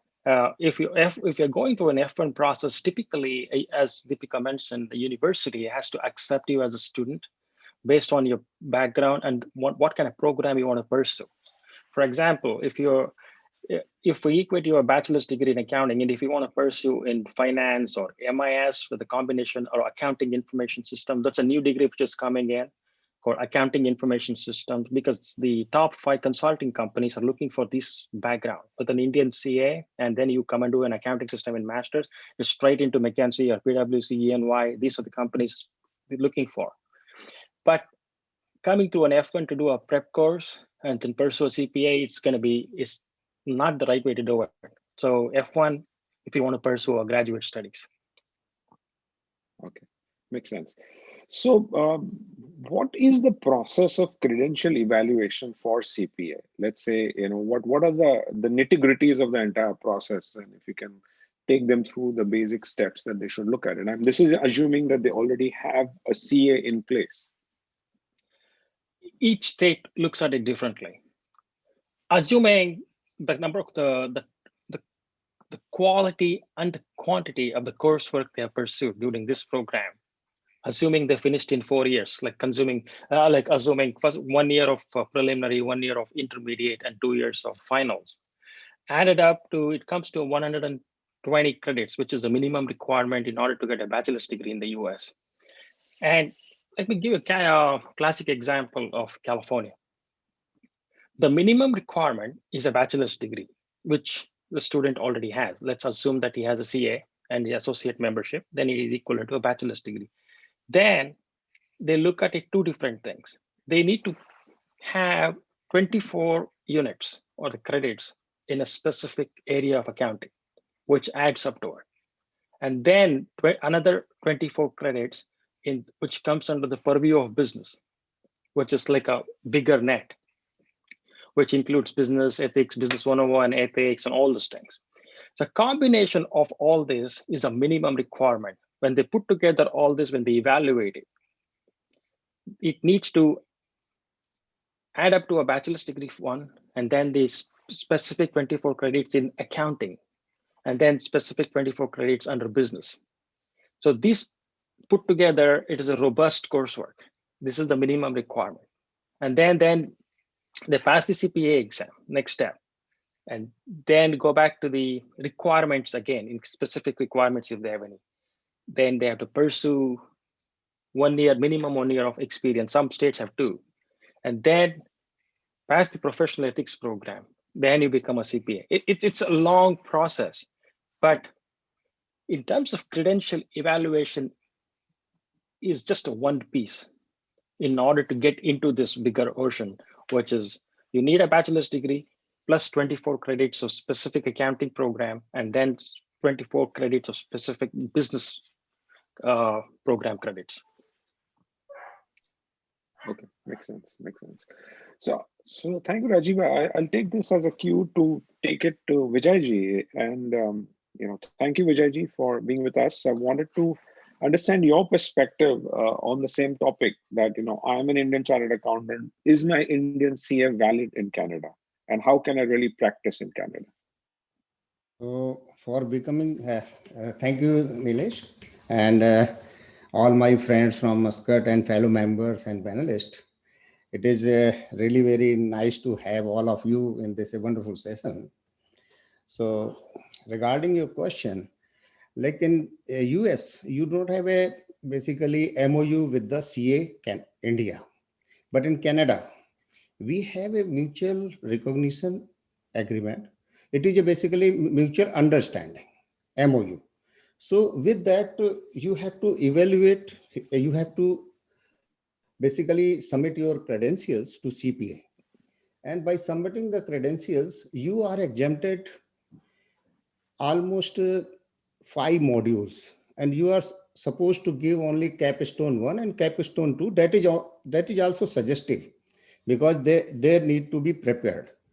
But finally, like if we say in a strict sense, you are required to go for one examination that is called CFE, Common Proficiency Examination for Indian Chartered Accountant. If they have 2 years of experience in India and they come here, they can straight away appear for CFE, and CFE is held in every 6 months.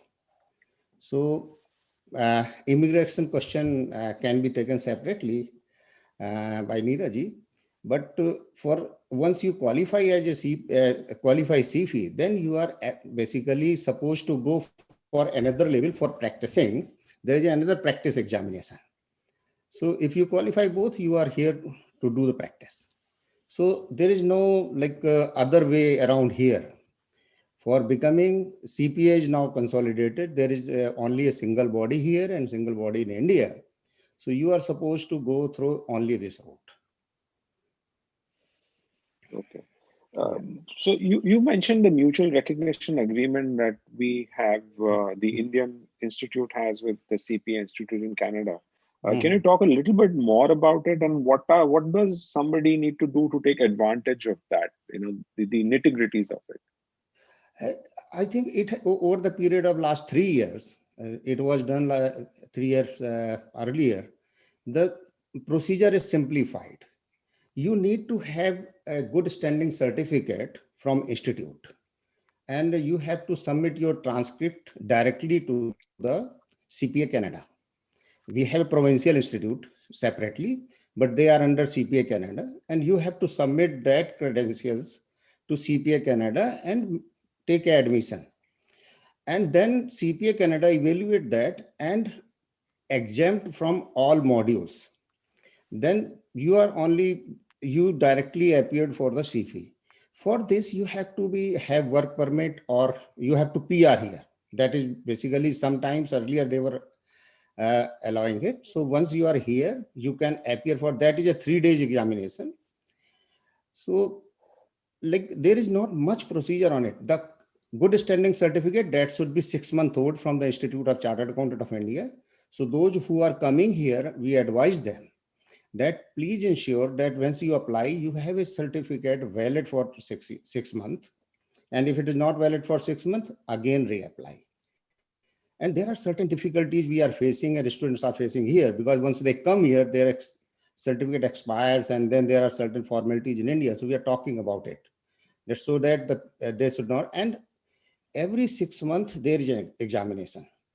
So if the candidate prepare well in advance in India, so he can manage in such a way, once he land here, within a 2-3 month time, he can appear for CP. So we as a chapter, if the people come into our touch, we guide them that these are the courses you start preparing there. Instead of, because the CFE is a very comprehensive examination, it's a case study. It is not a one subject like taxation and other things. It's a case study that goes for 3 days. And 4 hours first day, 3 hours another, and 3 hours another. And you have to pass one by one, or you can pass simultaneously all three.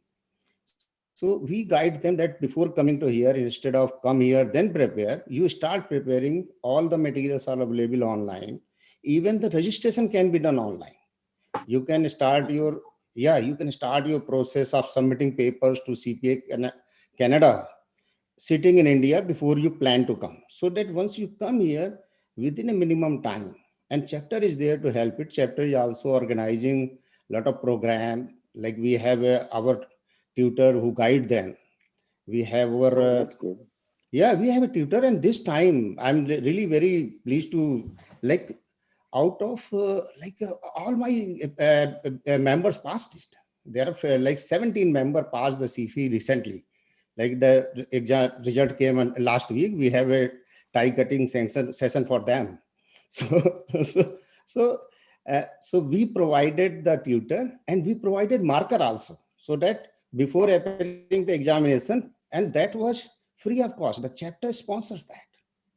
So chapter in Vancouver is very much basically active, our board of directors. And this time also for next examination, we have now permanent, because the coaching fees is very high. And you know that once you come from India, you have another liabilities also. So we try to facilitate that at least the person, whatever the problem we faced when we came, at least other members should not face. And this year for British Columbia has been very excellent year. Almost 70 chartered accountants from India came here. And I'm really very happy to share that all have been either accommodated in service, and all have been helped on. And we have the institute, by making a chapter in Vancouver, has really done a tremendous job. Yeah. No, that's very heartening to know, that the chapter is able to help fresh people coming on to the country and getting them the qualifications and certification. So that's fantastic to know about it. And I'm sure a lot of credit goes to you and your team in making that happen. So kudos to you guys. Yeah. So I have 2-3 suggestions for my young people, because before they come, at least the young members should prepare well before immigrating, as it is extremely costly and hunting job here. And they should go for soft skill training, create their LinkedIn profile, obtain good knowledge of software, accounting software, because that is the basic requirement. And we have also now created basically a committee where we are evaluating their curriculum and CVs, and suggesting them how to prepare a proper CV, how to prepare for an interview, because Canadian atmosphere and system is totally different what we have done in earlier. So and we have members who are helping them take 2-3 interview before they go for a real interview. So during last 1.5 years, I have got a very young, talented people who are helping the people. They are employed in a big 4 firm. They are referring the job. So if the people come here, he comes at least 6 months before, get in touch with us, then we can properly guide. We have separate committee and we refer there to them. Even they are in process of immigration. If they comes in touch of chapter, we are going to help them. That's awesome. That's awesome. Thank you, Vijayji. With the queue on immigration, I'd like to jump to Neera. Neera, thank you for being with us. We do want to know a lot more about Canada immigration. So I'll ask you start with a very basic question, and then we can go deeper. So how can I get a work permit to pursue a career in Canada? Okay, thank you, Nilesh, for the question and for having me here today. So your question, how to get a work permit to come work inside of Canada. Canada has a little bit of a different system than the United States, but the base is usually the same. So a Canadian employer needs to sponsor you via way of either a labor market impact assessment, which is an assessment of our labor market in Canada to ensure that jobs provided to foreign nationals are not being taken away from Canadians or permanent residents of Canada. Once the employer has obtained the LMIA, the Labor Market Impact Assessment, application for work permit is applied outside Canada, online, inside Canada, because some foreign nationals are already inside of Canada. Putting that aside, there are some programs that are LMIA exempt. If you're a senior manager coming in from an affiliate Indian company coming to work for Canada, you may be LMIA exempt through some of the categories, ICT, significant benefit to Canadians. There are several categories in which an offer of employment is required from the Canadian employer. So the offer of employment is offered by a Canadian employer that meets the median wage ranges of the province and the city that you're coming to work in. And the applicant at that point applies for a work permit without the labor market impact assessment. But in place of the LMIA, it's a job offer, plus the employer has to pay a compliance fee to hire you. In that, the job offer is not only enough, you must meet the credentials required. So if there's educational credentials that you have to have a bachelor's, or you have to have a diploma in bookkeeping, or a diploma in accounting, or the CA, whatever position that you're coming in, you may not be able to come straight forward and join as an accountant. You may have to come in as a bookkeeper. So depending on your work experience, your education, and your skill set, that's the only way to apply. So you have to meet 3 prongs. The first prong is the employer obviously hiring you. Second prong is applying for your work permit. And while you're applying for your work permit, the third is to meet all the requirements of that LMIA and of that job offer. Now, what Canada does, Immigration Canada, IRCC, and ESDC Canada, which is the body that approves the labor market impact assessments, goes via the NOC, the National Occupation Code, and it's updated every 3 to 4 years. So in that NOC code, you put in your NOC title, or you put in your job title, and it will give you a list of duties that you must know how to perform.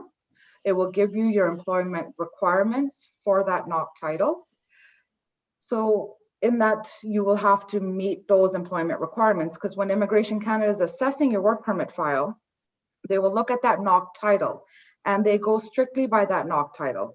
There's however many NOCs, however many job titles, but there's some jobs that are not a part of that NOC that we will have to interchange and mix things up to make sure that NOC title matches. So it's black and white when it comes to NOC titles. We have to fit you into those categories, and those requirements must be met. Interesting. So I want to just make 2 points here is that the process, if I understood correctly, and this is for the benefit of the viewers, is that in the case of the United States, as Deepika had explained, the employer has to, the employer or the prospective employer has to file for your H-1B, which is the work permit for the United States. Whereas what you're describing is that in Canada, you need to have an employment offer, but obtaining a work permit and doing the application and putting together all of those documents is the job of the immigrant candidate. Is that the correct understanding? So it is somewhat correct understanding. So I do have some employer corporate clients that say, this is our employee, this is the position that we're hiring him for, you take over the LMIA application and their work permit application.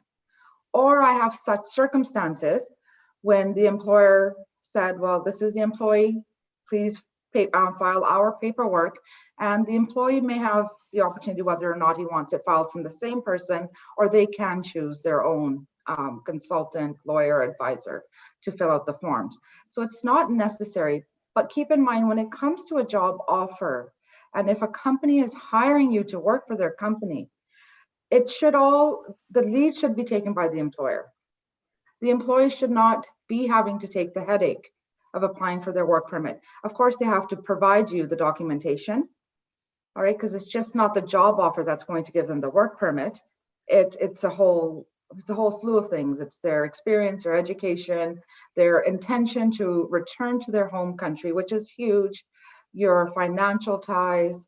So all of that is provided by the applicant, but henceforth, most of my clients are the employer, and the employer already has hired somebody, and that paperwork is provided to me. Makes sense. I'll come back to you talked something about the knock, and I'll come back to that question, and we'll also rope in Rajiva on that point. But I'd like to ask you on a related question. So we hear a lot of people who say that they've been through what they call express entry, and they already have some status, and then they look for jobs. So how does that work? I mean, what you described seemed like, let's say Deloitte is offering me a job, and I'm in India and I come get a work permit through that. But this is something I've also heard people that they don't have a job, but they somehow have a legal status to be in Canada and work in Canada. So how does that route work? Okay, so express entry is a combination of 3 applications. It's the federal skilled worker, which you have to meet 67 points out of 100 points to qualify. It is the Canadian experience class, what you would have had to study in Canada, or you would have had to work 1 year inside of Canada to qualify. And then we have the federal skilled trades, which is for the tradesperson. Whether or not you have 2 years experience in the trade, you must have the job offer. So to qualify for these categories, if you meet the criteria, your profile is accepted. You go into a pool of candidates. All right, so you may have 280 points, you may have 350 points, you may have 490, or you may have the 600 points. So 600 points is allocated to your offer of employment.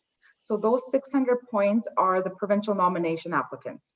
So each province, many provinces, not all, the federal government has allocated X amount of certificates to British Columbia, to Alberta, to Saskatchewan, to Manitoba, to the Atlantic provinces, to say, we'll give you 100 certificates. Out of those 100 certificates, you may choose an applicant that's going to economically benefit that province, reside in that province. If the province then approves you, so this is a joint application usually, an employer supporting or sponsoring or recommending an applicant, and the employee's credentials. So it's a joint application that goes into the province. The province then sets an approval rate. If it's approved, a certificate is issued. So if that certificate is issued, it doesn't give you PR because you still have to meet the test of Immigration Canada federally. So the province has said, hey, we think you're a good candidate for our province. We will give you the certificate, a nomination certificate, which will expedite or fast track your PR. So if it's in the express entry profile, the province directly puts that certificate into your profile, which will add 600 points, okay? So if you're at 280, you will then be at 880. Now the trend we're seeing for express entry invitations right now are in the 470s. They've gone as low as 438, very rare. They kind of linger in the 450s, 470s. So you've surpassed that now with that certificate. So then you're issued an invitation from the express entry. So unless you're issued an invitation, you can remain in that pool for 1 year.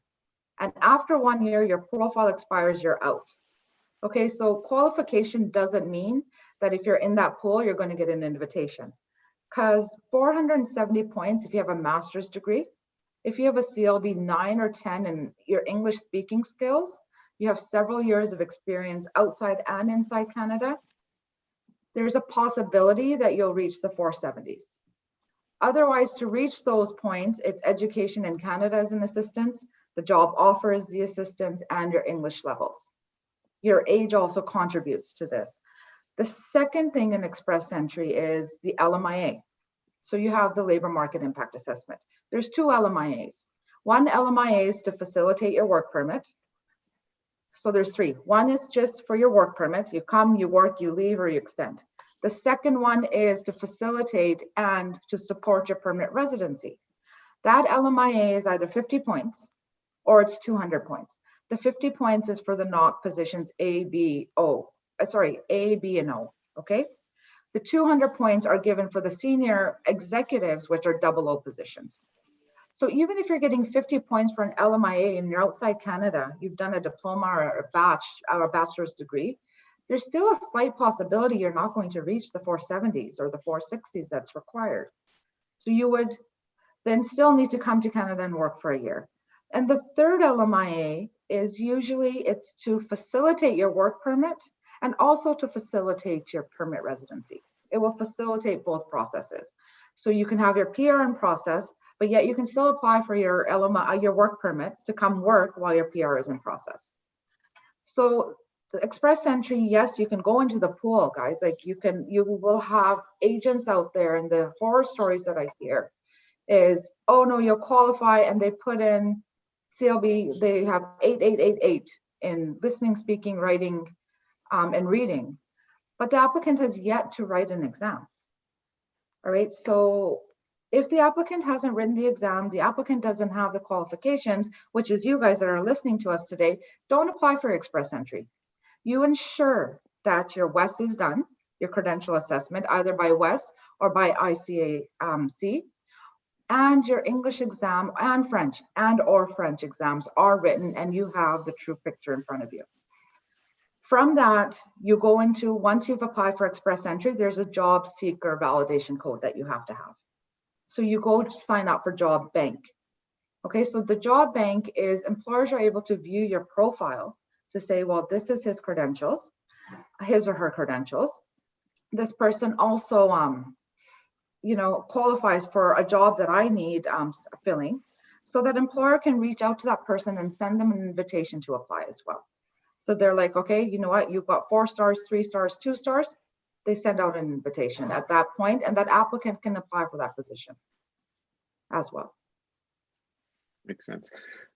You mentioned a couple of terms like NOC and PR. I'll come back to that point, but before at this stage, I'd like to pull in Vijayji on this. So, what is your experience, Vijayji, with the chapter members who have come in and the pool that you see? Because Neera probably sees a larger pool, not just chartered accountants, but across the spectrum of all careers. Whereas what you're seeing in your domain is, primarily people like you and me who've done CA. So what is the route that they have adopted? Is it the work permit route? Is it the express entry route? What is it that's been working for them?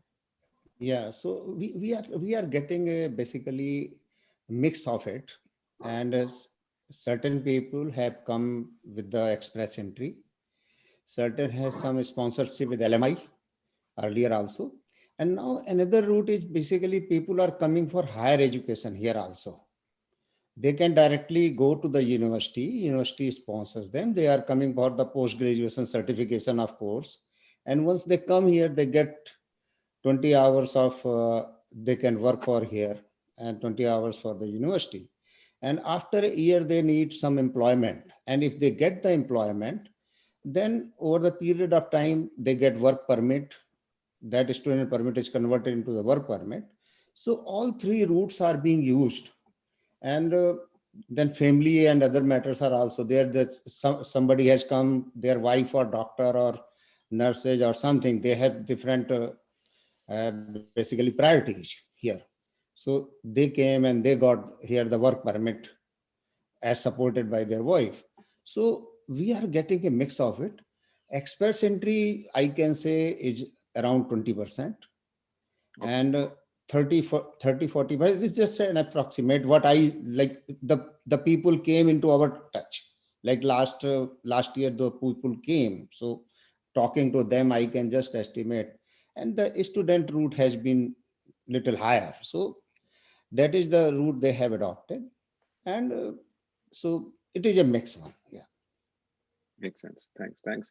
I'll jump back to you, Neera, on this whole concept of PR now. PR, if I understand correctly, from a layman perspective, is equivalent to green card, as was explained by Deepika.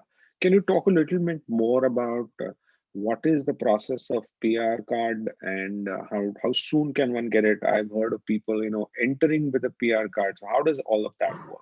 We got the work permit part. So let's talk about the PR. So PR is a term for permanent residency. Okay, so to obtain permanent residency in Canada, you have to meet certain criteria and a certain program. We're talking to the accountants here. So for accountants, it's usually express entry. Okay, so when you say they come in with their PR card, it is an application for express entry where they've been issued an ITA while they're still in their home countries, and they make the final applications for permanent residency from their home countries. Process on average should only take 6 months. Due to COVID, there's delays in every single program at the moment. That process, within 6 months, you're issued approval. If you're approved, you're issued an approval. You're issued a PR visa for a one-time entry to Canada, and you land inside of Canada. Other ways to become permanent resident in Canada is self-employment. There is the economic classes, which I mentioned, the express entry, the BCPNP, the entrepreneurs. So when it comes to us, I think those are the main ones that would be relevant to this session. That also then says it back to what I said about the provincial nominations and for the labor market impact assessments to support PR. They may be issued a PNP even while they're outside Canada. Employer supports them. Again, you still have to meet certain point criteria for the PNPs. For the skilled worker, it's 135.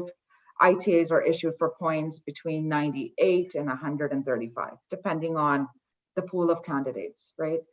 The LMIA is issued. The 50 points would be added to your profile. So if you are at 420, you're not getting an invitation, but the LMIA was a positive LMIA is issued. You update your profile. You're issued the invitation at 470, and you file for your paperwork. Or you're highly qualified. You have a double degree or you have a master's degree, and you have excellent scores in your IELTS or CELPIP.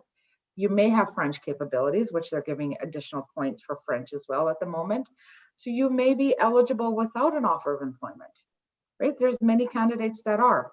So they hit the 470s or the 460s, invitation is issued, and they apply for their permanent residency independently without any employer support, right? So once you gain permanent residency in Canada, you land in Canada, it's a period of 5 years. So it's renewed every 5 years. You must meet a 2-year obligation, a residential obligation out of that 5 years. And it doesn't have to be consecutive. You can be in Canada for 3 months at a time, 6 months at a time, 2 days at a time, as long as the calculation accumulates to 730 days after 5 years. Makes sense. Makes sense. You mentioned something about the NOC while we were discussing the paperwork. Is there anything that somebody should do from an educational credential standpoint to prepare for NOC, or is it something which the employer issues you and you just got to make sure that it matches? Okay, so the NOC is the National Occupation Code. It has nothing to do with a credential. It has nothing to do really with the employer. It has everything to do with your title and position that you've worked for in your home countries. You have to have a specific NOC. So for federal skilled worker, you have to have worked in one NOC at least 1 year out of 10 years. And the federal skilled worker asks you, what job title am I assessing you for? All right, what job title is it? What NOC code is it? The Canadian experience class, if you're in Canada, says, well, you still have to have 1 year work experience, but it doesn't have to be in one specific NOC. As long as it's a high skilled job, it can be in several NOCs, and the combination is 1 year. So the NOC is the job title, it is your job duties, and the requirements to perform those duties and have that job title. So the applicant has to meet the NOC code requirements. So nothing to do with credentials, it has nothing to do with the employer, it has everything to do with the job being offered or the category of that you're applying under where you want to be assessed. Cool, makes sense. We are running out of time. I think we have last 3-4 minutes left. And before I end the panel, I just want to invite all of the panel members, if there is any last word or a comment that you would like to make, the floor is yours. Deepika, you have anything else to share with us? Yeah, I was just listening to Neera, and I just realized that the US process is a little more simpler, which I felt. And I think it's pretty much, yeah, probably. There are not so many. We'll take you up on that. we also have something called SOC codes and stuff, but I do feel that the US is pretty much simplified at this point of time. And I hope it remains this way, because I believe the Trump administration wanted to bring in the point system and stuff like that also to the US. And I would just pray that it remains as simple so that our work gets done much more smoother than what Neera's actually doing these days. Oh my gosh, it's a struggle and it's a battle every single day. Canada is one of the most desired countries to be in, but I'll tell you, it's one of the hardest countries to get to. It's so hard for this, very difficult. Yeah. So I have it's 9:30 right now. I promise you with your comment that it's very simple. By 9:45, your mailbox will be filled. Where is my green card? Yeah. So, No, but happy to help, Nilesh. yeah. If anybody has any questions, we would love to address them. Yeah. Sure. Final word from you, Vijayji and Rajiva. Yeah. So, like my experience is, my younger friends are basically adjusting here very fast. They are adopting all changes. They are taking education and higher education in a great way. But the people who are basically have experience, those who are coming for they must keep their expectation low, because they need to struggle more than the younger people. And if because the profession here is not the profession like in India. You are coming here after leaving your established practice of over the years here, and you have to start again from the fresh. So either you come, there are good opportunities for business also and other professional avenues. There are various courses like real estate, insurance, other things other than profession. So they should be basically equipped to do any of these things. So Canada is a very good country, very demandable country. But once you are here, at least you have to adopt the culture. And they should also, like the senior people, if they come, they should also explore the possibility of the business. So that is the more important thing. So you can. And I would like to quickly add to the listeners out there, don't listen to the advice, everybody's advice that you get, that you're going to qualify. Do your own research. Canada has made it so simple and easy for you yourself to go online. Just check and see what program requirements are. Okay, please do your research. Don't go pay money to agents and consultants and be a victim, because at the end of the day, you are handing them that money or your trust or whatever it is. It's available. It's all available. Don't even believe what I say. Do your own research. Be smart. Be smart, because at the end of the day, it is your life and your future. And I add, be in touch with the chapter. If you are an accountant, you are coming here. Chapter is here to guide you in all possible resources. We are a one, like we respect that our accounting profession is a world best accounting profession, and we should help them. And we are a family. Oh, in my case, I really don't have. In my case, I really don't have to sell United States. You know exactly what you're getting in. But what I could strongly suggest is, in terms of opportunities, in terms of career, in terms of growth, there is no other place on planet. You are very well qualified. You have the skill set. Just make it through that process, and I'm certain that you're going to really have a wonderful future here. Yeah, that's right. That's quite inspiring, Rajiva. With this, I'd like to end today's panel. A sincere thank you to Vijayji, Deepika, Rajiva, Neera for sharing your views so generously. If any of the listeners have any questions, please feel free to put them to the chapter, the Muscat chapter, and they will route it to one of us for response on email. With this, I'd like to formally close the panel. Good luck to all of you. Stay safe in these times of pandemic, and best wishes to all for the upcoming 2021. Thank you so much. Nilesh, you did wonderful job. Yeah, you did wonderful. Thank you, Nilesh. I appreciate it. Appreciate Thanks it. a lot. Thanks. I appreciate it. Thanks. How does this work?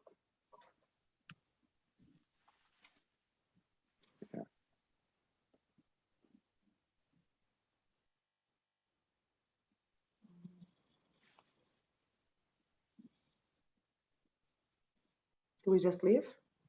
Yeah, I think we just leave. Yeah.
Ladies and gentlemen, I'm sure you all enjoyed that session.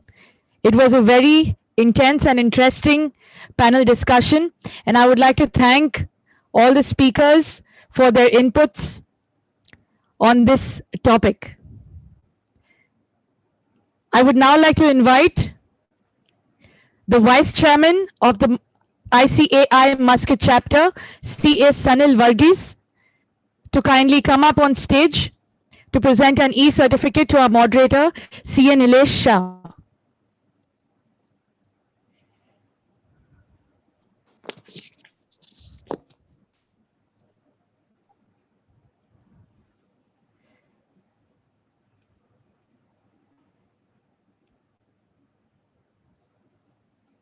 Good evening.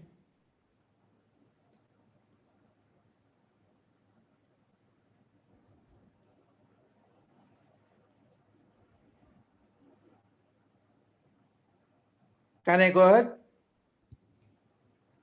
Yes, CA Sanil, please go ahead. Okay. It was a very, very informative session conducted by Mr. Nilesh Ji. And I would like to thank him on behalf of the chapter. And we please accept our felicitation and certificate on behalf of the chapter. Please display the certificate, please. Sanil Ji, may I request you to kindly switch on your video? Oh. Yeah. Please display the certificate, please.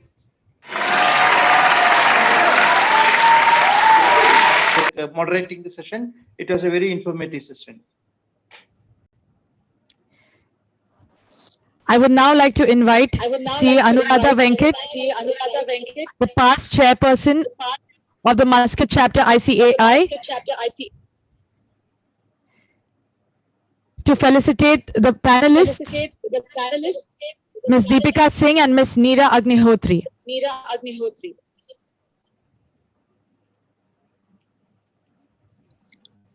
It was indeed very useful and informative session, and it is really heartening to know the kind of support provided to the young CAs in countries, advanced countries like Canada. So I think many of the young CAs who come to Middle East, they consider this as a stepping stone to go to US and countries like Canada, and it would have been an extremely useful session. Thank you very much for your time and being part of the 11th International Seminar virtually hosted by Muscat chapter. And it's my great pleasure to felicitate you, Vijayji.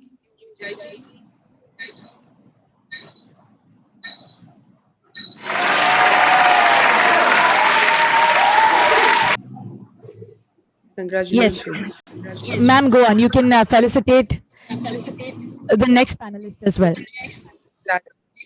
Yeah. So thank you so much, Rajivji, for being part of the conference and the panel. It was indeed very informative, and congratulations. And it gives me great pleasure to felicitate you on behalf of the Muscat chapter.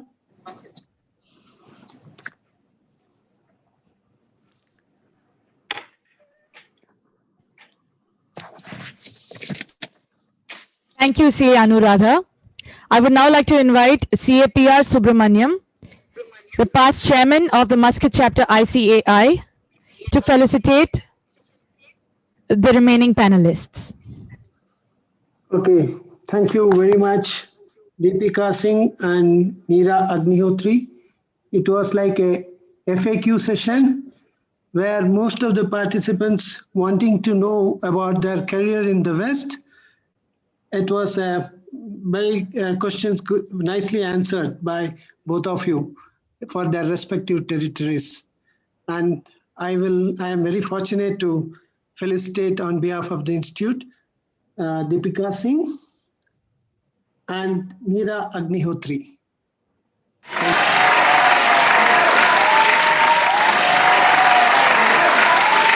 Subramaniam. It now gives me immense pleasure to invite on stage the entire managing committee of the Muscat chapter ICAI. We will start with the chairman of the Muscat chapter, CA Ramananda Prabhu.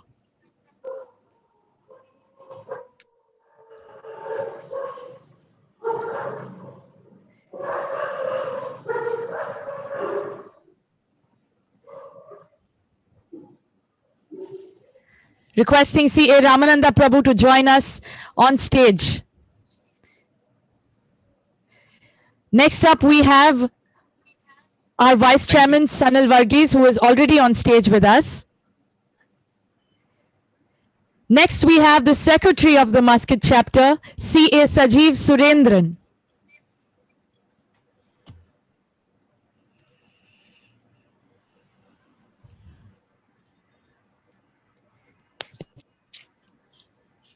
Our next MC member, Treasurer of the Muscat chapter, CA Jim Joseph Itti.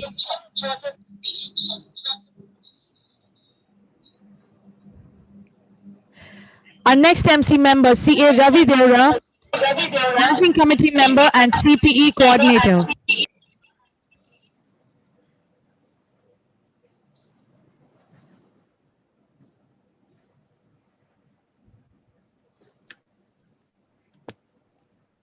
Next up, we have CA Ashwini Savrikar, immediate past chairperson of the Muscat chapter ICAI.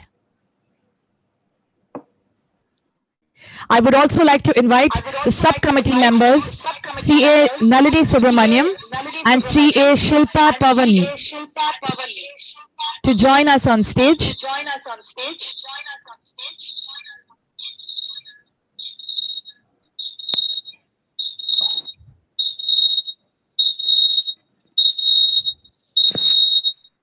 Ladies and gentlemen, this is the managing committee of the Muscat chapter that has been working tirelessly in order to put forward this event. Let us have a huge round of applause for the entire managing committee. Thank you very much.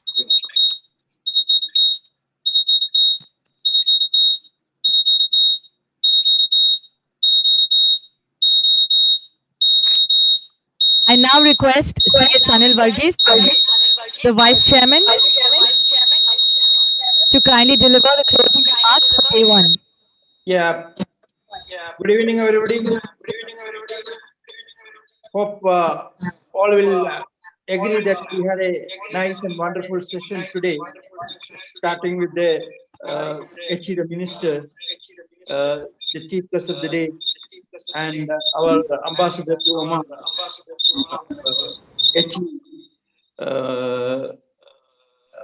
Manu Manawar, as well as the what do you call the dignitaries, as well as the speakers, eminent speakers for the day. And we had a wonderful panel discussion, and entire session was very what you call entertaining as well as informative. Thank you, Sidil, as well as Ashwini ji had last year could not complete the international seminar. She continued where she left off last year, and all the speakers, most of the speakers who were lined up for last year's conference were pulled in by her, and she had and all the committee members had put in a great show, and it shows the what you call the cooperation of the committee members as well as the subcommittee members. As we have done a great, we have to congratulate ourselves, and of course Sidil as well as the IT captain for their efforts, as well as CBFS. We have to thank them always. They are the constant support for us as usual. And coming to the tomorrow's session, we will be starting off right at 9 o'clock. Everybody is encouraged to join earlier. By 8:30, the gates will be open. So at least by 8:45, if you pull in, we can have a chat between the members. And we have good sessions like big data and its importance, borderless world, forensic accounting, smart health, and so on, so on, so on. So we are having a very, very informative session tomorrow. So thank you everybody for being present. Thank you members, even though it's too late, and you hang on till the end. Thank you. Bye-bye. Good night. Thank you, CA Sanil, for those lovely remarks. As our chairman, CA Prabhu, has rightly said, CBE stands for committed, passionate, and enthusiastic chartered accountants who are all present with us today until this very hour. And we hope to see you all again tomorrow at 8:45 a.m., starting with a networking session, followed by wonderful sessions. And of course, the prize of all of them is we're giving out 7 lucky draw winners throughout the conference tomorrow. This is going to be given to all the people who are present at the time of the conference. And we are going to start off tomorrow with one prize going away. So requesting all of you to log in on time so that you can grab the first prize of the day and protect your reputation as a CA by taking it in the first attempt.